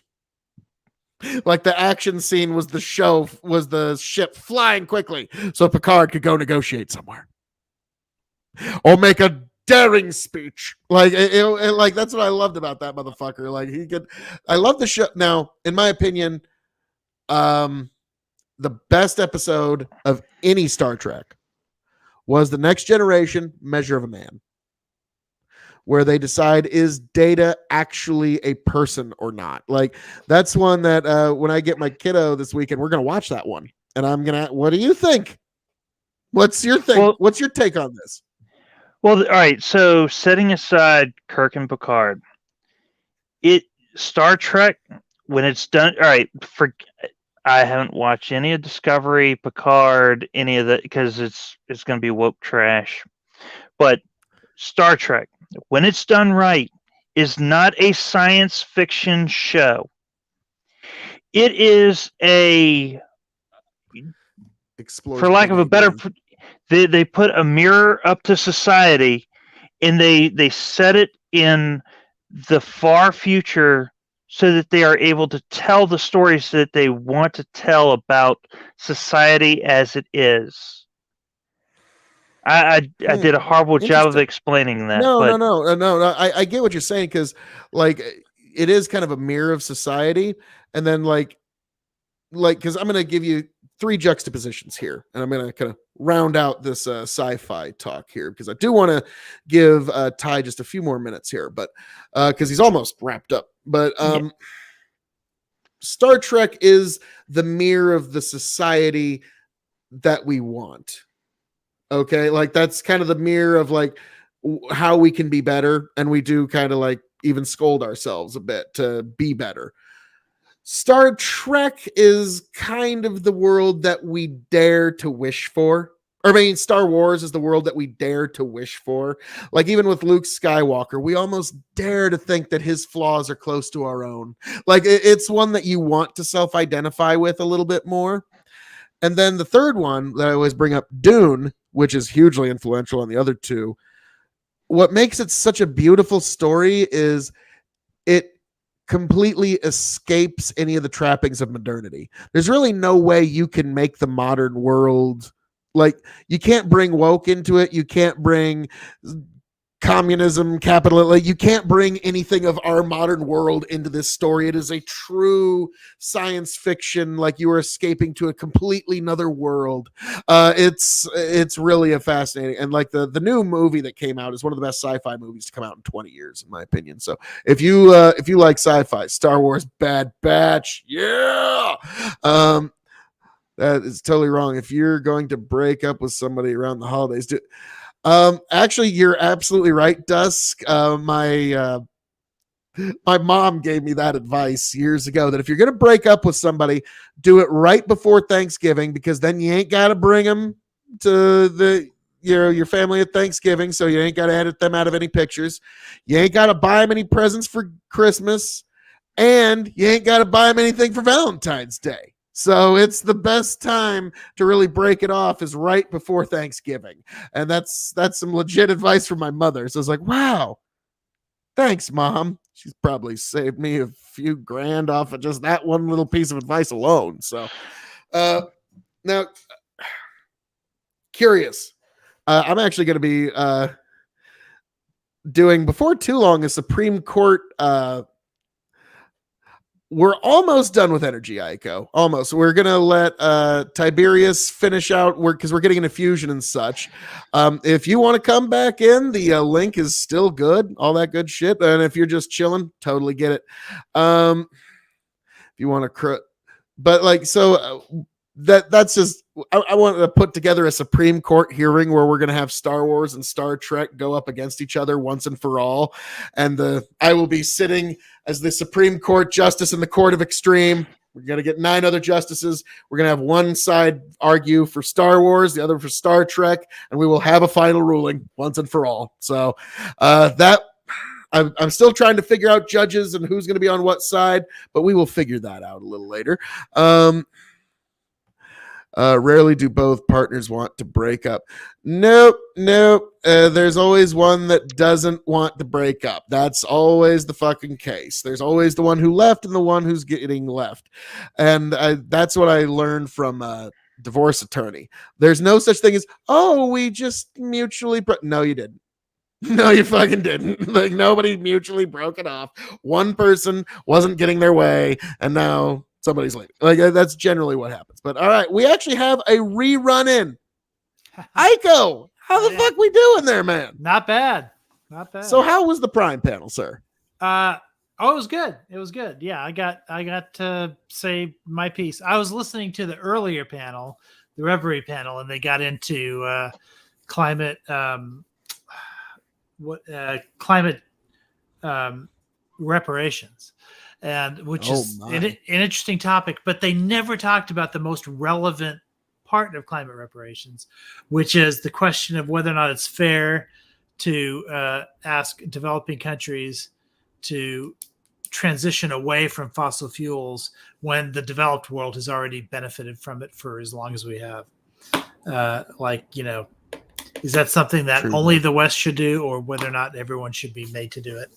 And they never talked about that. They just I was like, now we got two questions I want to get into. First of all, sure. Dusk said, and if they say it's not you, it's me, they're lying their ass off. True statement?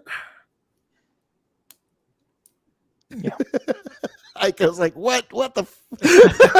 No, I heard a little bit about that. No, that's true. Yeah. Okay, all right, and but yeah, sorry, I couldn't help myself there. But yeah, like we were talking a little bit about relationships and such, and then we were talking about Star Wars, Star Trek, and then we were literally just getting back into fusion when the expert himself. Now, one thing I wanted to touch on, Tiberius got into this a little earlier, but you were at the Prime panel, is he said, now let's look at each of these different power sources. Yeah. When you can think of their CO2 emissions, when you include the production and the use and the refilling of the batteries. Yeah. And when you include the batteries, solar and wind don't look quite as good in terms of carbon emission. In fact, solar's getting pretty close to coal at that point. And so it's one of those, sounds like we still got a couple of kinks to work out. Okay. So people say this a lot. And the reason they say this is because they're only looking at one thing when they look at batteries. And that is they look at like total energy output that a battery makes. And then they're scaling that up as if we're accounting for the emissions that result only from that. But the problem is batteries' primary function really isn't to soak up and then output just a ton of energy. Like you would never expect batteries to power an entire city for 8 hours. You wouldn't. The batteries are designed to power areas for like fractions of a second. So, for instance, if a coal plant goes out and a natural gas plant wants to kick in, it takes about maybe 4 or 5 seconds for that to happen. So you need something to, handle the load. The way I teach it to the debate kids. Ben. Oh, sorry, I probably bored him with my technical. Oh, no. I'm sure it's probably a connection issue. Bandit, if you want to come on back, you're always welcome. But okay, so continue, sir. Anyway, the way I put it, that makes it a little bit easier, is the old myth of Hercules and Atlas. Atlas is holding up the sky, right? He's holding up the cosmos over the earth, and he tricks Hercules into holding it for him because he says, "Oh, I'm tired. Whatever. Can you, just hold it for a moment." And for about a 5-year stretch, I read Atlas Shrugged at least once a year. Yeah. Okay. So then that myth. Well, it's sort of like that. It's sort of like Hercules takes the load for just a small amount. Then Atlas comes back and takes it. Of course, he didn't want to, but he started shaking the cosmos, and Atlas was like, "Oh, I've got to take this back." But anyway, I kind of say it's a little bit like that. So batteries just have to hold the load for a moment. Now, if you look at the experience of South Australia, they were the first major grid that went with a big battery because they were having outages all the time because for a variety of reasons, but it had to do with the big storm that came through. And then as soon as they installed that big battery, outages stopped, and they haven't come back in the like 8 years since, or however long it's been. So and it's those batteries. Bandit's battery died. Speaking of batteries, yeah, Bandit's battery died. Well, Waka waka. So anyway, the problem the everyone there made fun of that battery because they were like, oh, that battery could only power South Australia for like a total of 2 minutes or something like that, or 8 minutes or whatever it was. And they were like, that's nothing. That's well, first That's of a all, lot of now, ground. yeah. So, but the thing is, it doesn't. That's not what it does. It does arbitrage.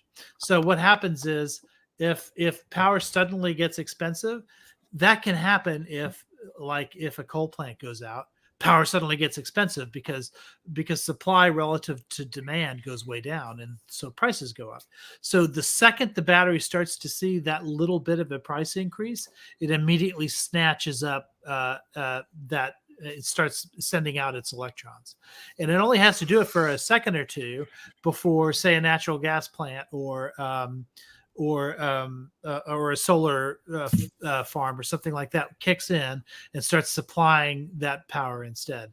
And so because of that, all of those big spikes in prices that happen when plants go out or whatever, those spikes don't happen.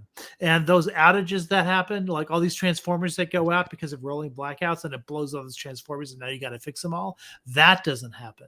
So you're preventing all this damage to the network because these batteries can handle like fractions of a second. An electronic battery can respond to a power outage in 120 milliseconds.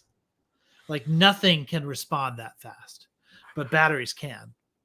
That's what batteries are there for. They're not there to, like, when the sun goes down and you're dependent on solar, it's not, the batteries aren't going to kick in and handle like 12 hours of load until the sun comes back up. That's not what it does. What it does is it handles it for those fractions of a second. Grid operators have gotten very good at predicting like how much sun you'll get at any given moment, or predicting what the wind patterns will be. Like none of this is a surprise to the relatively few surprises there. So they can plan in advance for all this stuff. And the batteries are for those rare moments where they can't plan something. And again, it's a fraction of a second. That's all. So batteries more than worth it. Like this is why, I mean, I get what Ty is saying, but listen to what Elon Musk has to say about it. He'll give you a more expert opinion, I think. Oh yeah. Now, actually, strange enough, Elon is actually kind of disagrees with me on fusion because he thinks it's going to be kind of far off, and he thinks we need to just utilize solar. Like that's his. Like we have a giant fusion. I'm going to do my best, Elon. Yeah. We have a giant fusion reactor right in the middle of our solar system, so we should try to utilize that first, and then once we finally figure out fusion, then we can jump around the rest of the outer solar system. Yeah. Yeah, I mean, I'm not a magic bullet guy, so I would never say let's just do solar. Rather, I would say use every form of energy you can, prioritizing the cleaner ones over the dirtier ones, and mix them in ways that are most logical to do. So, like for instance, nuclear doesn't pair well with intermittent sources of energy, so you wouldn't want to pair a wind farm with a nuclear power plant because nuclear power doesn't ramp well. It needs flat energy. We have a nuclear power plant here in Texas. We have several of them, and they're in big trouble now because when the sun goes up, our power prices go way down, and when the wind is blowing, our power prices go way down. So these nuclear plants that were built with the assumption that they would get constant revenue. Now they don't get constantly high revenue, and so they can't make money on the Texas grid. That's the problem. Like there was some folks that were kind of blaming, like, well, 20% of Texas power grid is this green energy, wind and solar, and about 20% of the Texas power grid can't come up with any power this winter. Like there were people that were making that sort of 1-to-1 comparison. I know it wasn't 1-to-1, but like it was definitely 40%. What's that? It's 40% of the Texas grid, and the one power source that was overperforming at that time was solar.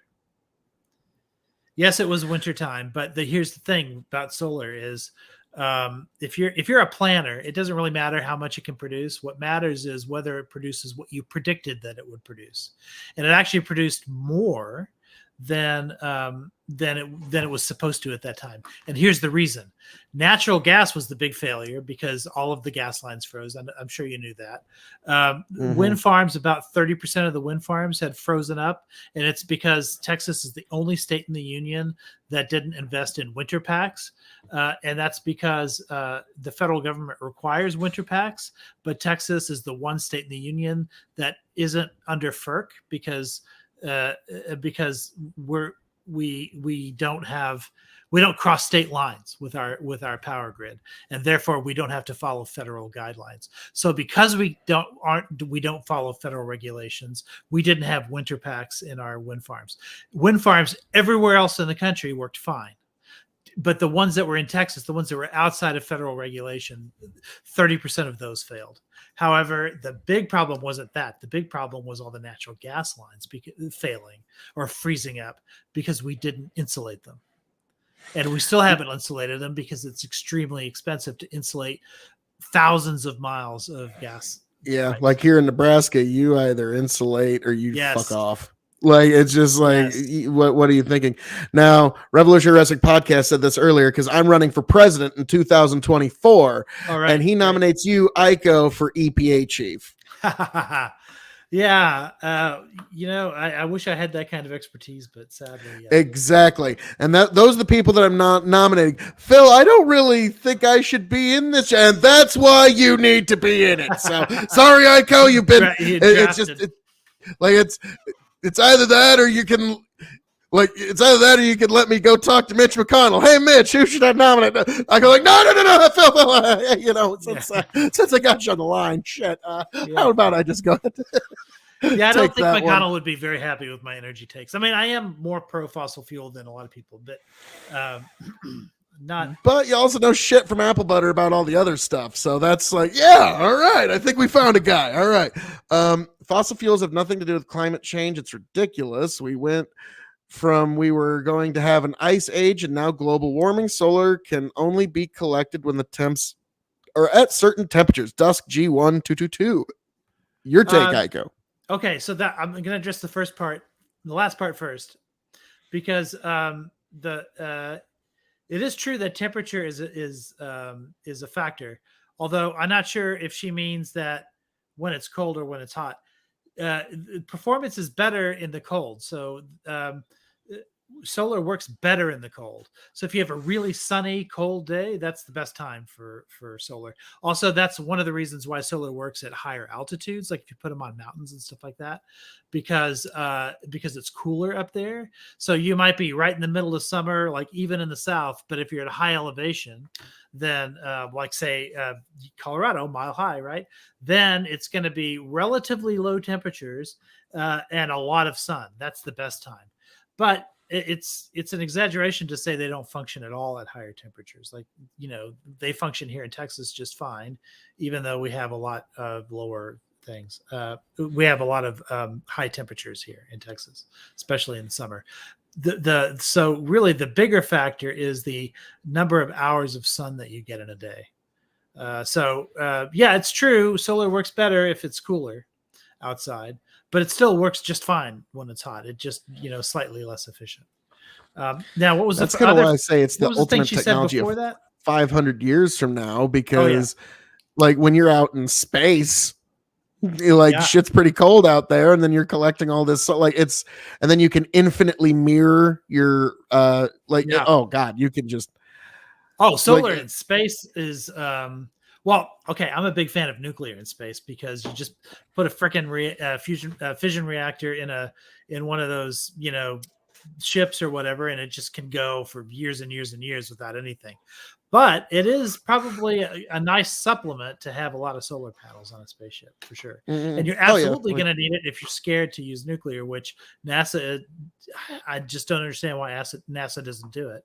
But they won't they're afraid of the risk of launching plutonium. is what into it is. space. Well, why? What could go wrong? Yeah.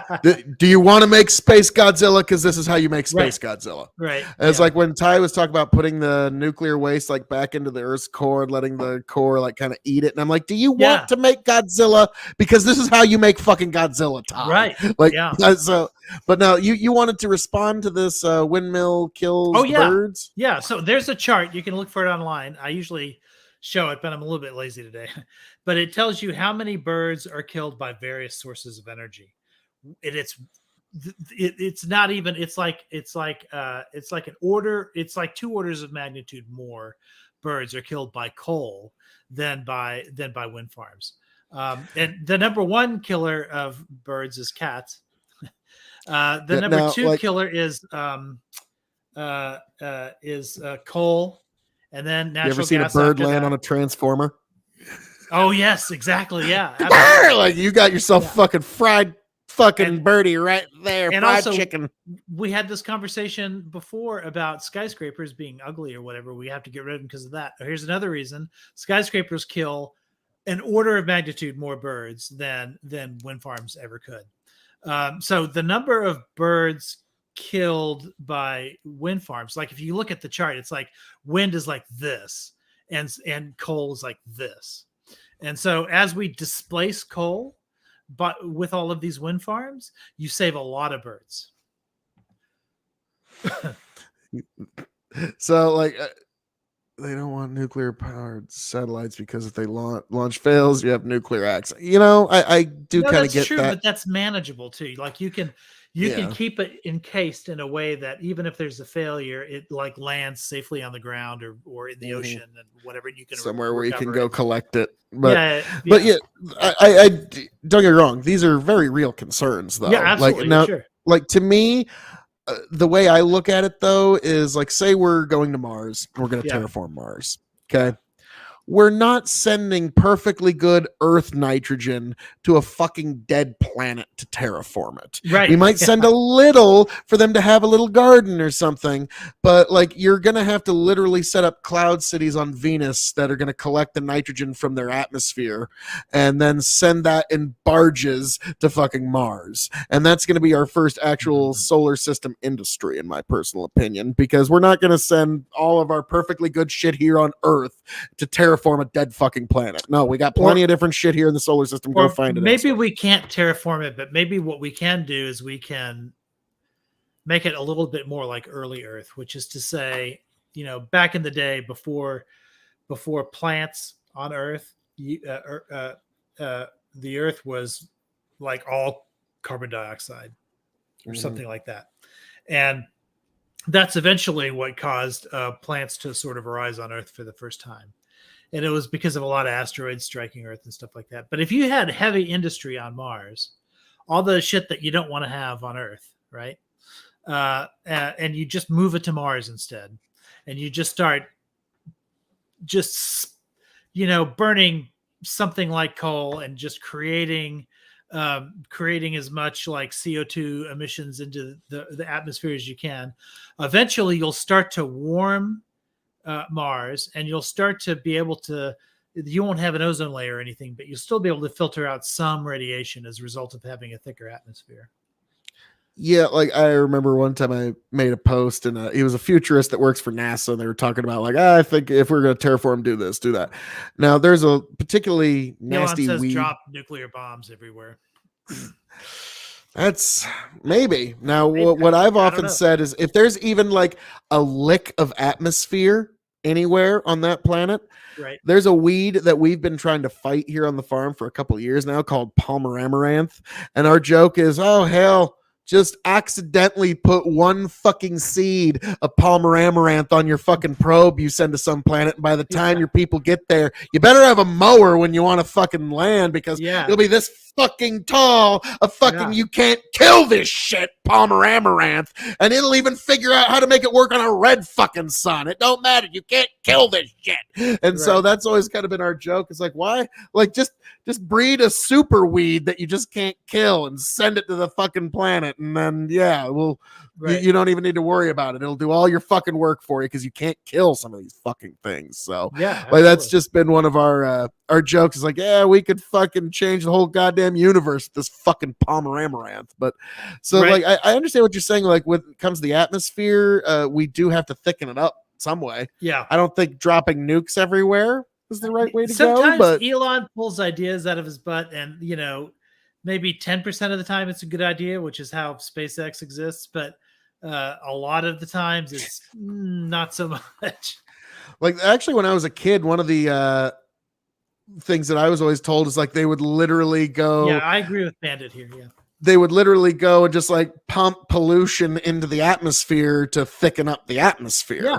And that was Right. like, and they're saying the things that we don't want to be doing here on Earth that we want to do there. Overseas cause more pollution, better. Well, it's just scientists know that, farmers will always be. Well, Bad Hoss Simra, I'm going to say something that William Jennings Bryan said years ago when he was running for president, fellow Nebraskan. He said, and it was actually in his Cross of Gold speech, actually. It wasn't the big line that everybody remembers, but he said, if you were to pull everybody out of any city in America and then bulldoze all the buildings to the ground, that city would spring up again as if by magic because of America's ingenuity. But if you destroy the farms of this nation, there will be grass growing in the streets of every city in this nation.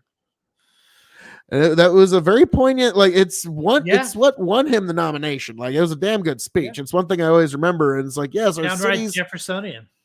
Yeah, our cities, like we're people that are ingenuitive enough that, like, yes, if you knock down a city, it would spring up again as if by magic. But like, yeah, you destroy our mines and our farms.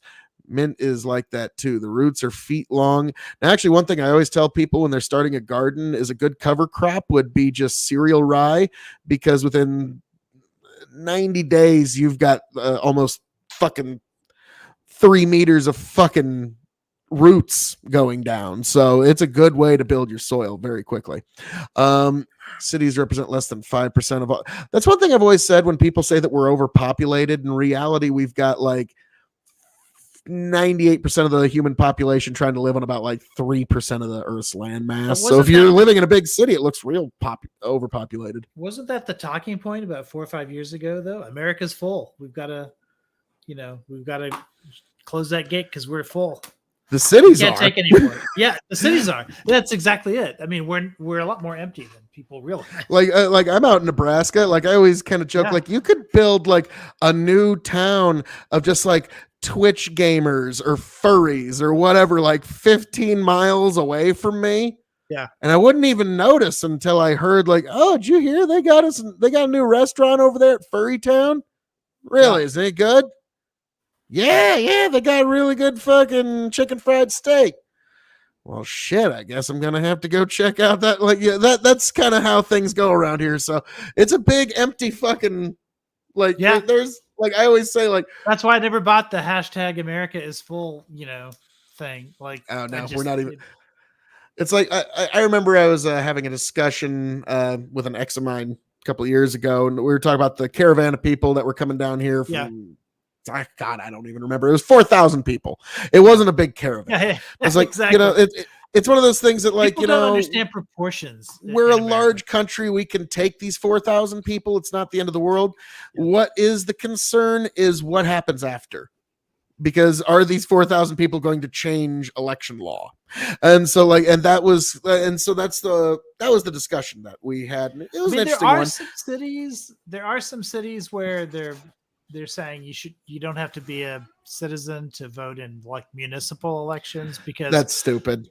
Yeah. Like if you're like that's coming if you're not a citizen or you're not from there, you shouldn't be allowed to vote there. That's just fucking silly. Like, why do I have a funny feeling that it's like, so where was this at? I don't know. I just remember hearing about it. Surely it was California. I was about to say, it sounds like somewhere where Democrats are running the show. Oh, sure. Yeah, of course. Well, it wouldn't matter if it was California or not, because Democrats run all cities. Dusk, the Chinese keep. Now, this is something that is legit. Like the Chinese buying up farmland. Like people are fucking worried about that. Like, I was worried about Bill Gates buying up farmland, and then he got a divorce, and that kind of put his plans of farmland domination on hold for a while. So it's like, Ico, the America is full wasn't a special matter. It was more of an economic welfare argument. Because, like, I know this argument well. It's you get this from a lot of libertarian circles, but but basically, it's like, okay, in any modern nation, you can have democracy, a welfare state, open borders. You can have two of the three. If you have all three, it could potentially be the downfall of your society. That's the argument. I think we're seeing a test of that in Germany right now, right? Because they took 1 million Syrian refugees, more than 1 million, really, and they're much smaller than we are. They're a nation of 60 million people, and they're not nearly as big as we are, like spatially. Yeah. And like what?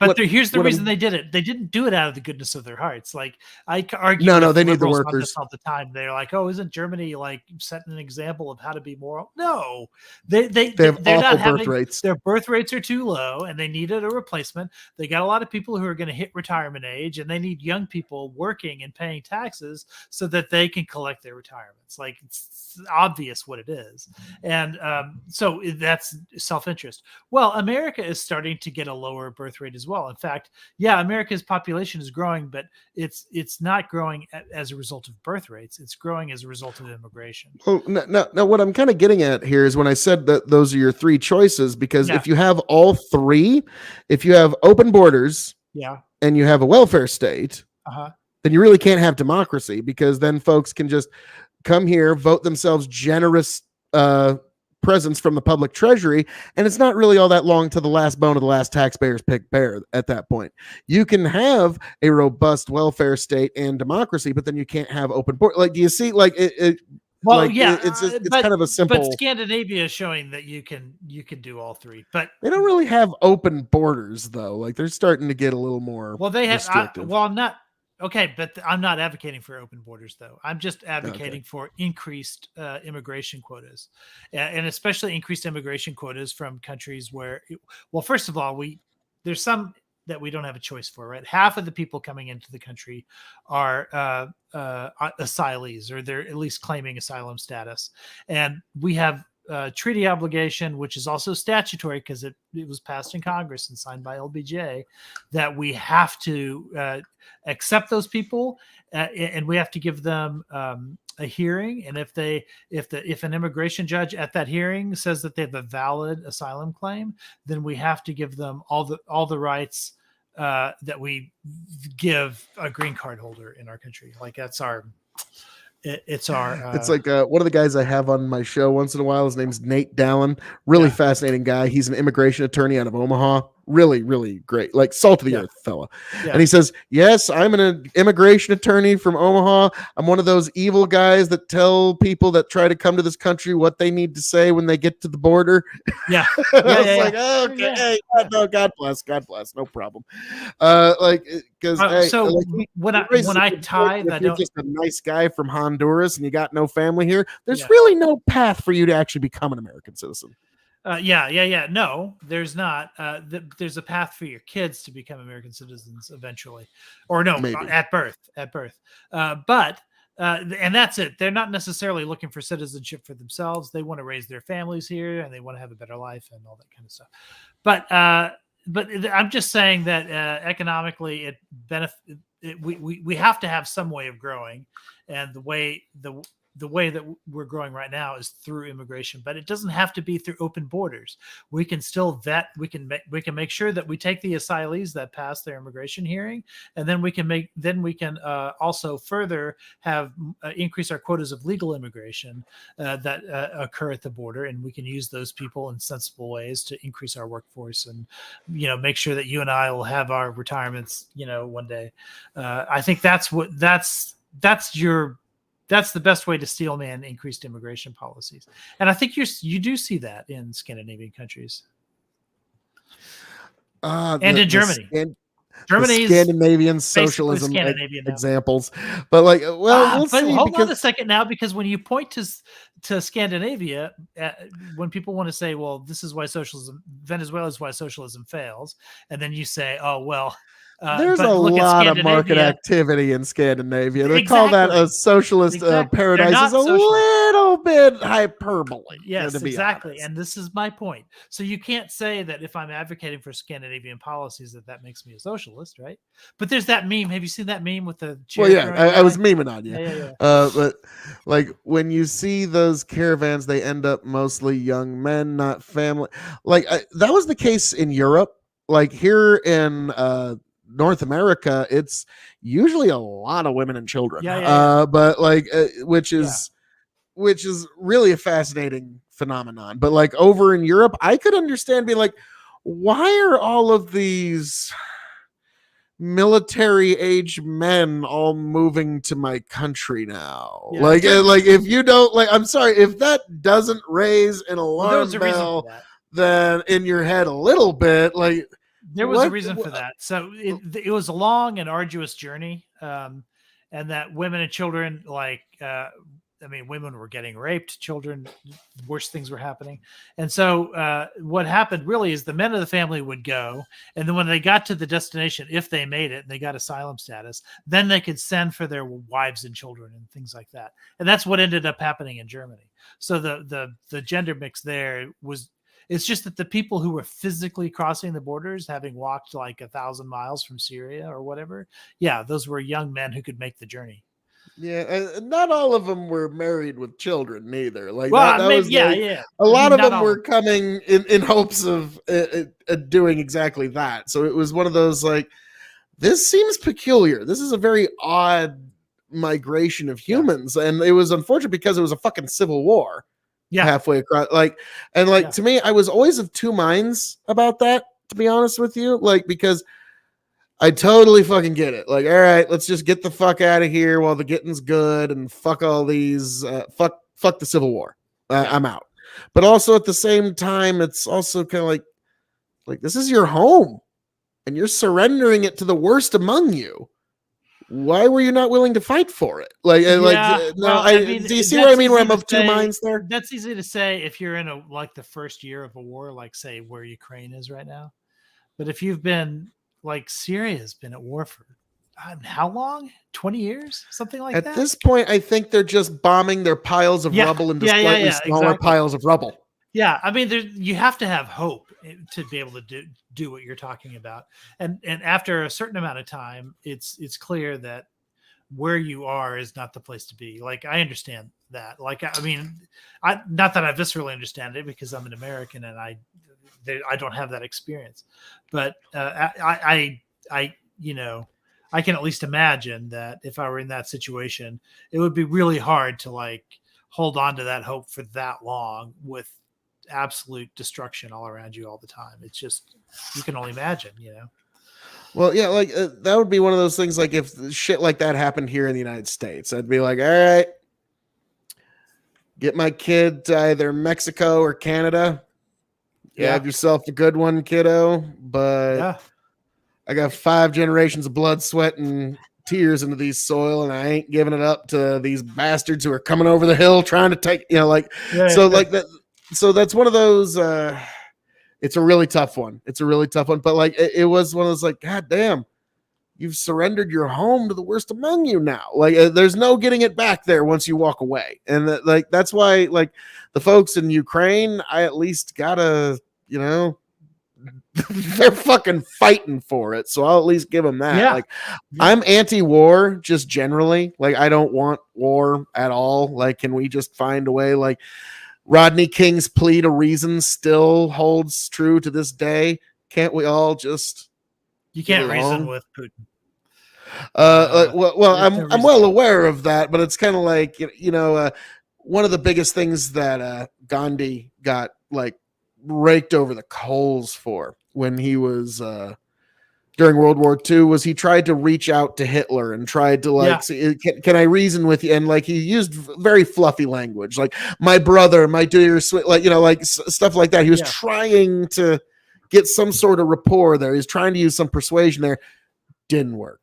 Got nowhere. Like all it was a reaffirmation to Hitler that he was right. See, even Gandhi thinks I'm the shit. So like that was, and so it I do understand but at the same time, like, we're kind of on two different sides. Like, why are you against doing it's we just say, hey, um, no military can take me. We are supporting the war in Ukraine. There are no records where the money is going to. Yeah, let's be honest. Like, even if you support it, a lot of that money is going into suitcases. That's wartime. Yeah, that happened. It's going into Zelensky's buddies' suitcases, and they're on their way to. And I'm like, this is a joke, folks. Winky face, so I can keep streaming. And so when Zelensky gets done filming in Switzerland in front of his green screen, like, oh my goodness, we have so much Russian bomb. Please send more money west. All right, cut. Jesus.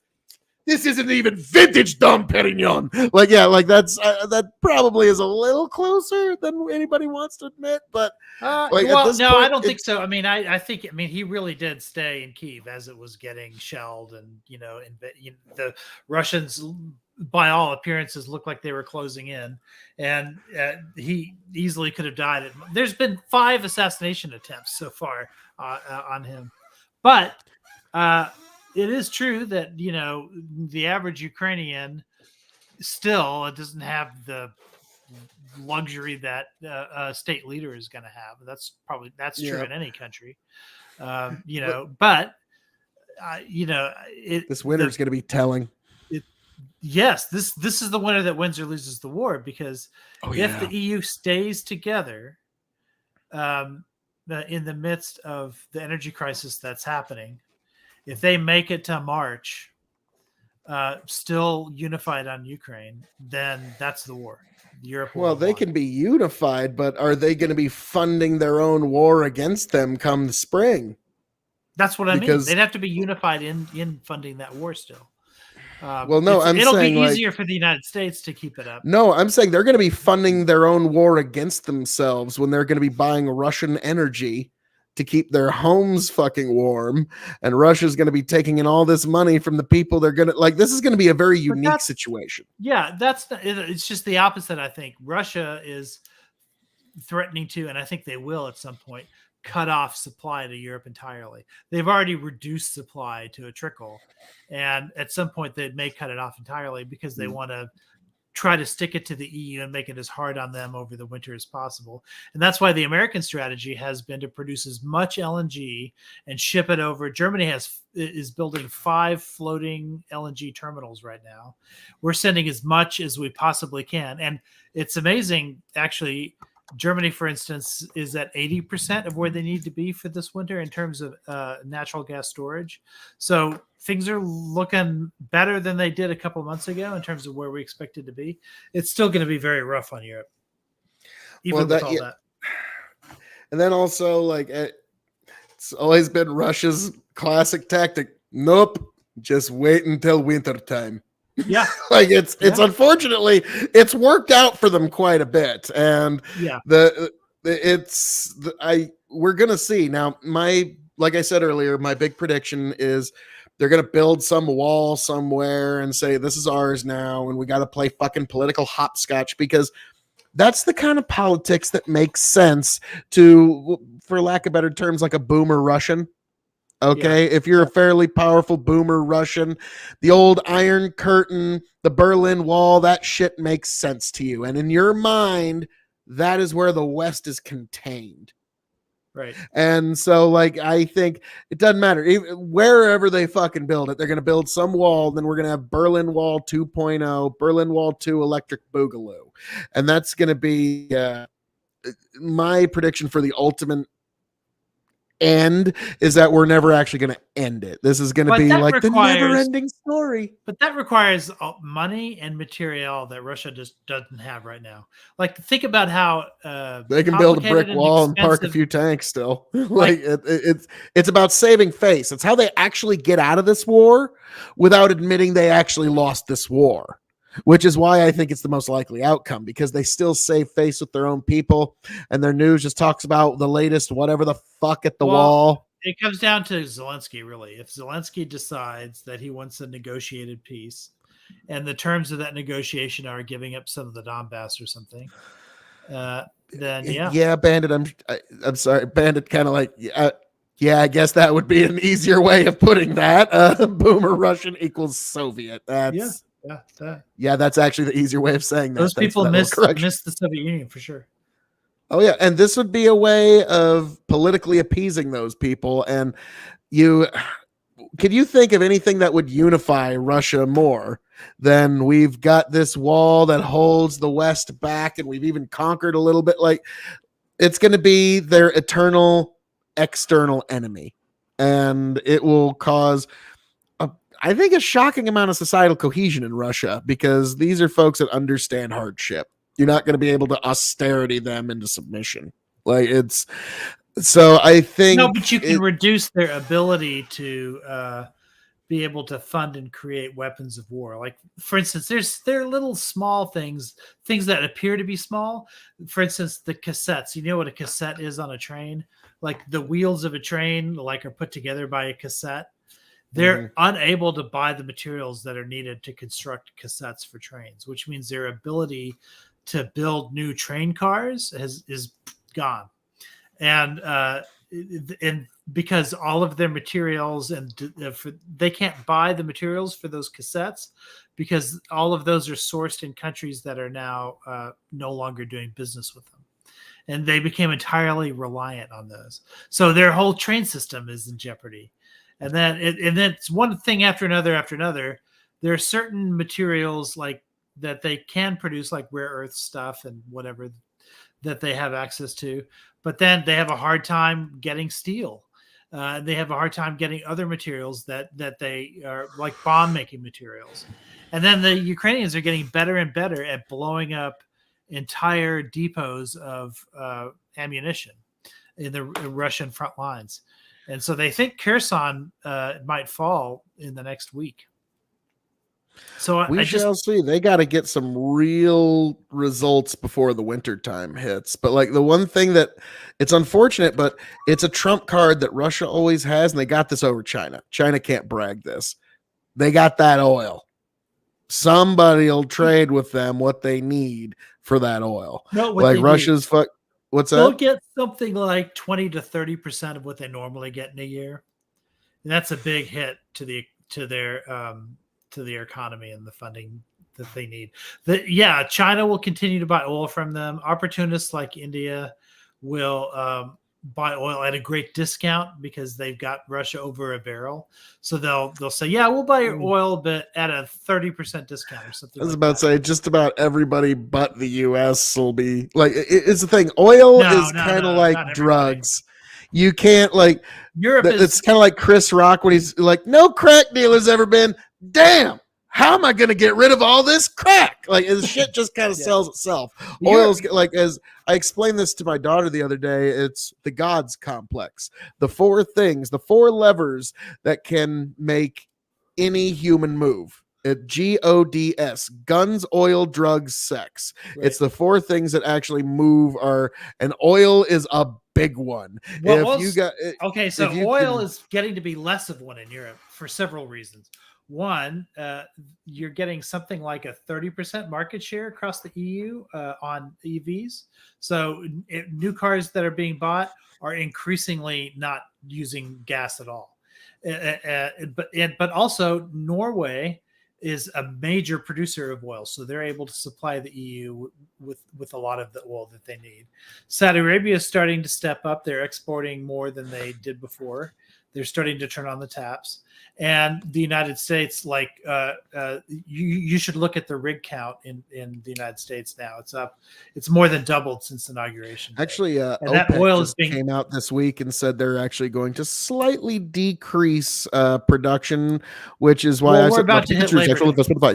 I do think oil is going to be testing $100 a barrel here again real soon. I think we're going to be looking at potentially $110 a barrel oil here by, mid-fall. But keep in mind consumption drops after Labor Day. So, I'm well aware, and that's also kind of one of the reasons why they're probably but these oil barons and OPEC, they really like $100 a barrel oil, and they'd like to see that at least one more time this year to really rake in some profits. So they'll do what they have to fucking make that happen. Unfortunately, but here's another thing they like to do. They like to put the thumb screws on to American shale, because they know that American shale, when oil hits below $80, once you hit $80 a barrel, American shale, everything turns on. Like every rig turns on. So what they like to do is they like to lower the price of oil in order to kill off the rigs in North America, because they can't make money below $60 a barrel, for instance. And so American shale kicks in at that $60 to $80 zone. And so as the rig count increases in North America, that puts a limit or a cap on how high oil can get. And then, of course, we're also like making deals with other oil making countries in unsavory ways, like Venezuela, for instance. And they don't want to have to force America's hand in terms of like Joe Biden could sign that Iran deal tomorrow, and all of a sudden, all that oil that's already stored up, that's already been pumped for years and just is in storage, immediately releases onto the market. Saudi Arabia doesn't want to see that happen. So there's a lot of those like really complex negotiations happening with all these oil countries. And like I said, every petrostate is evil. Like Russia, Saudi Arabia, Iran, Venezuela, all of them. So, but they're having to rank which one's worst. And right now, the top of the shit pile is Russia. So we're willing to make deals with everybody else in order to screw Russia. I was about to say, at the moment, it looks like Russia's on the top of that shit list. Like somehow, like Iran's even like, whoo, thank you, Russia. You take all the pressure off me for a minute. Yes. Oh, Lordy.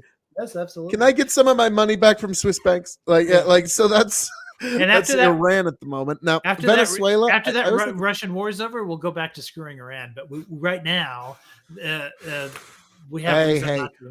We got some screwing with Venezuela in us. Don't sell us short. Yeah. Oh yeah, sure. Don't sell us short. Come on now, because that's the funny thing. I remember there was a statistic I read. We're trying to assassinate that leader and replace him with an American. Allegedly.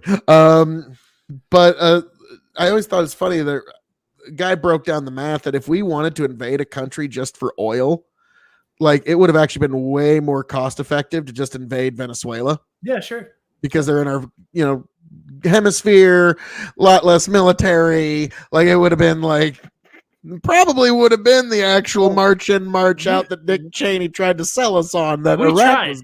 Yeah, but we tried though. We've tried. We've taken our shot. No. We tried through CIA spook fucking manipulations, but we didn't unleash the full final boss of planet Earth, the U.S. military. No, we didn't do the straight up invasion, right? But probably because let's be frank. If we had aliens drop tomorrow, I was like, okay, China and Russia be like, okay. We're pretty strong and stuff, but you got to get ready for the final boss of planet Earth with their almost $1 trillion in discretionary military spending. They've got enough rockets to send almost anything back to God. Get ready for it. So, that's one of those, if we wanted to, but it's one of those, we don't do fucking terror, but it was just a thought experiment. If we really wanted to just invade a country for oil, Venezuela would have been way more efficient. So he said, that's probably not why we went into Iraq anyways. So, but it's why we went into Venezuela. I mean, I understand just only covertly, but if we had succeeded, that would have released a lot of oil onto the market. For those who don't know, a spook is what you call a CIA asset that doesn't really get orders. He's just told to get results. Yeah, sure. Yeah, Ollie North, for instance. I'm sure he at least got a paycheck though, so he's probably at least a little more. He did, yeah. He's probably a little more official. But oh Jesus, Ollie! Did you ever see the American Dad episode about Oliver North, where Stan's son doesn't know who Oliver North is? Oh right, yeah, sure. Stan, the Republican, just what? Breaks into a musical Oliver North. North. Well, he took a shot for old Ronnie Reagan, and like it was the whole musical number about how he takes one for Reagan. It was a pretty classic one. But like, so I get what you're saying there is that Russia's kind of the top of our oil shit list, but unfortunately, like oil's like cocaine. Shit just sells itself. I know. And like there's really not much of a discount price, unfortunately. But listen, this is why and this is why I don't understand, like neocons at least should be like with me on this. Getting off oil wins us so many battles. Like the Middle East then ceases to matter. Like the whole freaking region ceases to matter. You know, Saudi Arabia, Iran, but then Russia also, like, you know, their power collapses if the world gets on EVs or some other alternative like fuel cell cars or whatever. I was about to say, like, does fusion energy actually cause World War III? Yeah, well, sure, because any disruption will, right? Because if you have fusion energy, then EVs happen even faster because then you can guarantee that you'll have a grid that'll support them, and you can make that grid really fast. So yeah, fusion would get us off oil even faster, which is an international disruption. You know, at least Saudi Arabia and Iran don't have nukes, but Russia is the one country I'd really be worried about once we get off oil, because I don't know what their plan B is.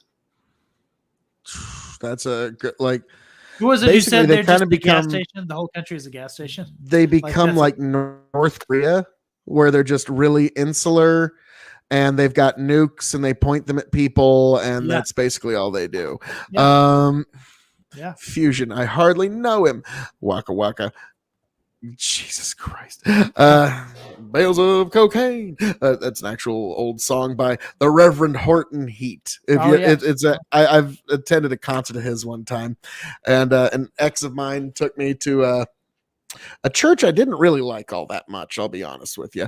It's just one, and so some guy comes up, shakes my hand, and he goes, "So, what other churches have you gone to?" I go, "Well, I was a member of the flock of the good Reverend Horton Heat for some time," and like it was funny as hell to me. My ex just like looks at me like, "You motherfucker." But yeah, so like that's when you bring up the blow cane, that was my first thought. Nationwide inflated coupled with low fed. So, well, yeah, supply line issues are just going to be a problem for the next year and a half, where there's nothing we like. Don't get me wrong. It's also the Adams law of slow moving disasters. Like whenever it's a disaster, it's going to take a long time to hit.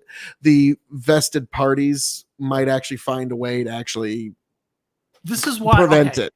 This is why I'm pro fossil fuels, by the way, in terms of on the production side, because if Norway and North America and other countries with some oil who are, on the freedom side of things, comparatively speaking, just keep pumping out as much oil as possible, and at the same time, on the consumption side, we start getting off of oil with EVs and fuel cell cars and other things like that, or even just more efficient regular cars, then I mean, you've got to be on board with taking all of those countries off the map, like off the board game, right? Like, you don't really have to deal with Venezuela in that way anymore. You don't have to deal with Russia and the Soviet Union and Iran in that way anymore. We have to deal with the aftermath of them sort of all collapsing at once. That's not going to be fun. But I think in the long run, we're better off for it. Because like natural gas is kind of like a lot, like there's a parachute to that fall. You know what I mean? Like, because you're still using chemical fuel. Yeah. But like with fusion, if we actually have the first reactor come online, it's like, okay, within about 3 years, there's not really going to be a Russia, Iran, Venezuela. Yeah, right. Exactly. And hell, like even like this is going to hit Texas pretty hard. Yeah. Like this is going to hit everybody, and we don't even know what the fuck the world's going to look like afterwards. It like this is kind of like inventing fire. Yeah, like there's a couple of people who I'm sure got burned. Right now, if you look at sort of green energy states and fossil fuel states, Texas does kind of live somewhere in between on the consumption side because we're very heavy on wind power. But a lot of our economy has to do with exporting oil. Exactly. And when that, and like for instance, our rainy day fund is dependent on it. So we're not going to have a rainy day fund when oil is done. So Texas is going to have a problem. California is kind of smart in that they're transitioning away from that stuff already. They're kind of leaving some money on the table by doing it.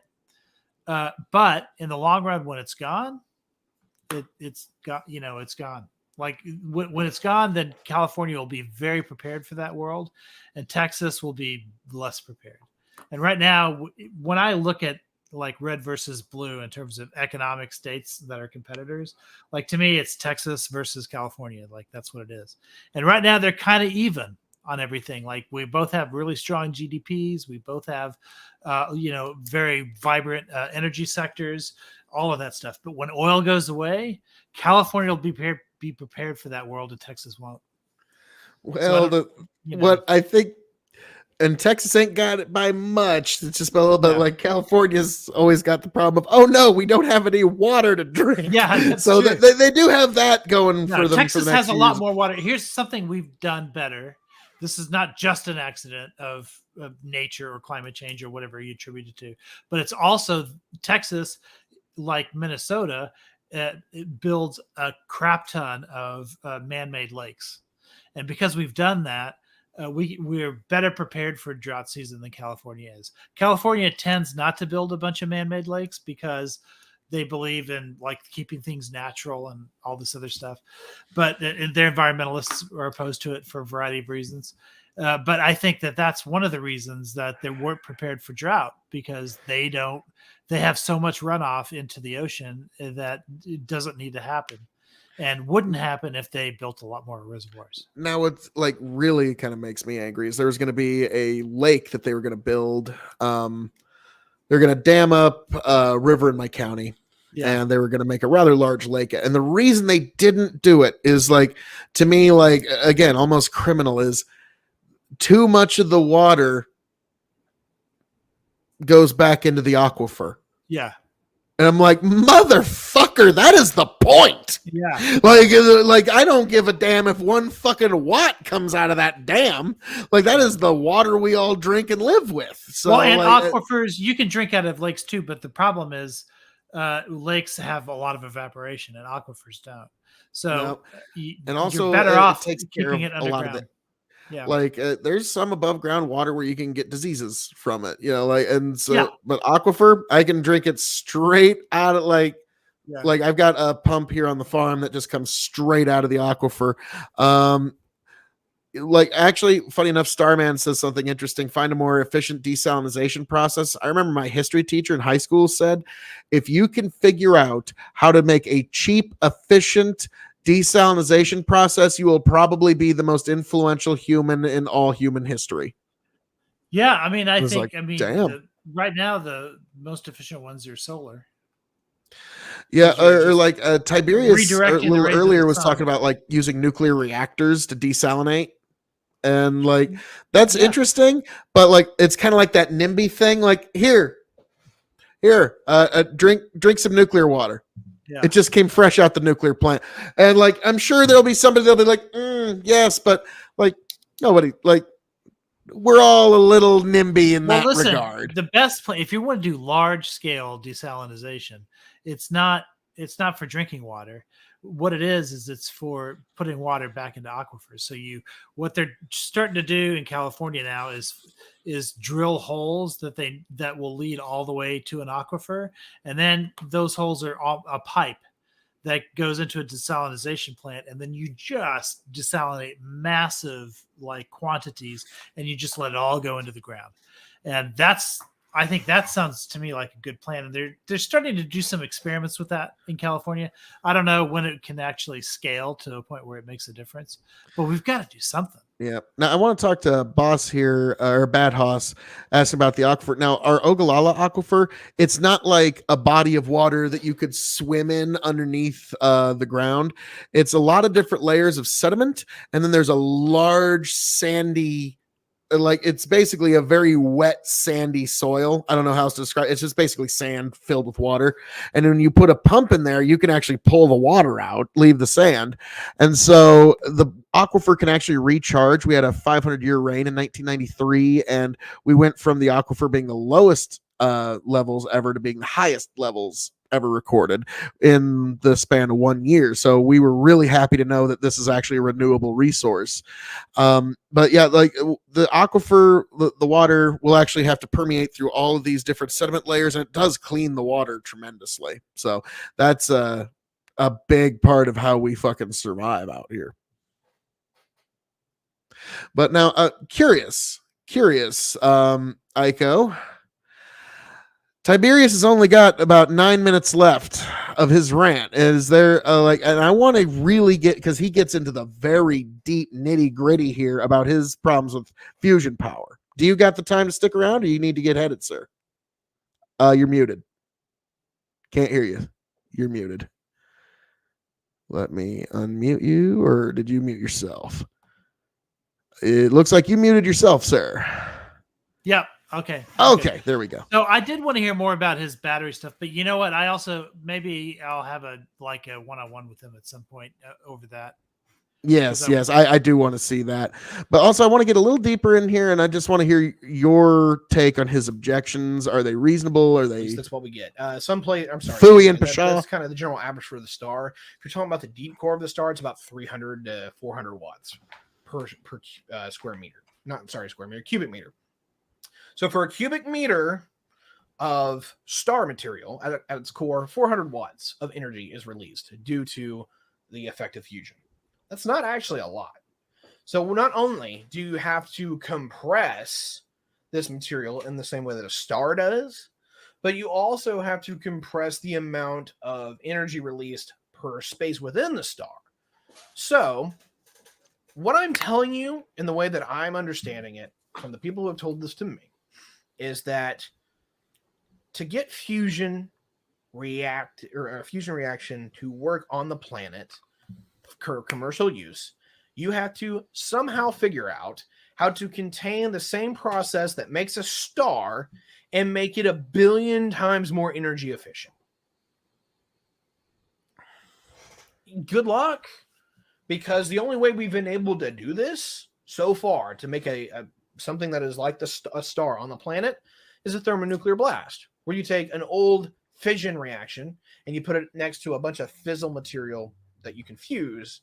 You set this off, make the heat and pressure, make this fuse, and then go off.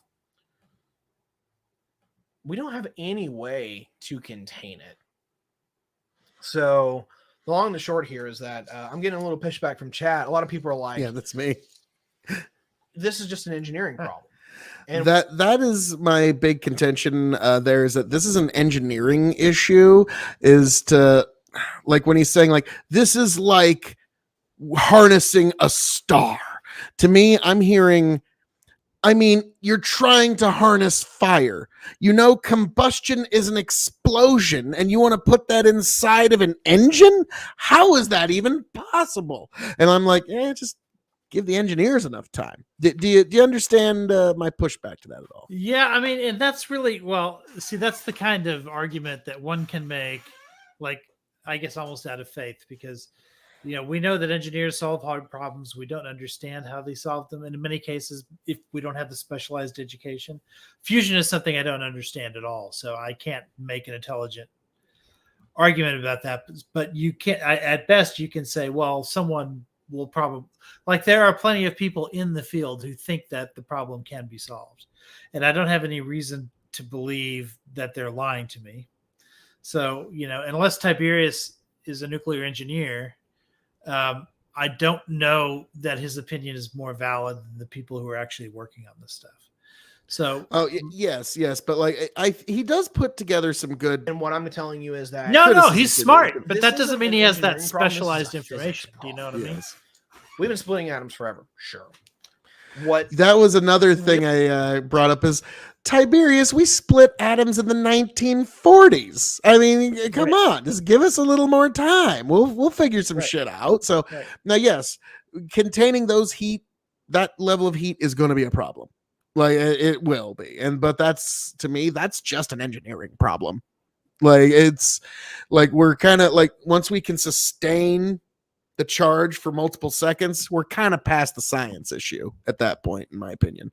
Maybe I'm wrong, but I that's just where I Really put it. breaks down with this is that the amount of heat and energy that we're needing to release to make this reaction worth our while is super critical. And so you're looking at a thermonuclear blast, which is basically putting a star on the surface of the planet for half a second. We don't contain that. That melts cities in an instant. Literally, if a thermonuclear blast happened half a mile down the road, I'm gone in an instant. Within literally 1/10 of a second, Gasoline I will evaporate. explodes. You will not see anything of me. We don't contain that. There is no also, physical material that we contain that with. You know, you wouldn't put it near a city, like presumably. You would put it like out. Not the first few. Yeah. No. But like eventually, like we're gonna get, like, because you just have two protons hit, and that reaction is where we get a lot of heat.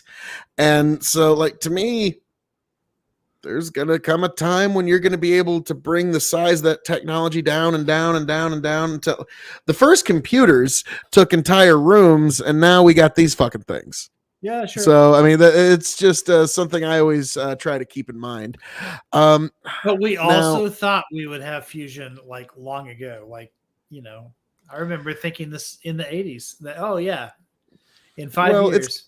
It's kind of like old science fiction. I love seeing old science fiction because we are in the distant. Oh, dang it.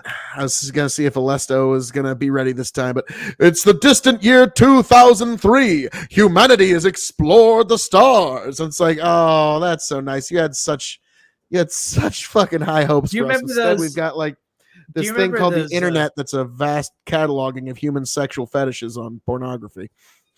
I'm trying to think of who. Conan O'Brien. Do you remember Conan O'Brien? Like he did the in the year 2000 skits. In the year 2000. Yes, that's one of my favorites. Yeah. And like he even tried to keep it going like to like 2002, and like the joke just didn't work. Yeah. Now, actually, hang on. Let's make a quick check in here with Alesto. See if he's ready, prepared, willing. Oh, this is like the beginning of your screen. Alesto, how are we doing there, sir? Can you hear me? Yes, I can.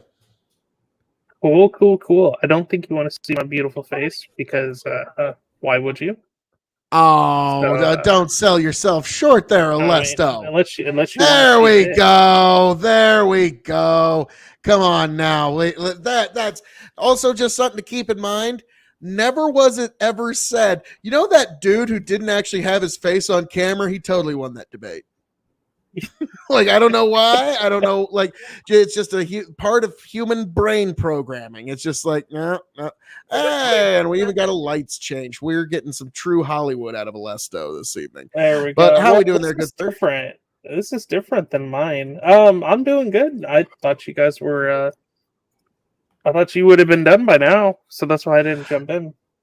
Oh, when I had Aiko come back, the conversation just got too interesting, and so I was like, "Well, I sort of derailed things." No.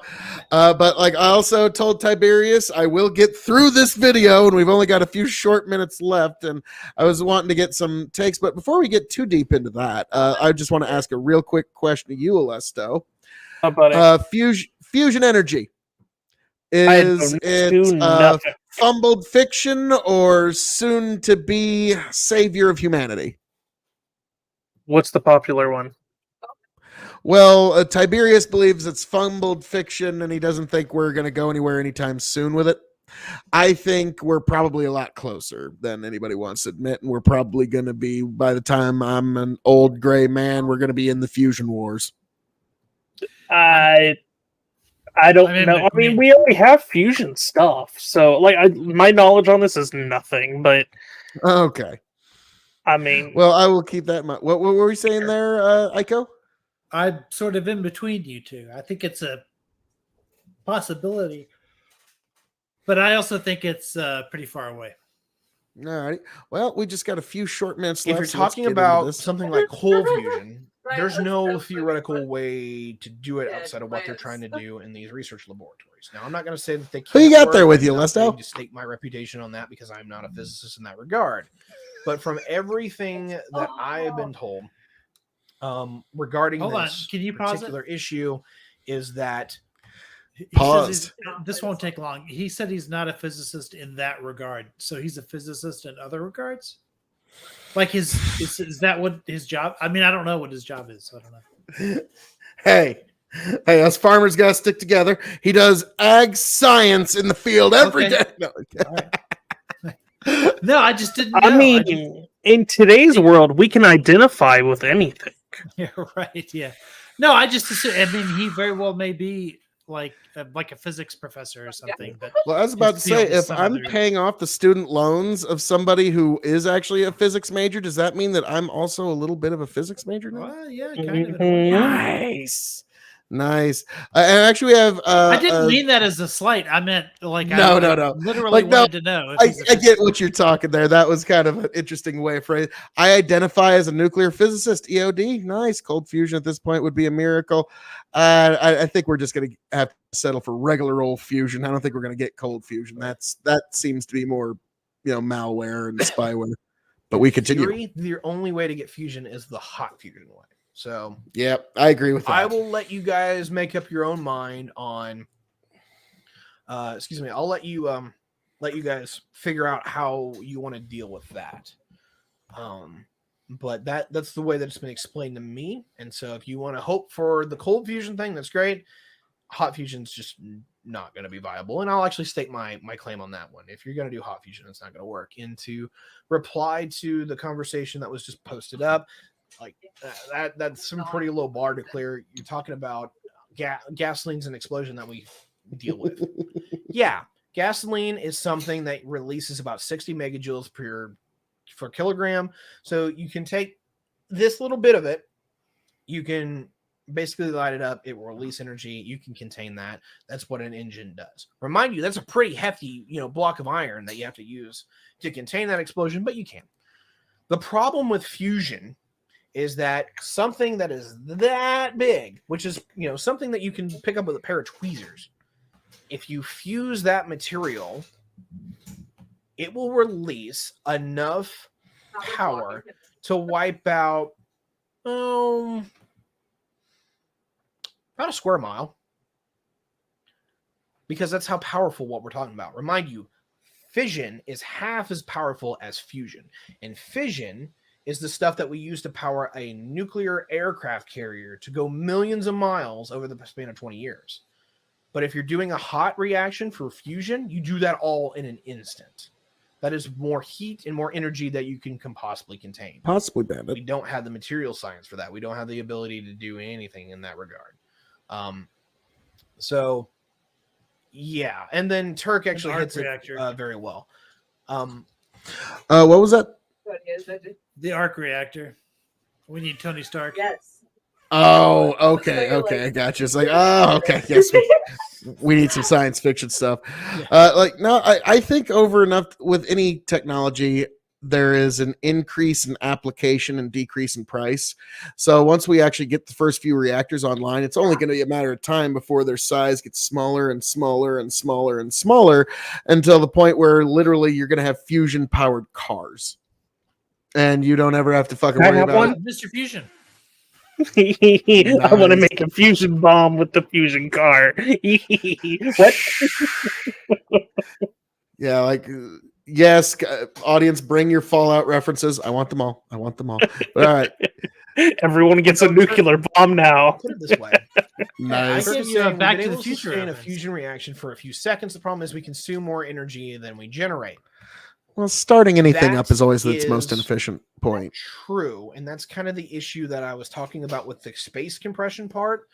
You're trying to put a star down to the surface of a planet so you can contain it and use it, right? To contain that, you need energy.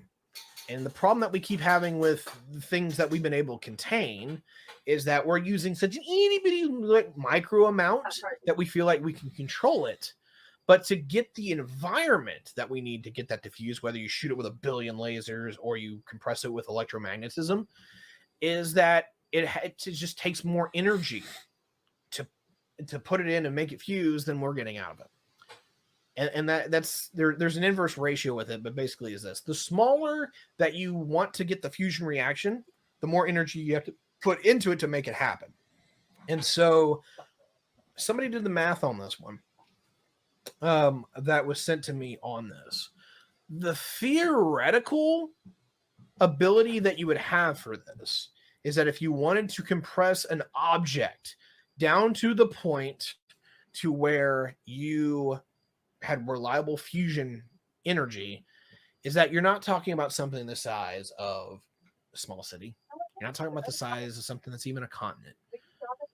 You might be able to pull it off with a moon. Something the size no of our moon, it's a space station. You'd have to make a structure that can take the energy of, or I'm sorry, take the size of that amount of mass, take largely hydrogen from a gas giant, compress it down, and hold it in there. This is mega engineering on the highest level. And we more did likely fusion is on that if we're planet gonna Earth do 6 that, months ago for 5 seconds.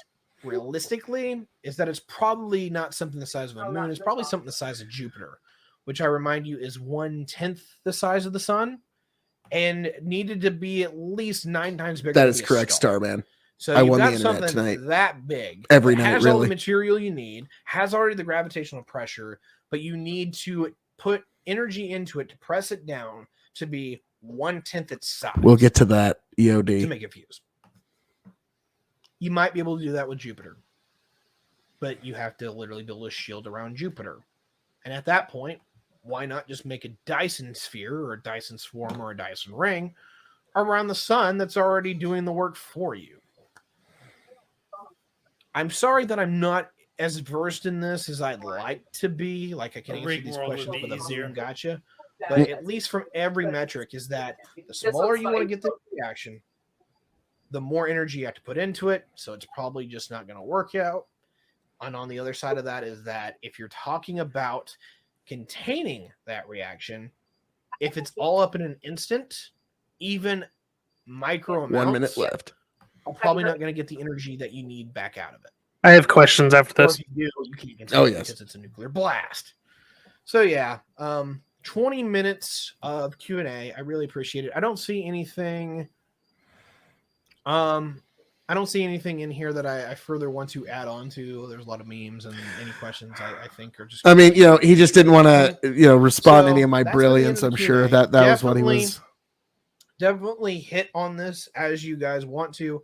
Questions in the Q&A or in the comments down below. Thank you for being here, and I'm gonna go hang out with chat. So definitely subscribe to the YouTube so you can see the live version on that, and the Twitch if you want to see these live shows and actually ask the questions when we do the recordings. Until next time, see you later. And that was Tiberius D. There. Goddamn, I got it in. I got it. I got the whole video in. I found a way to do it, folks. But so those were So I kind of came his in on general. the- I came in on that part. That's probably the part that I'm least useful on because I don't really know anything about fusion. You're too much for Ty. Or is Phil too much for Ty? I don't know. But yeah, no, to me, it's like you said, it's kind of almost the magic bullet, but it really sort of is because it, like you said, it solves all the problems. It makes our world a different one from the day it was before. And it's almost one of those jokes, it's the meme about the guy who made the engine that ran on water and he was just dead the next day. It's one of those things. If you do invent fusion, make sure you announce it from a bunker because there might be a Russian drone coming for your ass. But now, Alesso, you had some questions you wanted to hit. I had some questions. So we are talking about something that's going to contain a huge source of power later in our life. We can't do it right now. My question is, what type of material would that be? If you're going to do a sphere around the sun, do we have a metal or some type of material that can withstand the heat from the sun? Well, now that's kind of like I'm going to answer that question in two different ways, in my opinion. Like for the fusion reactions that we're doing here on the planet, on Earth, that is a matter of just engineering a material that can actually handle those heats. Like to me, that's just another. To me, that's just another. It's not. It's not a current. It's not something we currently know on the atomic or not the atomic scale, the periodic table of elements, but it's something that we will eventually figure out. And I think that's the big engineering problem at this point, is because you can't sustain it for more than a few seconds because you're going to blow everything apart. Now, in terms of the Dyson sphere that we were talking about earlier, the thing is, what a lot of people forget is like it's going to be like, say this is the sun. Mhm. The Dyson sphere will basically be built around the sun at kind of the same point of gravity as the planet Earth. And so it's just going to be all pointing in, and we're going to be utilizing 100% of the sun's output energy. And you also make a trillion times more livable space than is actually even known in the known universe in just one structure. Now, the big problem is, where do you get all the material for this shit? Like, where do you metal? how do you build shit ton of something almost as asteroids. big as your solar system? So that's the kind of the problems there. So now curious, Aiko. Yeah. Like, have you heard anything about Dyson spheres at all? Or are you aware of the concept? Yeah, I'm aware of the concept. And I've read a couple of sci-fi novels where it comes up as a concept. I've also read Ringworld, which is sort of a fraction of a Dyson sphere, right? Which just goes, Okay. yeah. But I mean, Okay. the level, of course, the we've never found one in space. We've never found anything that might be one. So I'm not sure that it's been engineered in our galaxy, at least. Well, then, how would we know? They covered up the star. But that's how you know. That's how you know, because it would cross over another star. Get his ass. Well, if you're just going to be a smarty pants about So it it, would sheesh. be well. This is how we find exoplanets, right? They go in front of other stars, and then we see the dark space. We see the star dimming slightly, and if it repeatedly dims, then that means the planet is going around that star. But if a Dyson sphere exists, it'll dim multiple stars in its path. Could we mistake that for a black hole? Because that's kind of what a black hole does. Yeah, a black hole would do that too, although it would emit other kinds of radiation that, like X-rays and stuff like that, that can be emitted from a black hole. Actually, doesn't isn't. It's true that beyond the event horizon, nothing escapes. But as things are entering the event horizon, they get stretched out, and they emit certain kinds of energy, so we can detect black holes that way by the energy that's around the black hole, even though we don't see anything inside of it. It's interesting you bring that up, because when it comes to a Dyson sphere, if you actually built a complete one, you would have to escape its gravity well, you'd have to go a not insignificant fraction of the speed of light to actually escape a Dyson sphere's gravity well. So it's interesting you bring that up. So I don't think that explains all black holes, but if you believe there's life out there, that might explain one or two. Yeah. What's the Arthur C. Clarke quote? It's hold on, I'll look it up. It's a good one. Sufficiently advanced technology is indistinguishable from magic. That's one of my favorite Arthur C. Clarke quotes. So it's like, I often use the example of, like, you went to a primitive island of people with no technology and you just did that. You are now the god that makes fire come from your hand. And so to them, they wouldn't be able to distinguish that from magic. They wouldn't be able to distinguish technology from magic. Right. See, I like this one. Either we are alone in the universe or we are not. Both are equally terrifying. Oh, yeah. Yeah. If the universe is what you said, filled with shit, and it's just like there's fucking civilizations all over the place, that's kind of terrifying. if there ain't another goddamn thing to be found in this entire universe where hydrogen bonds to oxygen, that's fucking creepier. Yeah. Like Well, and that then also we are carbon-based organisms. We can have different chemical-based organisms instead of carbon. I Yeah, think we yeah, found like- one on Earth. There's that's not silicon-based. carbon-based. In theory, a silicon-based life form could exist, for instance. I've even heard some theories about a copper-based life form that would actually breathe sulfuric acid. Like something to keep in Oh, mind, that would be. Can we farm that? We can. maybe, but like Sulfuric they would acid breathe would be- sulfuric acid gas, so the gases of Jupiter, for example, or not Jupiter, Venus. Sorry, just a this- few million Are miles. are most of your orbiters like other farmers? That'd be really cool. Because it seems a like couple I of them are. keep seeing references to farming in your chat, and Well, I'm a farmer, and they know what's up, and they think just Phil K.O.E. is Okay. awesome. So I that see. might also have something to do with it. But I just like the idea of an ag community on Twitch. That's really cool. my brother actually has been building one on YouTube. He's Grow the Farm Up on YouTube, and he basically covers the farm stuff. I just kind. What's that?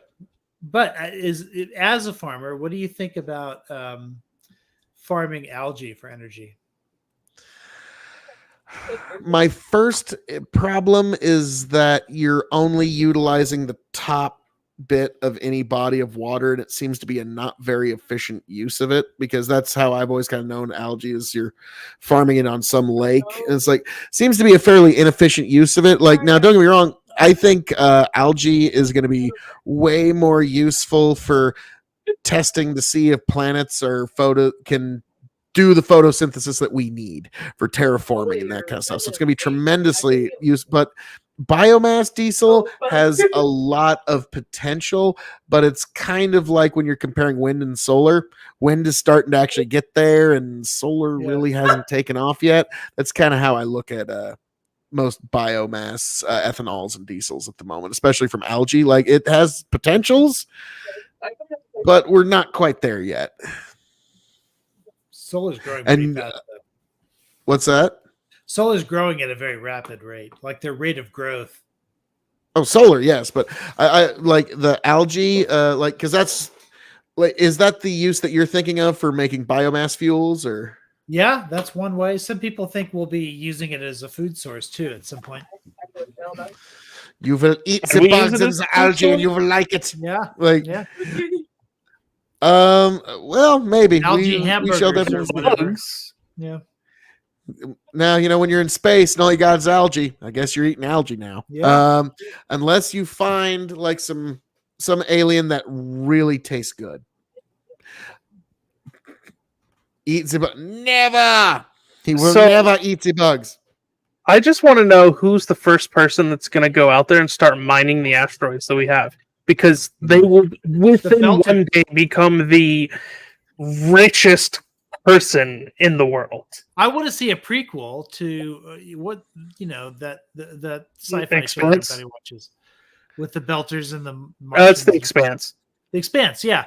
I want to see a prequel series to that because I just want to see like how the Belters were at the very beginning and how they sort of transition into what they are now. I want to say the books go into the prequel of it. Yeah. I need to read them. Now, I've honestly, met those I authors, think- by the way.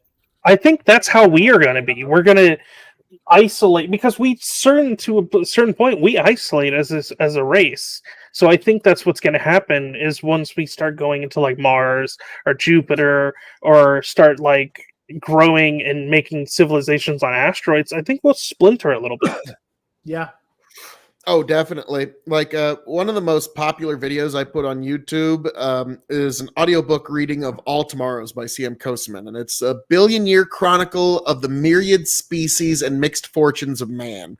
And I love the way that he puts it. It's the myriad species of man, because over 1 billion years and are moving across the galaxy, Yeah, we will this one arm of the speciate galaxy, eventually, yeah.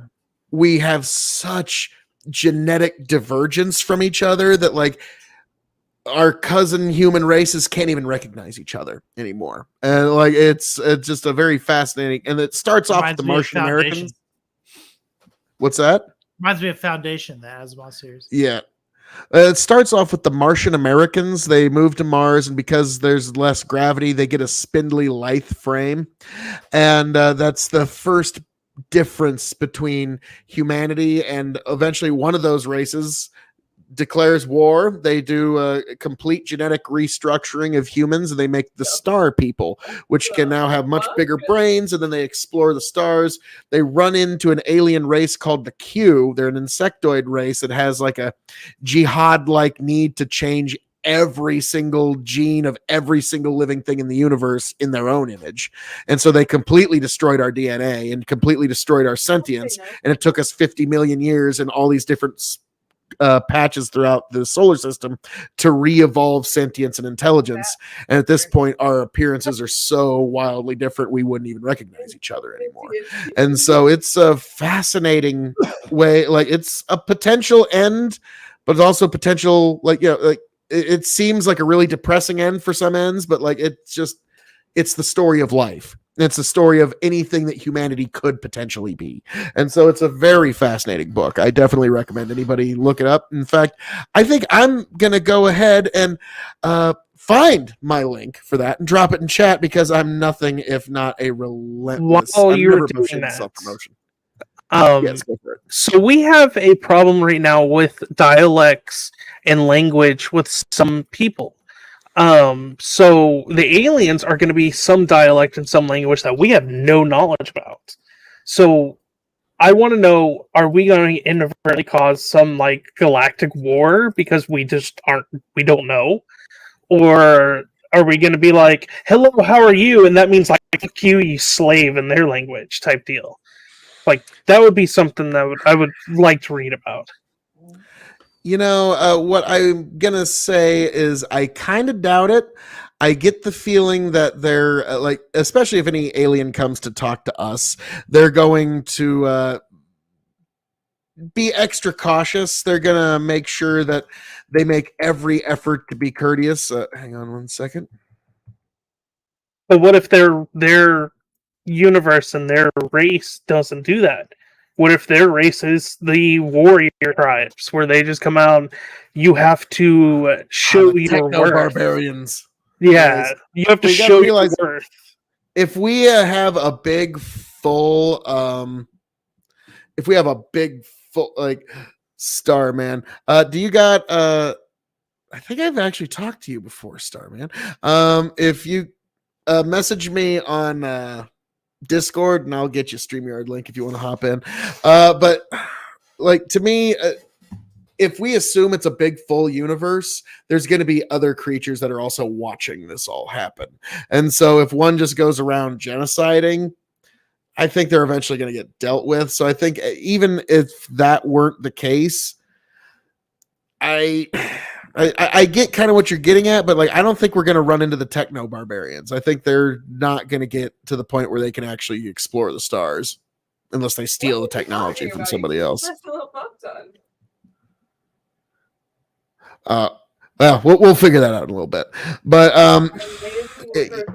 now, what was exactly the crux of your question there again? I'm sorry. Me? Yes. It was answered. Oh, sweet. It was the previous one. Now I'm just kind of like spitballing like different questions and stuff like that. Well, fucking fire it off. And Aiko, I'm just curious. Do you think there's life out there? Are they going to contact us, or do you think we're the firstborn life and we're going to end up contacting everybody? I mean, I still think the Drake equation indicates that there's got to be life out there. I think if we find something on Mars, which we're zeroing in on it now, that'll be an indication that it's got to be everywhere. But of course, you've got to then, you've got to go through the different steps of the Drake equation before you can finally find out whether or not what the probabilities are in terms of Okay, there's amoebas out there or something. How much gets worse? There's Yeah. someone very happy with you, Alesto. It's my brother's girlfriend. She's giggling to her friends. Nice, nice. But well, I'm gonna kind of repeat something I said a little earlier when Osiris was here, but none of y'all were here at the time. Is I think in our own solar system we might actually find life here, Right. but we're gonna be very disappointed because we're gonna find genetically that it's pretty much the same as fungus here on Earth. And we're going to find out that fungus spores can live in the vacuum of space. Our solar system probably got just hit with a big cloud of fungus spores, and that's why we have them here. And that's why they're going to be quite genetically similar if we find anything. Like if we find anything in the moons of Europa, it's probably going to be something pretty. We already have an Cyrus is organism still to here, live in you space. fucking beautiful bastard, you. What's it called? What's Oh, that? I don't know. Do you know the name of that organism? No, but There's an organism that already can live in space. It's Oh, yeah, I know what you're talking You about. know The little water bear. But I don't know why. why. But I don't know why that would be disappointing. That would be a very exciting find, I should think, Well, because it that would mean that if there really are clouds of these things, like just running through the galaxy, then that means all of these exoplanets are being seeded with the building block or things, not only the building blocks of life, but things that are already alive. Like well, that would be. unfortunately, what that tells me is because I've worked with fungus a Wait, lot. Like I gotta, why apply does it say fungicides and that kind of shit. Fungus is the one thing that doesn't follow the rules of any organic life here on Earth. It's the one thing that actually doesn't want sun.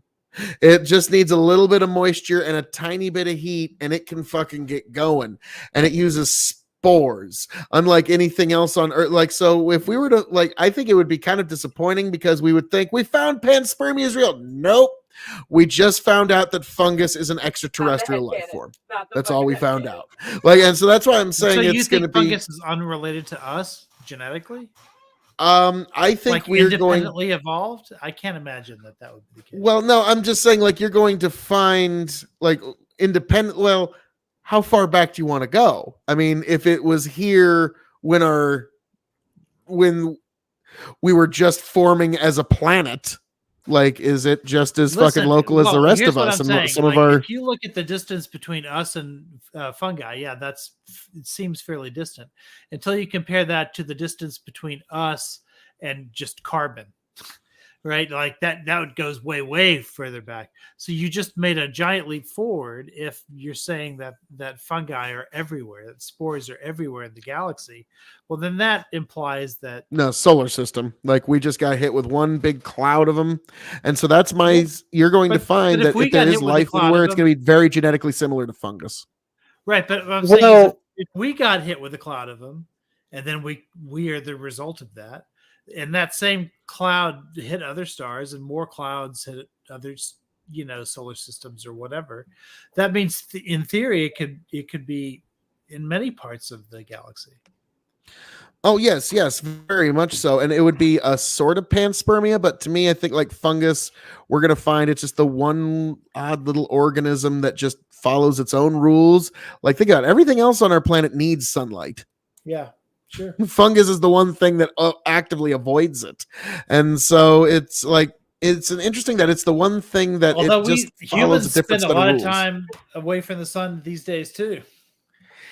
I'm one of them. Yeah. I work graveyards. We're all very pale. Just But yes, the beard of Twitch knowledge streamers here. don't touch grass a lot. Yeah, true. I'm so- what happens? Why does it have to be a cloud, and why can't it be like an asteroid that has had this material or this organism on it that has collided with a planet? That could be the case, but the reason I say it's a big cloud is because I'm actually, like, this is kind of, some people find this depressing. I am of the opinion that you will find, unless it's related to fungus, you will find no other life in our solar system. You won't find a fucking cell, a no bacteria, not nothing, nowhere. Like, I know that sounds kind of like a Didn't we little bit of find a life on depressing. Mars that was not from us? Not that I know of. I think that was one that I haven't heard anything to that extent. There I have heard. been different asteroids that are purported to be from Mars, and there's certain like fossilized microscopic uh, uh, evidence of life or something like that.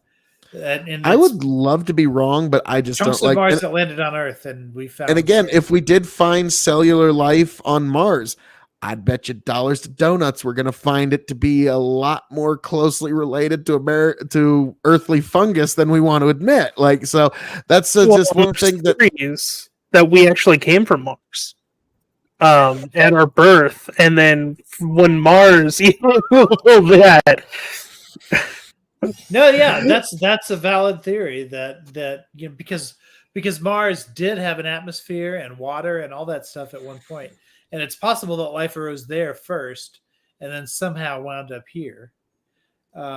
Maybe it was nothing more than cellular life, but that's one theory as to how life arose on Earth. man, that would be a pretty fucked up story. It's like a meteor hits one fucking planet and it takes its cellular life all the way to another planet, and it's somehow like that would be like you want like okay, like even the atheists, and like Mars, okay, there's some intelligent design for you. Yeah. Fuck, really? It went from one planet to another like that. Like now I get like you could make mundane explanations, but like that's like, are you a gambler? That's some pretty long fucking odds there, man. Like Jesus. Well, and of course, Mars also experienced catastrophic climate change, and whatever life was on there most likely was wiped out as a result. Did they ever actually say what caused it by chance? I know they were rounding about saying like maybe some asteroid hit it, or maybe there was some life on it that had like nuked the planet. There was a bunch of theories years ago. From what I understand, it's that it's several things. One is they don't have Mars doesn't have a magnetosphere the way we have around Earth, because it doesn't have a molten core, iron core, the way Earth does, and therefore it wasn't able to shield itself from all the radiation that was coming from the sun sufficiently. It was able to shield it because of its atmosphere to some degree, but the atmosphere sublimated away from Mars as well because the gravity is too low to keep it in. So those two things, the lack of a magnetosphere and the reduced gravity, is what sort of sublimated the atmosphere, and that's why it doesn't have water anymore. So for an atmosphere to be built, doesn't it have to have some type of magnetic sphere to actually grow? So wouldn't Mars and have to have some type of magnetic sphere at some type or some point? No, I mean the gravity is what keeps the atmosphere there, and over time, though, if you don't, and it had enough gravity to have keep an atmosphere for a while, but it just over time lost it. Because that's one of the questions that we have when we're trying to terraform like Mars or some of the other planets is like, how are we going to keep the stuff there? I think we're gonna have to thicken up the atmosphere by literally polluting it. Yeah. Like, and I mean, fuck it. Like, and I mean, not just a little pollution. I mean, I'm talking like Captain Planet villain pollution. Yeah. Like, I got done working pollution all day. Now I can get home and really start polluting. Like, yeah, we're going to need to fucking have somebody that dedicated to it. And then we can now, in terms of the gravity, now, I'm kind of under the opinion that we're going to find out real soon what is the amount of gravity we need to not go insane in space. Are we going to find out that like the 40% or like 30 some odd percent that Mars is just enough? Or are we going to find out that the 91% on Venus isn't enough? Like, we're going to figure out pretty soon what is the prolonged amount of gravity we need that doesn't make us go insane. And that I don't know how we'll ever be able to live on Venus.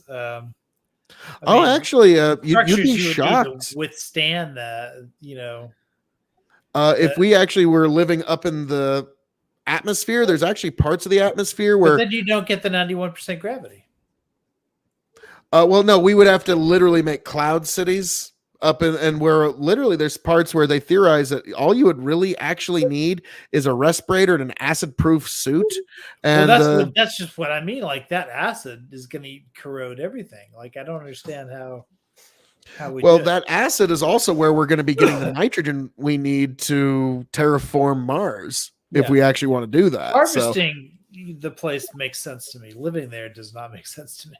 no, Well, but you have to somebody's gonna some sort live there to harvest it, though. Yeah, so we're gonna have literal Lando Calrissian. Welcome to my cloud city. Like, and we're converting all these gases, taking out the nitrogen, and we're sending it to Mars for a healthy coin. Like, yeah, that's actually gonna be like, it's gonna be awesome. And I do think we need to make a deal with Disney. When people start to make spaceships, they can legally name them after Star Wars ships.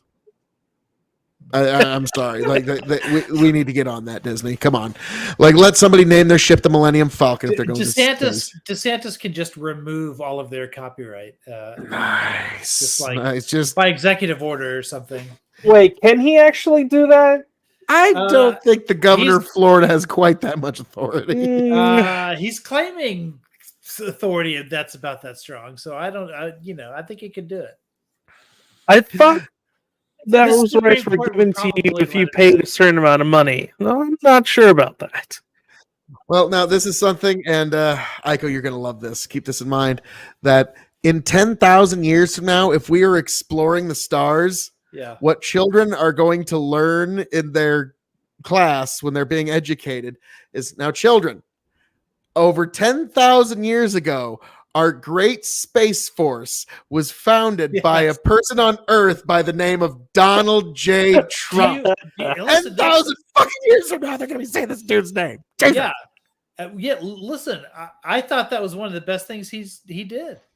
Oh, yeah. We need it. We do need Space Force. By the way, do you watch the show?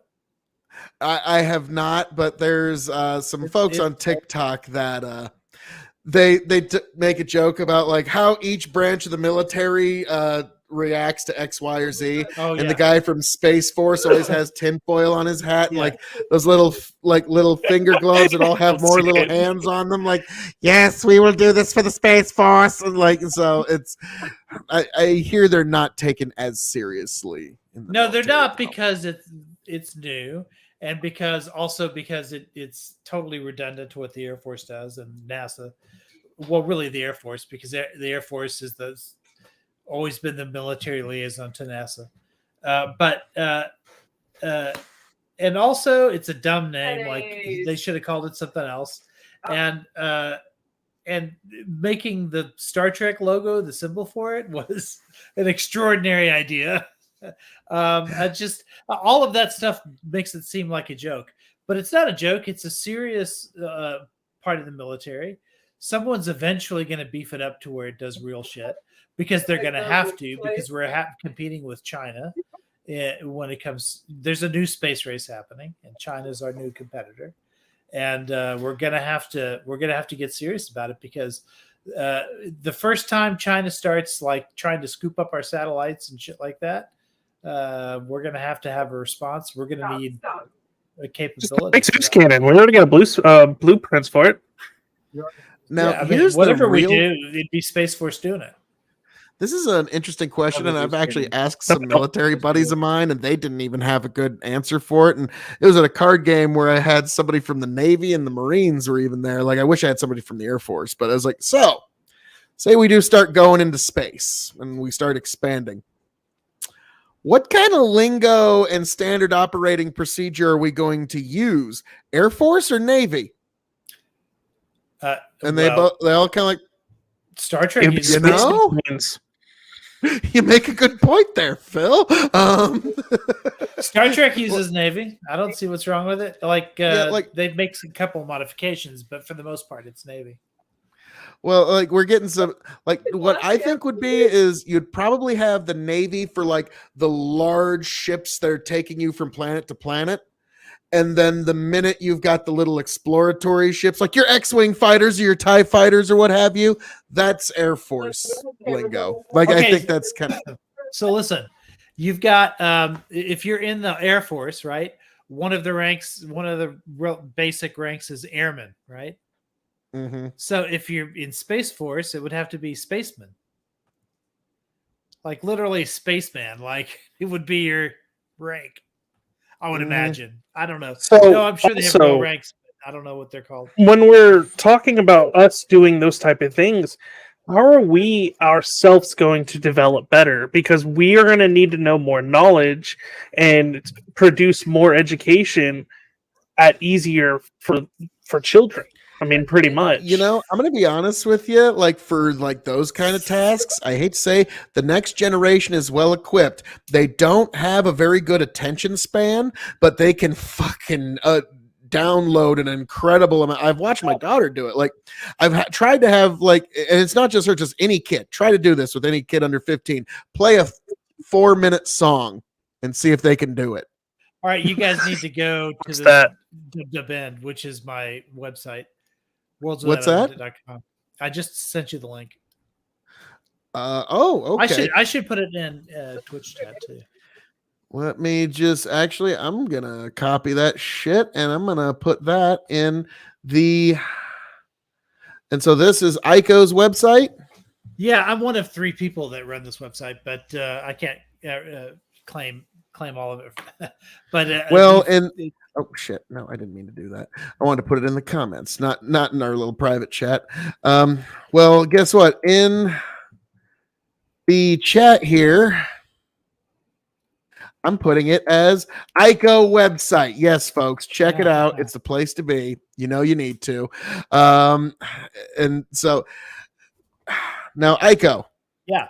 You can stay for as long as you like. You can head to whenever you like. But Sure. I do got to say, from here on out, I am appointing you the official expert witness of the KOE Nation in all things regarding green energy, good sir. Like at this point, sure. you have been given official title within the KOE Nation. Honored thing, You've Ico. knighted, I have sir. no real qualifications, but I'm kind of obsessed with it. Is all. Yeah. Well, no, like that's what I like is people who like it. They get it's their interest and they actually know shit from apple butter about it. And so, going up and down with any, I don't know what that means. But yeah, it's been a pleasure this evening, sir. And like I said, if I ever do this again, or if I'm doing anything on religion, you're one of the first guys I want to have there. So, because you're definitely a lot better read on scripture than I am. Like the last panel that I was on about Christianity, like I even told Tiberius, like, I don't think I did very good arguments, and nobody was able to even do anything about it. Like it was like I didn't think I did that well, and I defended it better than I see a lot of people. Sure, absolutely. I mean, I think it just seems like I know more than you do on scripture, probably because the parts of scripture I'm familiar with or that I obsess with or that I reference a lot are different than the parts that you do. So I'm sure there's a lot of stuff that you would reference that I'm not all that familiar with. The Bible is very complicated. That's why I tend to focus just on the Gospels. Because it's that's the core of it, and probably not a bad idea there. Yeah. Hang on one Can second. we take a quick minute or two? And Ico, can you shout out your website and explain it? Oh yeah, sure. So it's Perfect. all it is basically a website for people who like science fiction novels or or fantasy or horror, and we track all of the books that have ever won some kind of award or have been on best of lists. And let's see if I'll go there myself so I can kind of talk about it. So, for There's some instance, authors in here I've read that I know. yeah, absolutely. So if you hover over the books tab, which is on the far left at the top, you'll see all the different awards that we track. So the first ones that we ever tracked were the Hugo Awards, but we tracked just a ton of. I can't remember exactly the full There's just like 40 sites or something like that, or different ways of tracking them. So if you've ever wanted to read all the Hugo Awards, or you wanted to make that your goal or something, you can set that as a goal on our site, and then you'll see all of the books that have won the Hugo Awards listed by year, and you can then change the color of the square for each book until you've filled up the whole page, and then you've met your goal. So you could do that with any kind of award, with all the nominees or just the winners. You can do it with a bunch of best of lists. One of our more popular ones is the Women of Science Fiction, which is all books all written by women, or Fantasy Masterworks, or the Prometheus Awards. There's so many different ways you can do it, and we have book clubs that we're going to start pretty soon linking to Discord servers, to a Discord server, and you'll be able to go in and, like, let's say 5 people want to read a particular book and they want to log in once a week and talk for 2 hours about each chapter each week or something like that. They can do that. There's a lot of other features on the site too. You're a teacher, right? I'm a debate coach. Okay, because I was thinking like that's oriented for school right there. So get your students to go into this, start talking, like discussions and stuff like that. Yeah, I've taught AP Lit before, and I've taught some of the younger grades. I've taught a lot of English classes, and sometimes I use this if I want to do a sci-fi class or something like that. Yeah, like he was telling me that one of his tactics that he tells his team, which I really like, is always bring it back to clean energy, or bring it back to energy in some way, shape, form, or figure. And I like that because what you do is you actually set the tone of the debate. You decide what the grounds are, and you make sure it's on familiar grounds. Now, actually, it's most people don't understand how different forms of energy, connect with each other and relate to each other, and so that's a big advantage in high school debate. Well, I was about to say it's also a brilliant. It's just brilliant tactics. One of the most influential books I ever read in my life was the Gorin no Sho, the Book of 5 Rings by Musashi. And Musashi was a samurai who had won 61 one-on-one duels. And what he would always do is he would tell the other samurai, "I'll meet you here at about 2:00." And he would always be 3 hours late. And so that guy is going through all his piss and vinegar, and he'd wait. And then Musashi would always approach from the west. I don't know what you're gonna change. So the sun was at his back at just the wrong angle to be in his opponent's eyes. And so he was the one who set the terms of the battle, decided when it would start, where it would happen. And so that's kind of what you're doing with your debate team here, is you're deciding where the battle happens. And that is huge rhetorically. Like that's that can almost be impossible to overcome. Right. And also I think what it does, a second thing that it does is it inspires the other team to learn more about energy. And I think energy policy is important in this country, and I want these people to learn as much as they can about it. So yes, I want to beat them in debates, but I also want them to get better too. Interesting. Whoa. What are you, like one of them like good people, like trying to like help debate has the a world purpose and stuff? Whoa, I don't know. There's a purpose to debate beyond just winning. Don't get me wrong, I want my kids to win, but it's not the only reason to. In fact, if that were the only reason to debate, I wouldn't be a debate coach.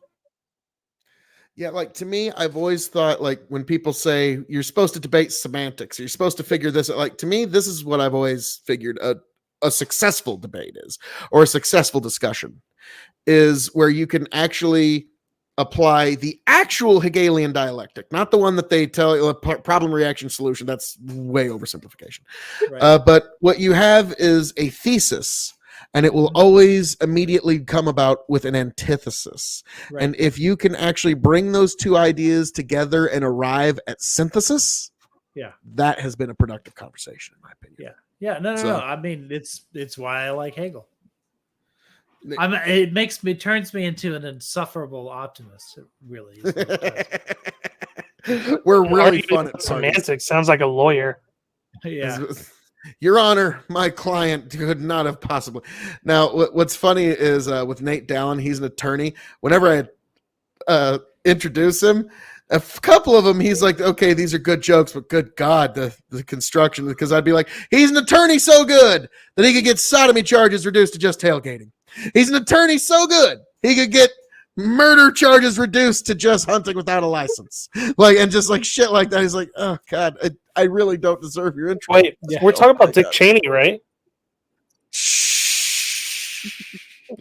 So yeah, he was Dick Cheney's lawyer. I even made the joke one time. He's an attorney so good that if Trump would have hired him instead of Rudy, he would still be the president of the United States of America. Nate's like, yeah, Phil, you really shouldn't have. Please, Lord, stop. But well, gentlemen, I do got to say, this has been a very fun, very enlightening conversation with the two of you. Now, I think we are going to do that Alvita Zane here in a little bit, but before we do that, Aiko, is there anything you'd like to say to all the beautiful people at home? Oh, I don't know. I think we've said a lot today. I think I've just, I do think that energy policy is very misunderstood in the United States, and anything you can do to like educate yourself on how different forms of energy interact with each other, I think that's it. That's alrighty. that's my message today. Alesto, is there anything you'd like to say to all these Yes. beautiful people? I don't know Rock and shit roll. about this topic, but I will say try this recipe because I just made it, and it is shit. Shh, it's the shit. Nice, nice. Well, folks, as I'm known to say around here, all that being said, thank you for joining us here at the K.O.E. Nation for this very special stream with Aiko, with Alesto, an amazing cast of characters, and also response to Tiberius D. I always fulfill my promises. Energy matters to rural farmers, yes. And Aiko, I will let you know how my experiment goes, where I try to get a pivot going with one little solar panel on each tower to cover the wattage of each tower. I'll let you know how that goes in the end, because it's a brainchild I've had. But all of you beautiful people out there, thank you for being here. Thank you for joining us. Please like, share, subscribe to K.O.E. Nation on YouTube, K.O.E. Nation on TikTok, K.O.E. Nation on Twitch, folks. Yes, now raise a glass, a cup, a chalice, a tankard, a stein, a flask, a gourd, a vessel of any kind to Radioactive yourself. Folks, thank you. I hope all of you make it back here to the K.O.E. Nation happy, healthy, much the wiser. I'll drink to that, folks. And folks, this evening I'm going to leave you with a video that's going to debut tomorrow morning. I actually read the speech by Teddy Roosevelt's The Man in the Arena. So, folks, I'm going to leave you with this particular week here, folks. Thank you, every last one of you. God bless every last one of you. Gentlemen, thank you so, so much for being here. All of you. God bless and travel well. The poorest way to face life is with a sneer.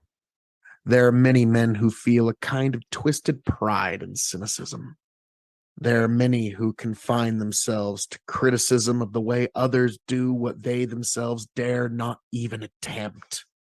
There is no more unhealthy being, no man less worthy of respect than he who either really holds or feigns to hold an attitude of sneering disbelief towards all that is great and lofty, whether in achievement or in that noble effort which, even if it fails, comes second to achievement. A cynical habit of thought and speech, a readiness to criticize work which the critic himself never tries to perform, an intellectual aloofness which will not accept contact with life's realities. All these are marks, not as the possessor would feign to think of superiority, but of weakness.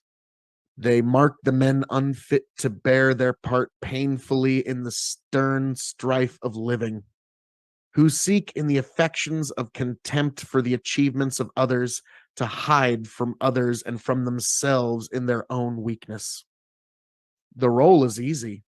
There is none easier, save only the role of the man who sneers alike at both criticism and performance.